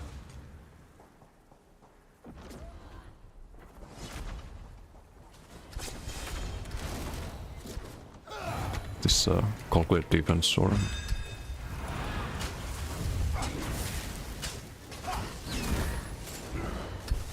Oh, it's a Bastrock, I see. Oh, that might be a bit hard to CC if he's holding block a lot.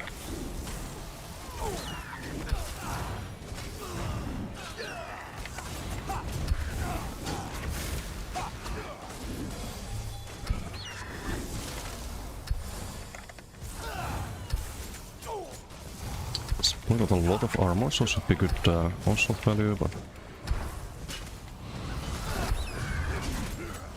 I got stunned there.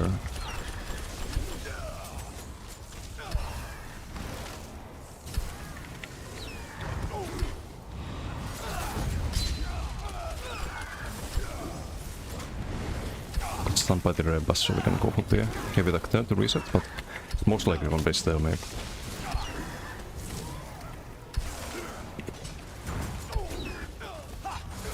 I would die there if I don't block. I need to block the CC, like when you're not CC immune and you can get CC'd by Rebus. You need to be above 50%. If you're above 50%, you never die then. But if you're below, you're Ripper on it.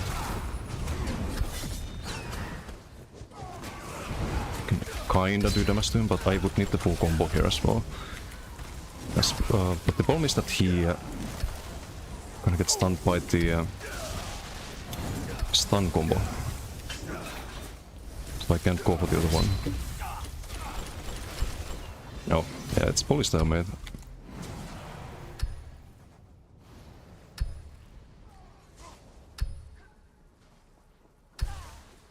Fully stalemate in the end. You see Eels mark 13%. 4.7k biggest hit. It's not on the ball of lightning either.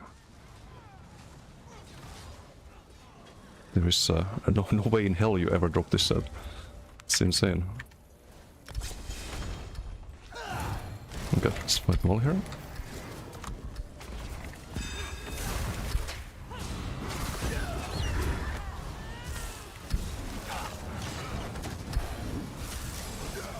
Get Storm there. You can roll early because there's no Dawnbreaker yet.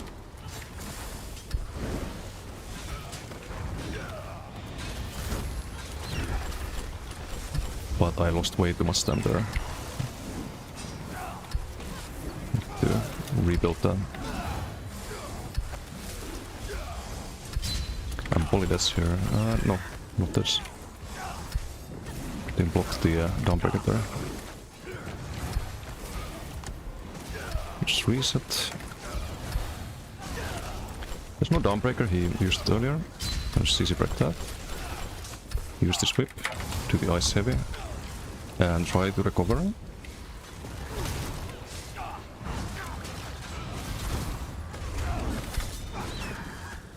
Not the timing. I could have maybe gone offense there. I just thought he might have CC with him. If I would go offense that, then I die.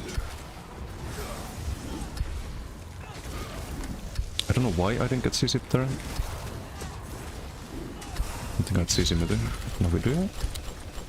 Rip. I don't get it. I CC back insta and just still get hit by the whim.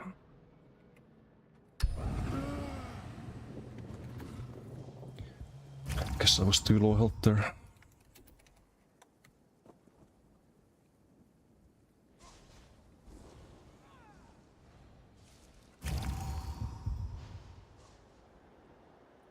Nets RNG, maybe the Nets cleanse the incoming. I should be doing that, by the way. I don't know why I don't do it. Oh, because it's random, like which one you can ride. So I can't actually do that.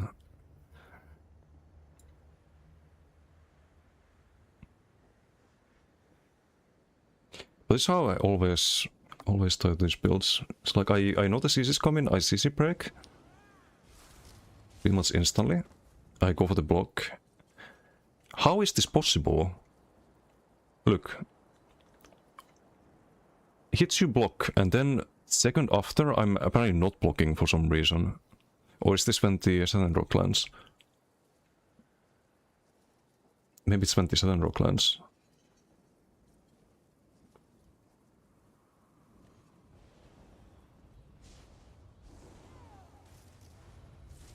The Dawnbreaker, but it's like 600 milliseconds. You should be able to CC break and block that. I just don't get it. Can only have enough health or CC me to survive then.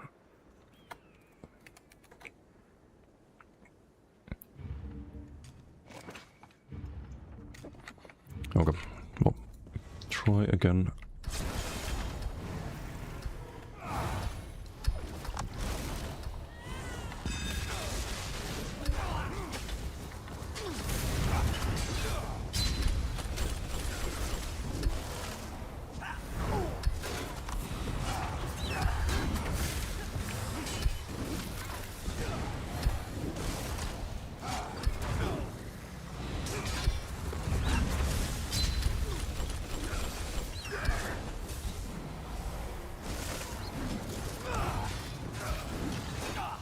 It sucks there.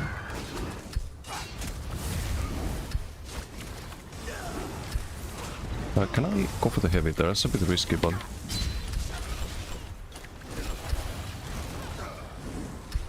We'll try. Now it's the sustain issue again.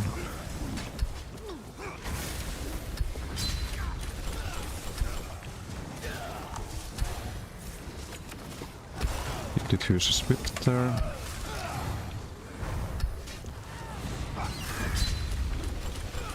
Is that for the buff mostly?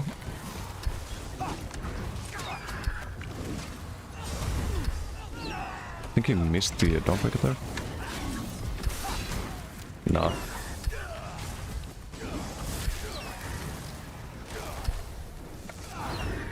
Did use the Dawnbreaker so we can go for the dodge roll there.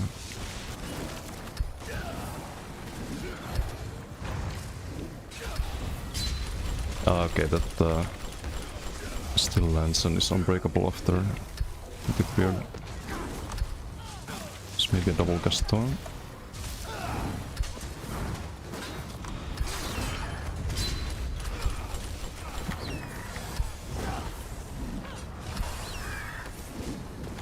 But yeah, at this point it's kinda hard to recover. It's so low on stem. Need to prolong the season here. I was poking there by the way as well. Went to front bar and held LMB and it's just the whole lens.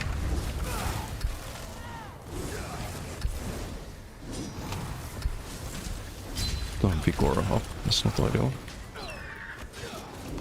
Can get these sharks there. Can I? No, I'm dead here, I'm so dead. Tried to maybe risk it a bit there, but I shouldn't have. Oh well, GG.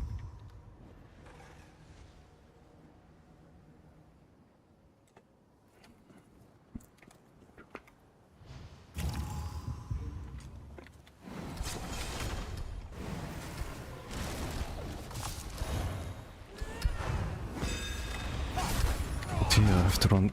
Lent the. I have to land the charm mostly, I think. CC is not maybe charmed.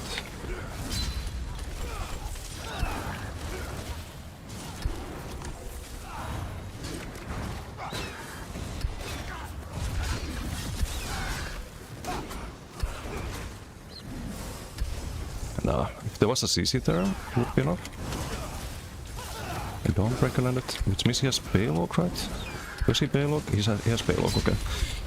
I need to pay attention to that. And see when it runs out or discount it.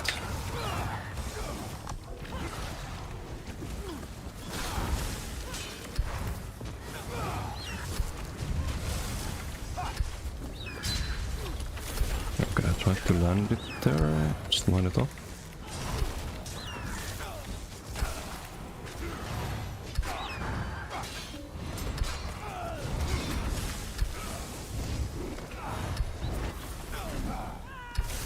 Oh, okay, really bad assault there from me.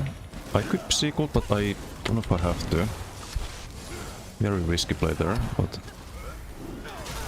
Go with the rebuffs. Line everything up. Can I go with the heavy? I think I can. Because your heal with times up is strong.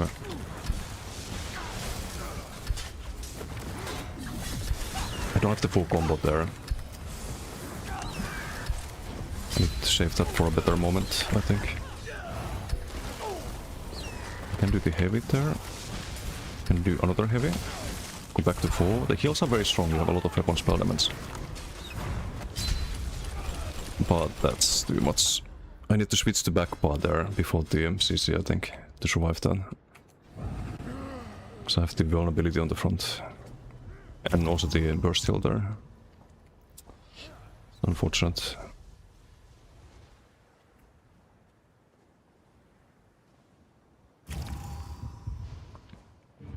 Oh, just go again.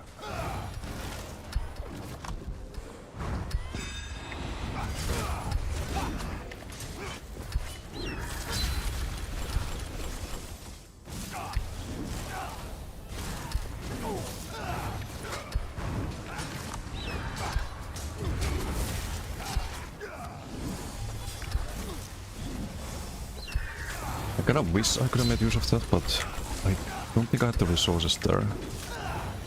No, I don't have the stamina.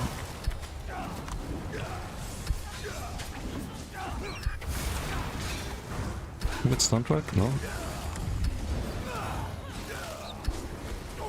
Go with the heavy there. CC break fast.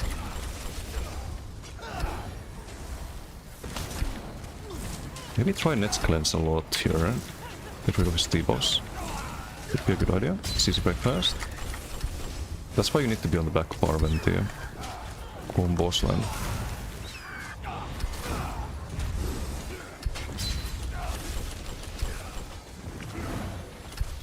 Okay, I don't have a lot I can do here. There. He has a whip. I do have a pot though. I think he used his whip there. It's gonna be no CC because I have the CC muted. Hit the rebuff.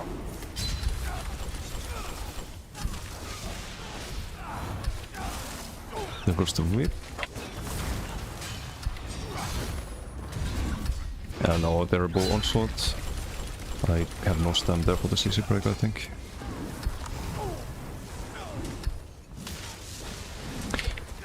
But this is what I hate the most about playing Glass Sword and DK is that you're doing so many heavy attacks, like struggling to actually get the resource to survive and do damage to your opponent.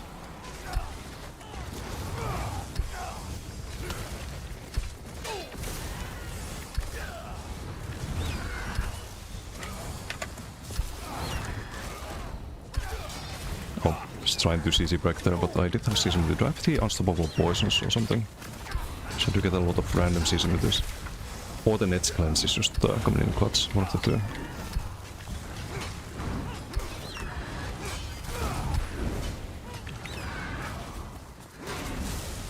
Yeah, no, that was not worth. I'm dead. I think, yeah. Because the CC combo there is dodgeable or blockable. I tried to go for the second hit of the sharks for the full combo. I need the charm, I think. It's annoying, because you land like none of your CCs really. Unless you do the charm. I think charm has been almost every CC. Just need to do some weird rotation with this.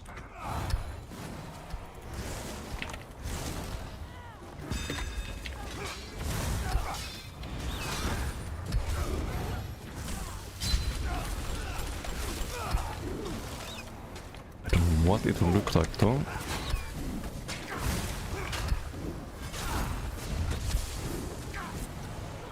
We have the charm available here, for example, but how do we actually land it? Oh, not like that. Definitely not like that. I do block there again before the Molten Whip though. Like the moment I got hit by Dawnbreak, I went for a block there. But it just lands unblocked every time. I don't get it.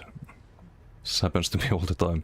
Whenever I duel anyone, it's just always unblocked everything. It's like here I'm blocking 2 weapon swap and RMB at the same time. Oh. Goes this whip. If only Arctic was unblockable, you know? It'd be quite a lot better, I think.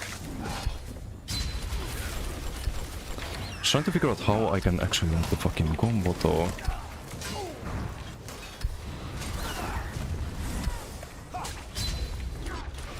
Nah.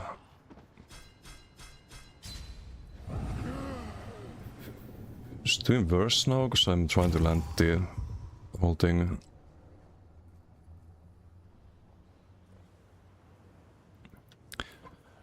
Hey, ¿qué pasa, amigo? ¿Cómo estás? Oh wait, this is francés, no es español. Pensas que DK is more dominant? Do you think DK is gonna be dominant next patch? No, I think it's gonna be very mid next patch. Because like all of these builds that hit you for like 13k, 20k whips and whatnot, they're gonna do half the damage with the burst. Like, it's like everyone gets 5k health against DK next patch. Don't know if someone can translate that in French, but maybe you know English, I'm not sure, but I don't know how I see it going next patch. You're probably gonna have to play a dot DK. It's just gonna be a matter of adapting it. It's charm, but I don't want to onslaught right at the start of the duel. Like that one I also blocked. It's just, I don't know. I don't know why it lands always.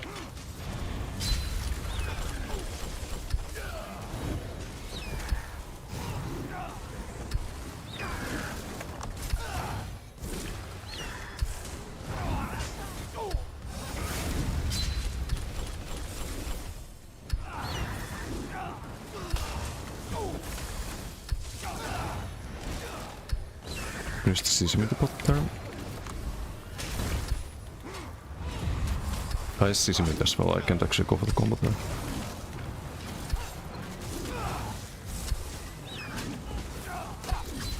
I don't have the sharks there, it's just, I don't know why I even waste the onslaught there. Didn't have time to cast the sharks there really. It's the issue there.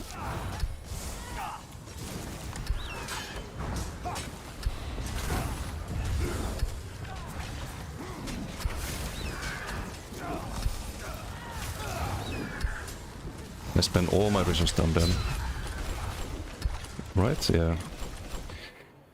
Spend all my resources trying to go for the combo and then shit, but it's just I don't know, maybe it's no warden angle as well. So I don't see what I can do here.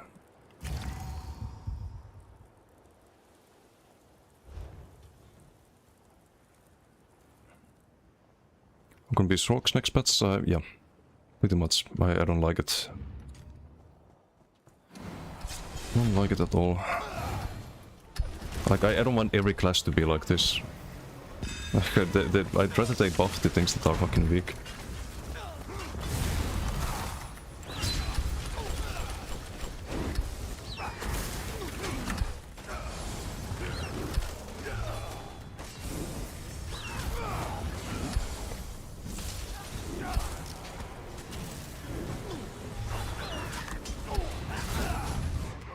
I thought I see the CC mid there. I thought I could maybe go for the onslaught there, but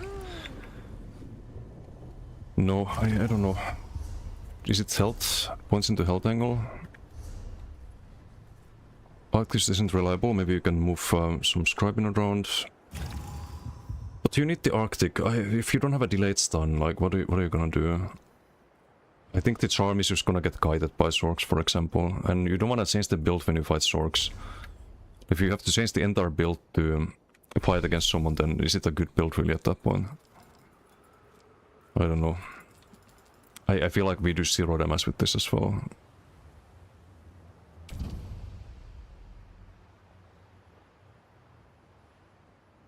Necro will be ever get to be king of the hill? I mean, Necro can stalemate. Can be tanky on Necro.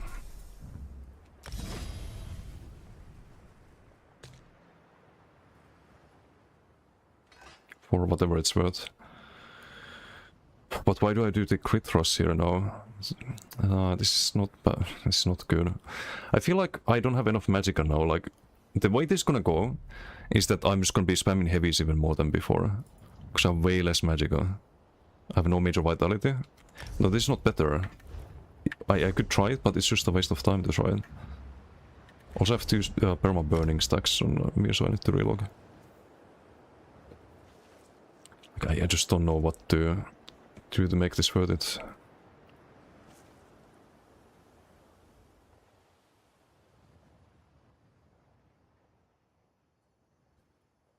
Maybe Soul Burst instead of the Arctic, yeah, I can try that, but...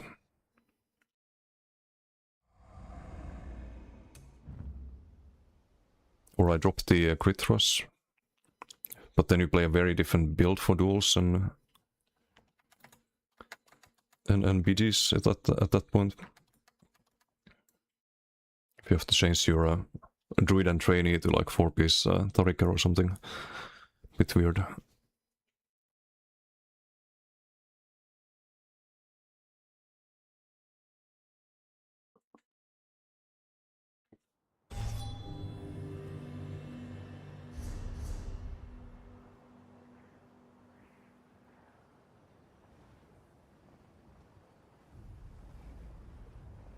And by the way, the protective is not countered here, because there's no onslaught or Koro. So I'm gonna also tankier for that reason. So if I didn't have protective, then you just get even more dumpstered there.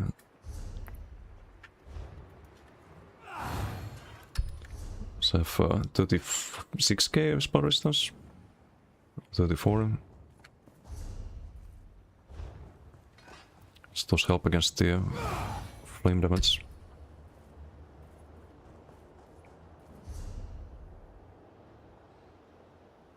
Okay, I'm gonna craft the Soul Burst. Just try it instead of the Arctic, I guess.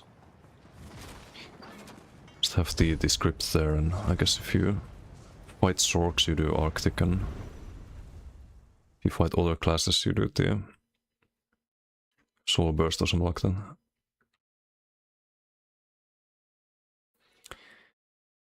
Maybe that's what you need to do. Because I don't get the Arctic stuns at all.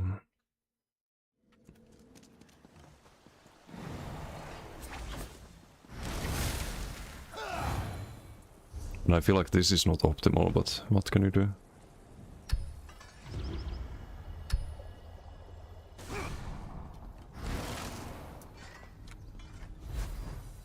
Oh, I need to buy it.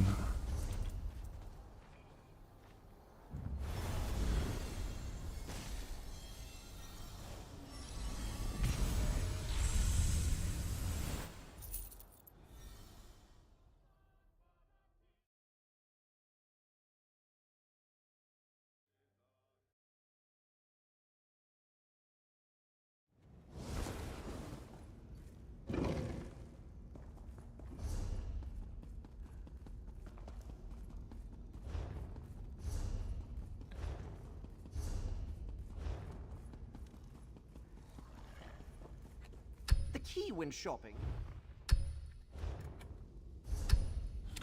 There is no damage on it, which is a bit of a How can I problem. help? If you do the route, I think you kind of want to do the route on that. But of course.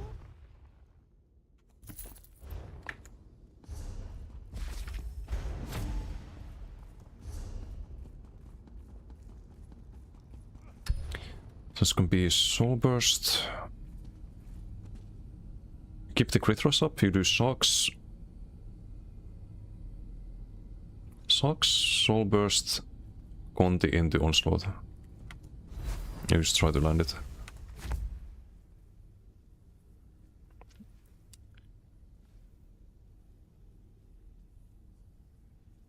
But I'm not sure if you do Immobilize. People roll anyway if you are in the charm, usually. It's not like the others do damage though. It's like 5.3k tulip.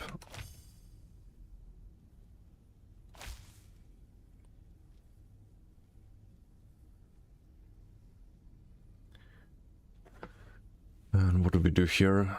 Currents? Could be regions too.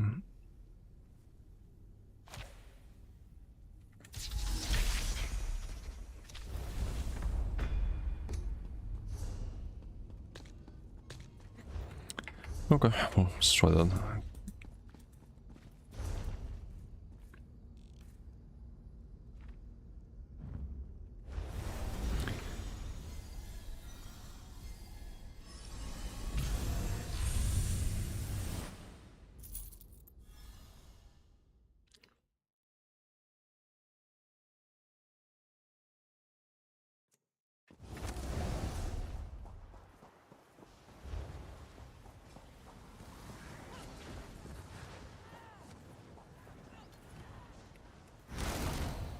How much magic is this? 3.5. Same as the Arctic. If you just lose the pressure from this, you don't get the Dotic and the Chill. So I'm not too sure about that. I think it always spawns on top of you, right?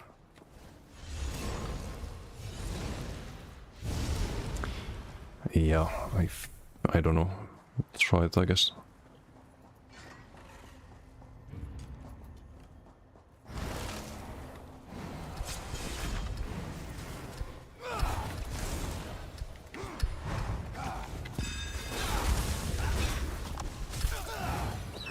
Rip off the statuses. So let's gonna charm. I don't wanna onslaught there at the very start of a duel. We'll wait a little bit.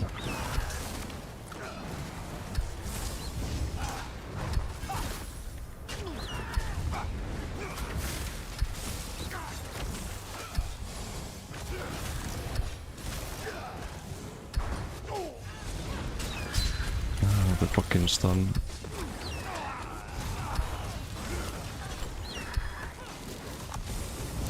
The max sustain is rough.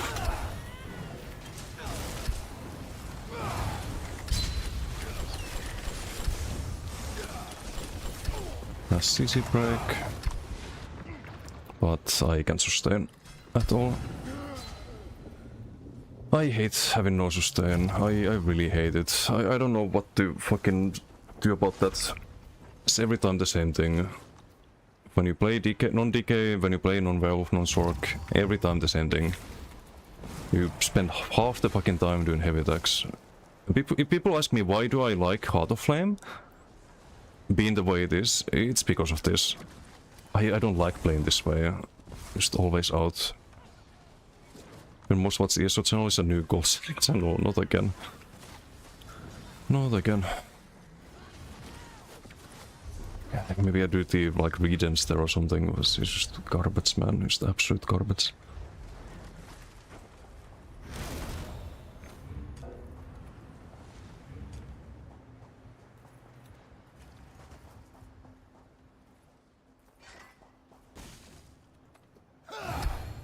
Like I'm Breton on this as well. It's not like I can get more sustain without just having 0 damage after. Can I use my ulti so I know when to onslaught.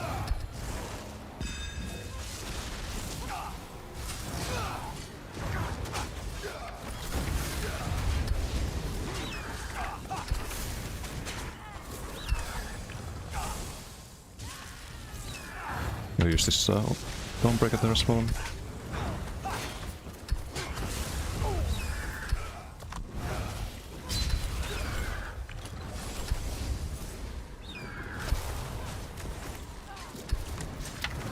Here we go again with the fucking heavy attack spam. Use the CC break there. But look at my magic of what can you do there.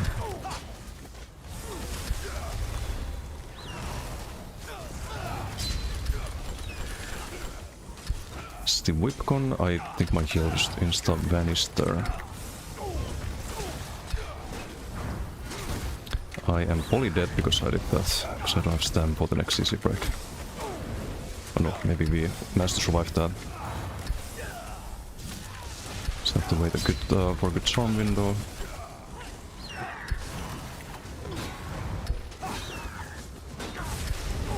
That's not it. I'm dead. I think. Not dead. Barely alive. He did his whip there, so we can go for one more heal there, or one more heavy attack heal.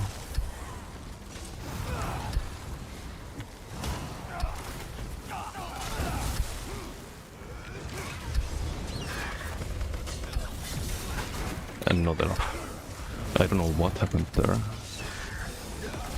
Goro. This means no Dawnbreaker Arena, which means we can roll again.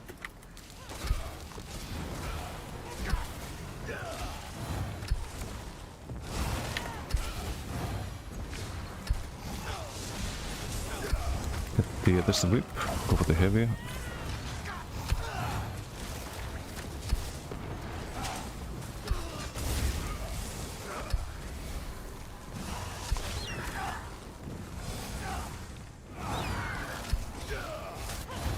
The whip.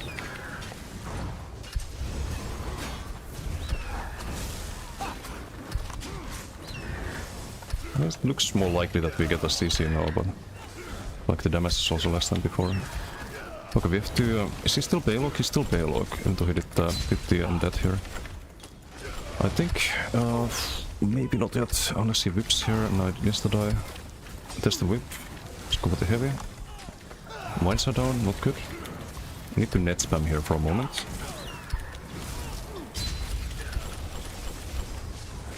I don't know if he whipped earlier. So we still do the heavy there. Okay, there's the whip. I'm dead, I think. I'm not yet. Just not in a position to switch the offense there. It's the Dawnbreaker, have to worry about the... I was blocking there.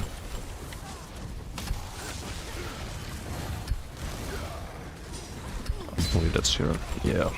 There's no time to get Magicka. Rip, rip. I landed like one combo there, but it did nothing.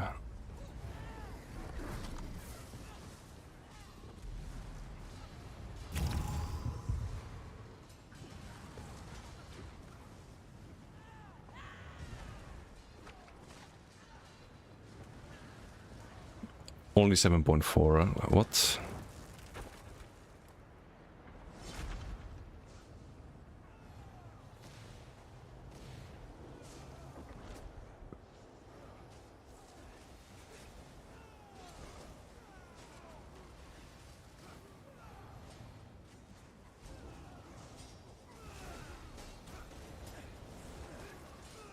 Sucks landed before, it's not timed properly, but it doesn't matter if your onslaught is 7.5k damage only.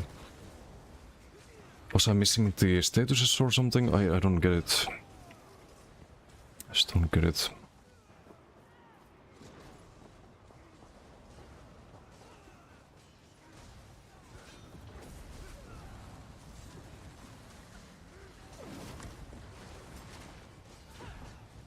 At the moment, the only way we can play Arcanist or Warden is by suppressing DK for Heart of Flame. Arcanist is fine, like you can kinda tank people on it, you just can't really kill DKs, but then again, like you can't even with Heart of Flame. So your DK will have an advantage. But yeah, not sure about Warden yet, I'm still testing things. I can build tankier on this, but also like having like some damage on a build too. Oh wait, I should use the ulti at the start again.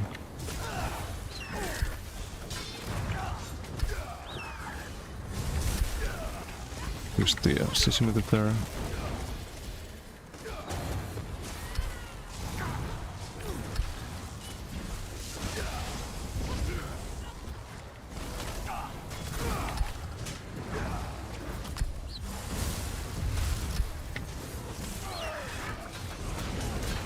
Nah, I can't even go for it. Just lose all my health in 2 seconds. I'm dead. No sustain. You try to go for a combo and you lose your health before you can actually send... Why do I have 37k health? What? Oh, okay. Okay, great.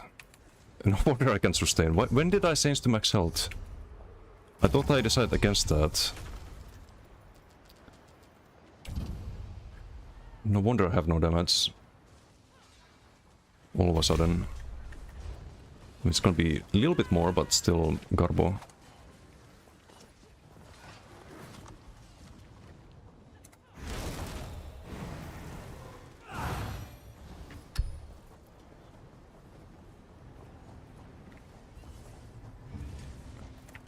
Okay, back to our usual health pool here.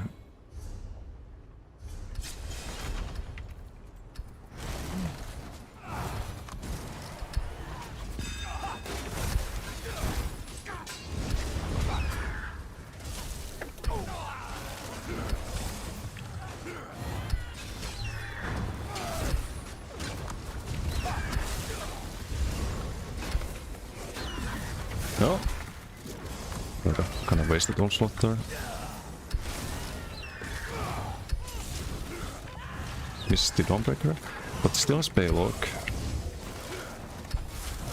That will be still almost one-shotting me right now. Use the Secret Break, heal up. Steel Charm, which means he has full offensive time here. Need the vines here barely. We're kinda stuck in the heavy attack spam phase again. It's my least favorite phase of this build. Whip lands there sadly.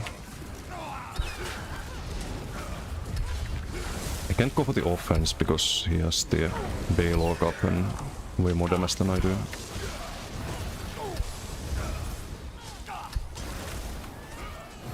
I think his whip went off there, not sure.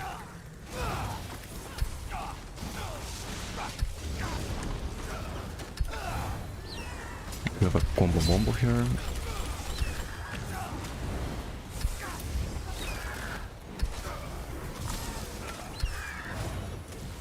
Keep all the heal times up.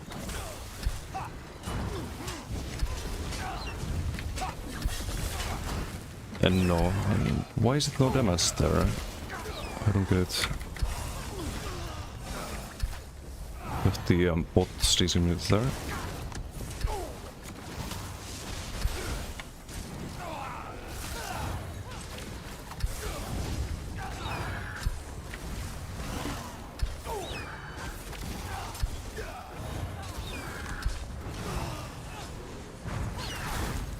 I'm on the one bar. It's not good. Just heal up before heavy. There's the whip. Walk a little bit, heal up. Gonna CC me. And I cannot block any heal in time. I don't know, I don't think this is playable. There's nothing you can really do about that.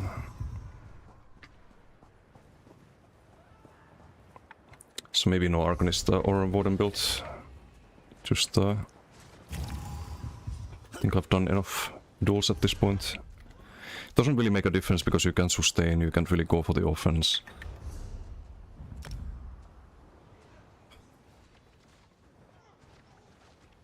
I could hop on the Plar, for example, to show the difference in the tankiness. Like where you should be on a good build. Or on the Necro, but it doesn't matter too much.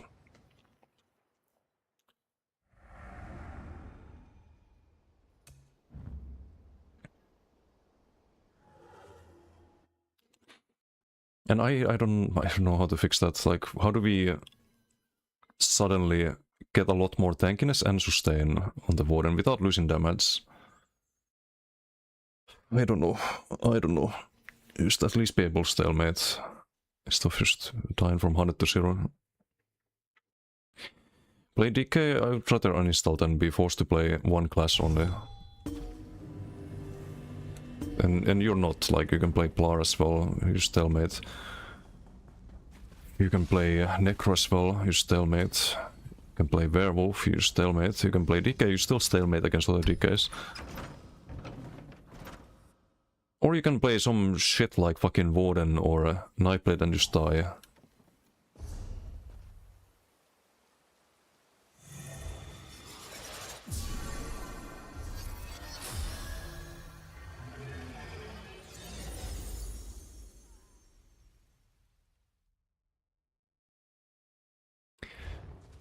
Unless there's some way that I'm not aware of making Warden actually able to survive and do damage.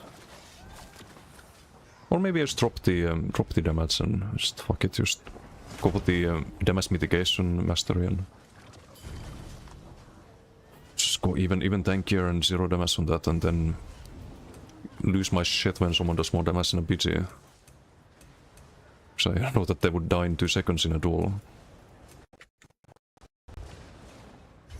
Level ESOP is in a real bad state. It always has been. I mean, it's not different from the subclass era. It's the same fucking shit. Year after year after year after year after year after year. The same fucking shit. And instead of buffing the weaker things, let's just nerf the strong thing and then the next strong thing is what people play and the weak shit is still weak. Recovery glyphs, food, I would lose damage and healing if I drop the recovery glyphs. Food is already also gas, so I get the most sustain and durability I can from that.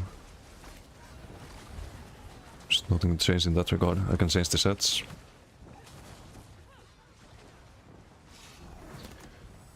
Marvel Rivals apparently just buffed everything and everyone loved it. Yeah. People are happy if they get buffed, they're upset if they get nerfed. Basically, like psychology, basically.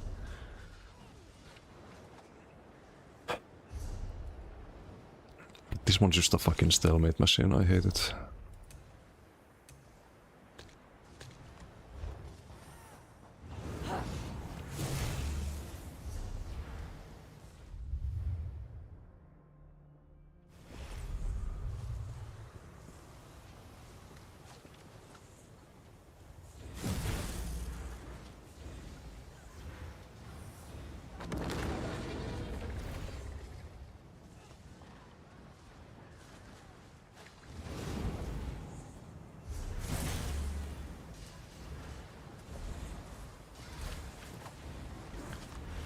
Like, look at this. How many duels did he do?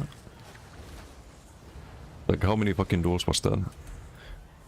Then you hop on Werewolf and... oh. Just a different story, right? You hop on DK, very different. You play fucking Warden and... just unplayable garbage.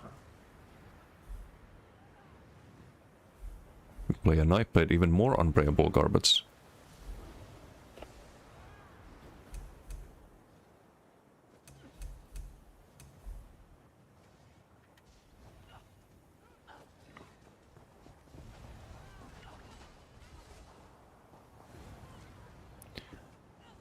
Everything's strong, but it's not really so... yeah, but everything's not strong. You have things that are mid, but playable. You have things that are fucking garbage and unplayable.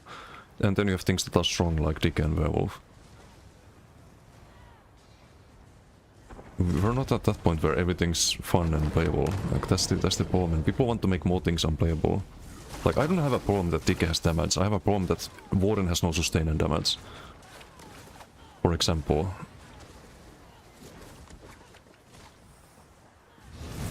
Because if neither one of us, like if he also had the Warden damage, that would be a stalemate, would be an endless fight at that point.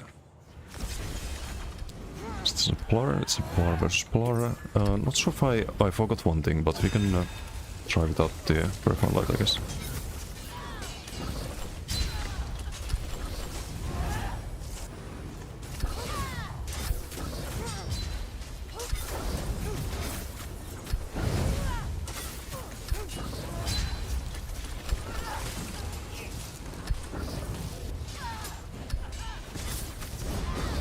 Roots are a bit annoying.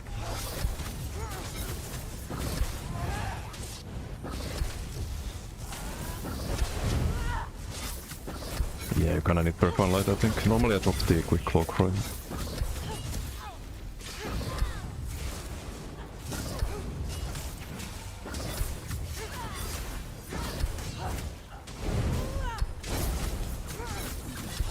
What's that?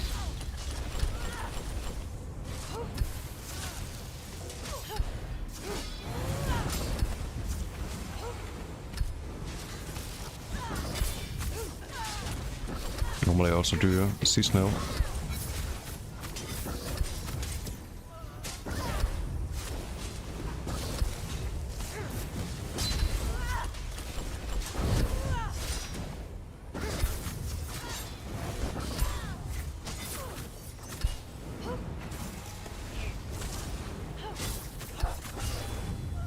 Yeah, probably stalemate endless.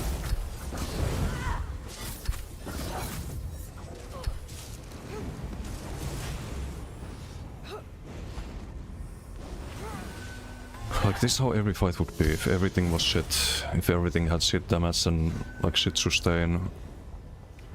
Like, if they nerfed that on DK, you have more fights like this in the game.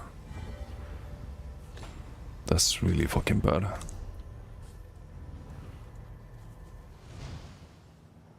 Do I have the rally here? If I want to do the seasonal.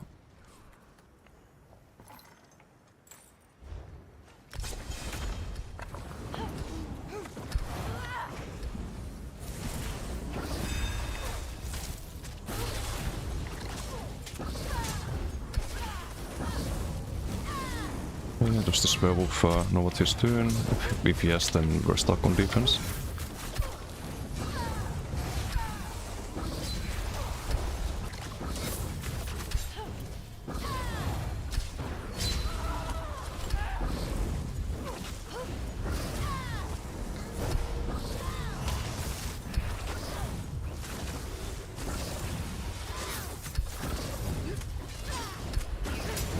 The fuck?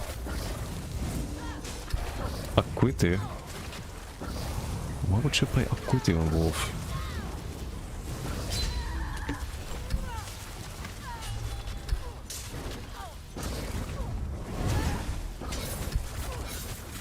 I just dropped tankiness, by the way, on the previous fight.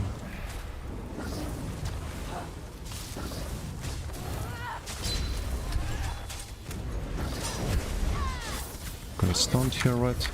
There's the stun, dropping logs, and next the next Lancer, but still like 40k health Wolf, right?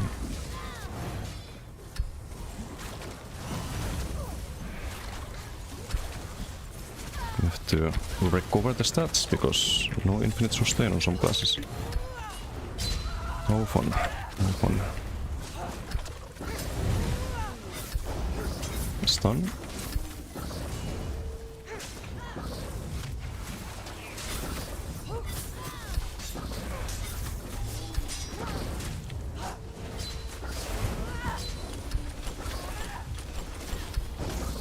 The thing with Werewolf is that you don't have that much crit damage as a Sword Werewolf especially.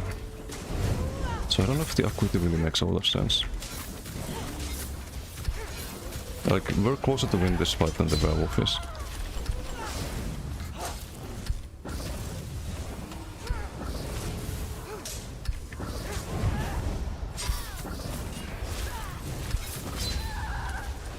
Stunned there, does heal up before this time, but...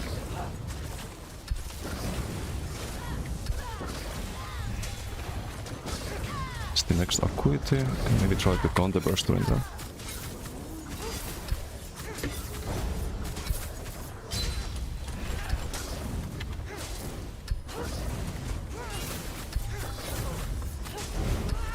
Can get stunned here, right?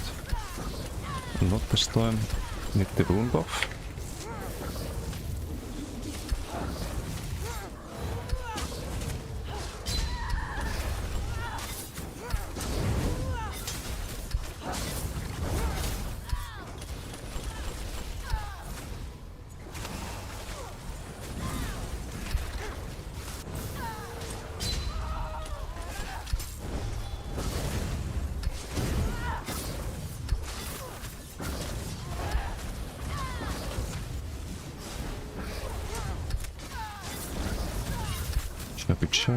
Chappy, stun, chappy. As endless. Let the stream, yeah.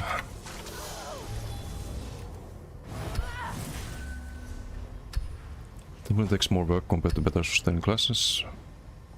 Running out in 1vx, holding okay in 1v1. Struggling with sustained food on your plateau. Recovery cliffs and bear hunts. Like, Plar's ability and sustain is fine, it's just... on the Warden I was playing, it's terrible. It's just fucking terrible.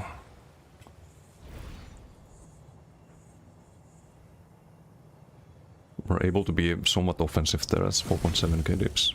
The Wolf is doing 5.7. Like, MRK Wolf is doing 10k on me. And you can survive that.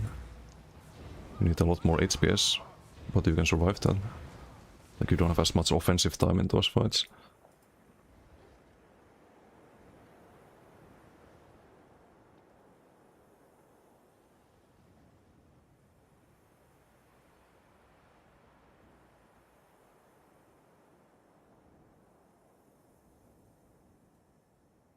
Why is this why is this guy talking shit? The other Plar I was fighting. 1.4k chaps. Nice BDS. I don't know what BDS is, but DPS probably. Yeah, it's actually nice DPS because we do 4k and he does 2.2, so half of our DPS. I don't know if people have CMX before, or if they look at it before talking shit. You know, it's kind of funny. Link build, the Werewolf asks. It's a good build.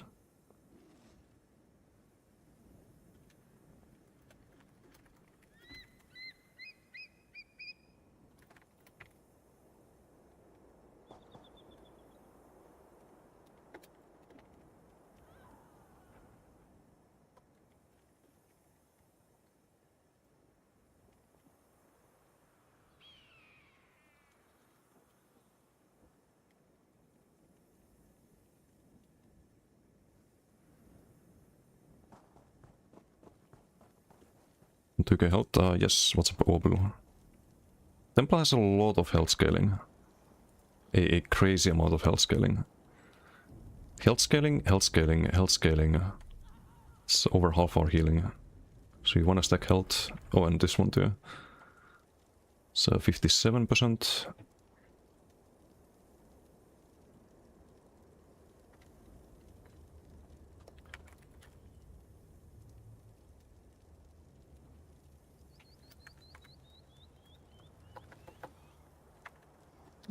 The Wolfright's nice heal, medium damage, I like. I mean, that's lore in a nutshell.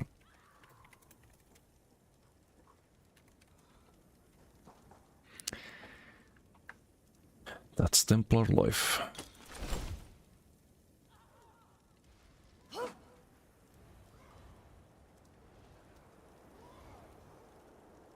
Lance 7.4 plus the weapon spell damage.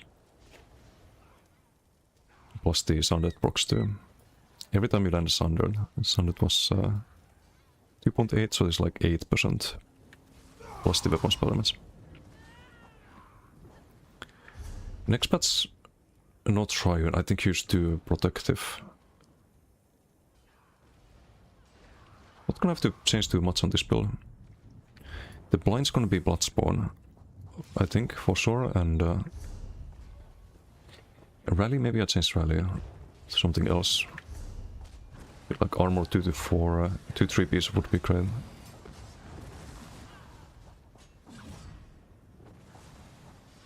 Okay, let's try fight Val here with this. We're gonna show the absorbability compared to Warden. Did get up DPS in PvE too. No, it's not. It's actually kinda bad in PvE.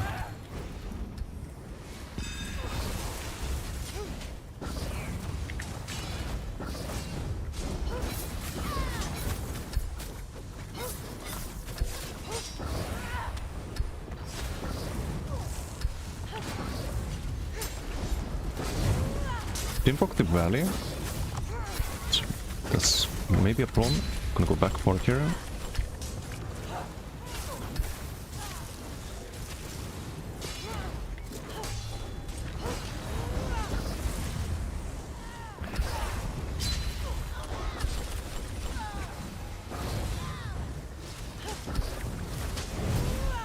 Capture.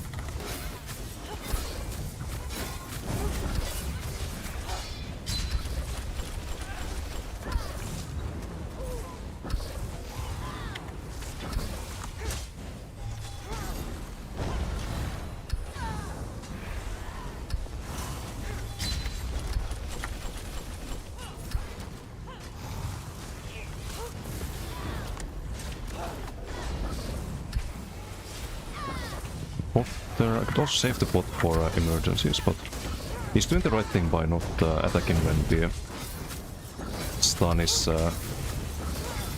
about to happen. We would pretty much have to land a really lucky stun there.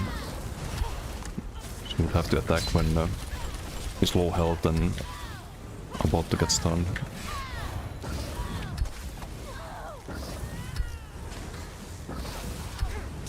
But you can see how much easier to sustain and absorb it and everything is compared to Warden. And we can still do like alright damage on this. It's not like the Warden does that much more to justify the downsides of the build.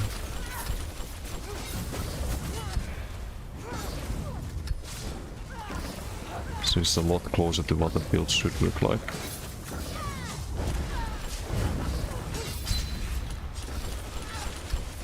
Okay, I cannot risk it too much there by going for the jabs, because I thought he might get stunned there. Having the CC there.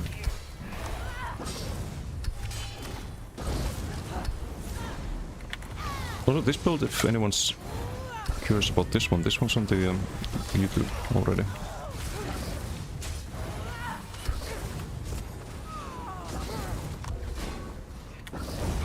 Bit low on resource there. And this getting massively buffed next patch. We'll get a lot more damage on this.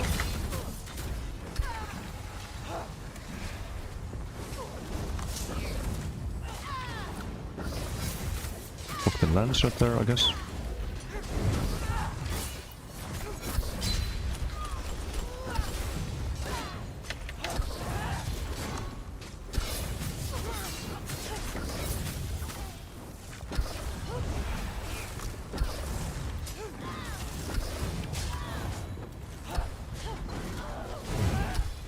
Let's try here, I guess.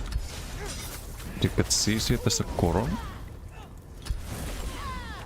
This means we can roll. Okay, I cannot spend too much there though on stamina, but we're fine.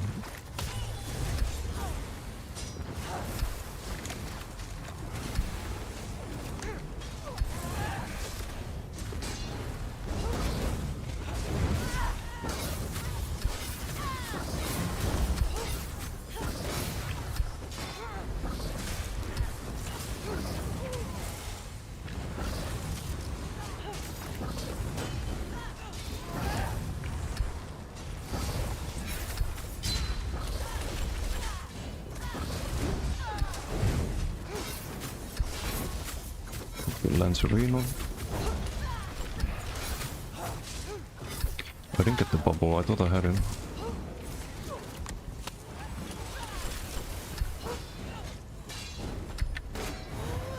It's also super fucking annoying build to fight against. Because of the constant bubble spam. It's kinda disgusting.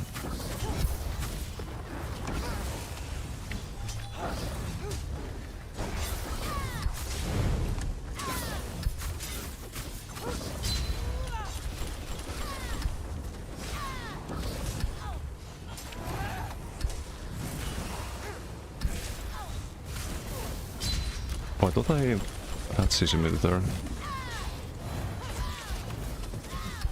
I guess not.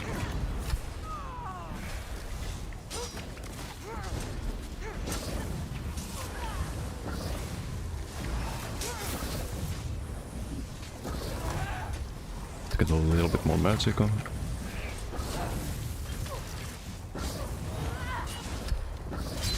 CC mid there. Can use a pot there as well.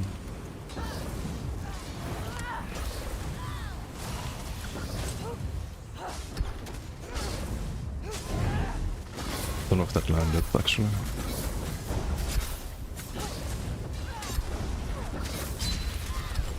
Maybe he's down here.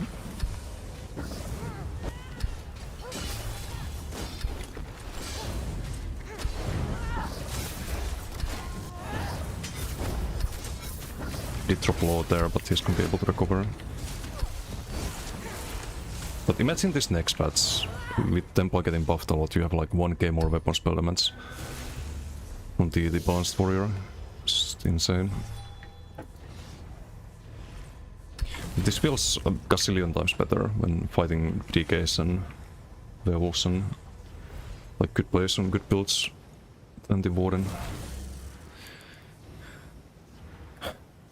Just don't know. Don't know what to do to get the Warden to this point.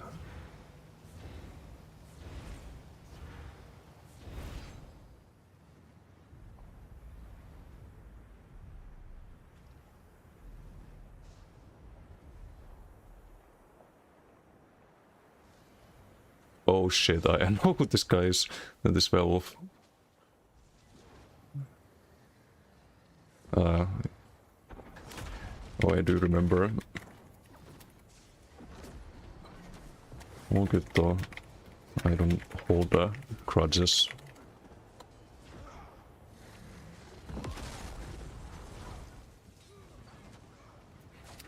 Just a funny PvP. Drama, I guess.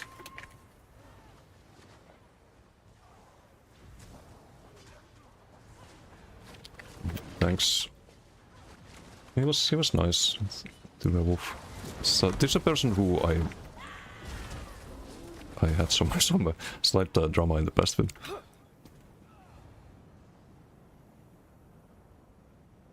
Not the DK fault, but the werewolf from earlier.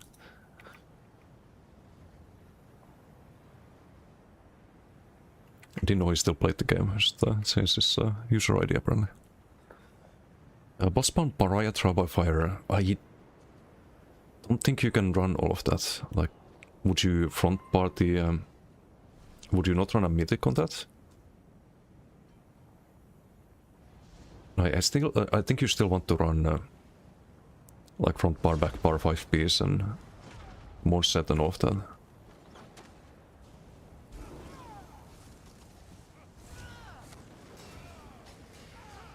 What are the add-ons called for allies like Fossilize and Onslaught, for example? So the Fossilize one, that's Hyper Tools. You can find the tracker on my Discord. You can just, if you have this add-on, you go here, import tracker, and on my Discord I have an add-on channel that... let me actually pull it up here. So here you can find them. You go to add-ons and just copy paste this. And you write it here in the import string and you get the tracker. I have a lot of trackers for different things, but the incoming Fossilize and Saturn Rocks is just one of them. The other one for Onslaught and Corrosive and so on, that's called Decay Corrosive Allied. It's this one. It's too much defensive. I think so. I don't think you need that much tankage, but you could try something like the Dovra Sabaton's next patch. It's an interesting mythic. So when you fully stack this up, it's pretty decent damage too, I think.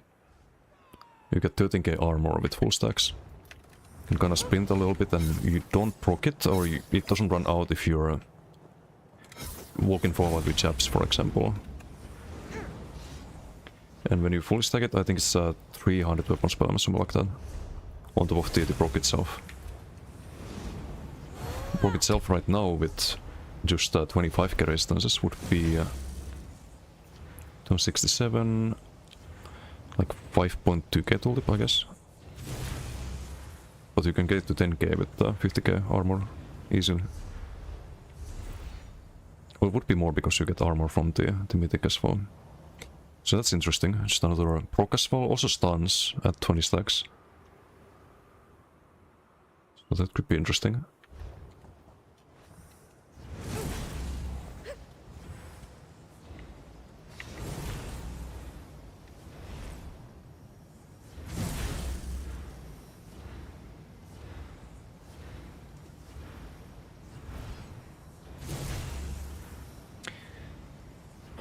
Yeah, I think we go back to the drawing board with the Warden. Game. So I like the build. But I'll do that off stream, I think. It's kinda late. Should find someone to raid. Let's see who's still streaming at this hour. Thanks for doing the socials, Vakarel.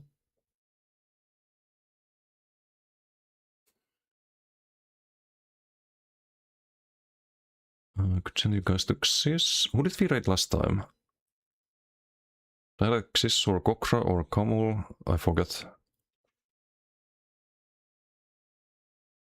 Wonder if I can see it somewhere. I think I raid Kokra, but... Or did I raid Kamul last time? Ah, maybe I did. Okay, I'll raid Xyz this time. Thanks for hanging out. See you all next time. It's gonna be tomorrow. It's tomorrow Saturday. Sunday I chill. Saturday I stream. So we have one more just theory crafting stream, I guess. On Monday we have the patch notes, so that's gonna be interesting. But anyway, enjoy this stream. See you next time. Bye.